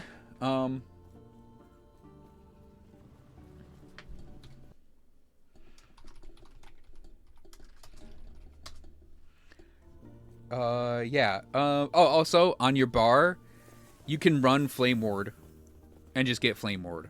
That's 400 ward, and then for 3 seconds, you take 30% less damage. You can also just run Enchant Weapon, because you'll passively get 15% more melee elemental damage, and then actively, that jumps up to 50%. So, one of the interesting things with this is because Frostclaw and Lightning Blast proc, we don't direct cast them ever. That's essentially 2 slots open for those 2 abilities that can just do extra stuff for us. Pretty cool. So yeah, I'm going to pop off. When next we meet, I may be running a different ability in place of Frostwall. But we're going to have to play the game of wait and see if that actually works. And for the record, I can't think of anything else I'd rather put in that slot, actually. The only other thing that you could probably get away with, if I were to pick up, like, Enchant Weapon, because remember, the melee damage boosters for this, like Thundering, that applies to Frostclaw. So it might be worth it for me to specialize Enchant Weapon, and if I do that, then I won't have Frostwall, which means we get to do the Mage Classic of you can also run Snap Freeze. Because Snap Freeze still gives you the cone of 2 seconds of freezing things. So it's still a panic button if you want to use it.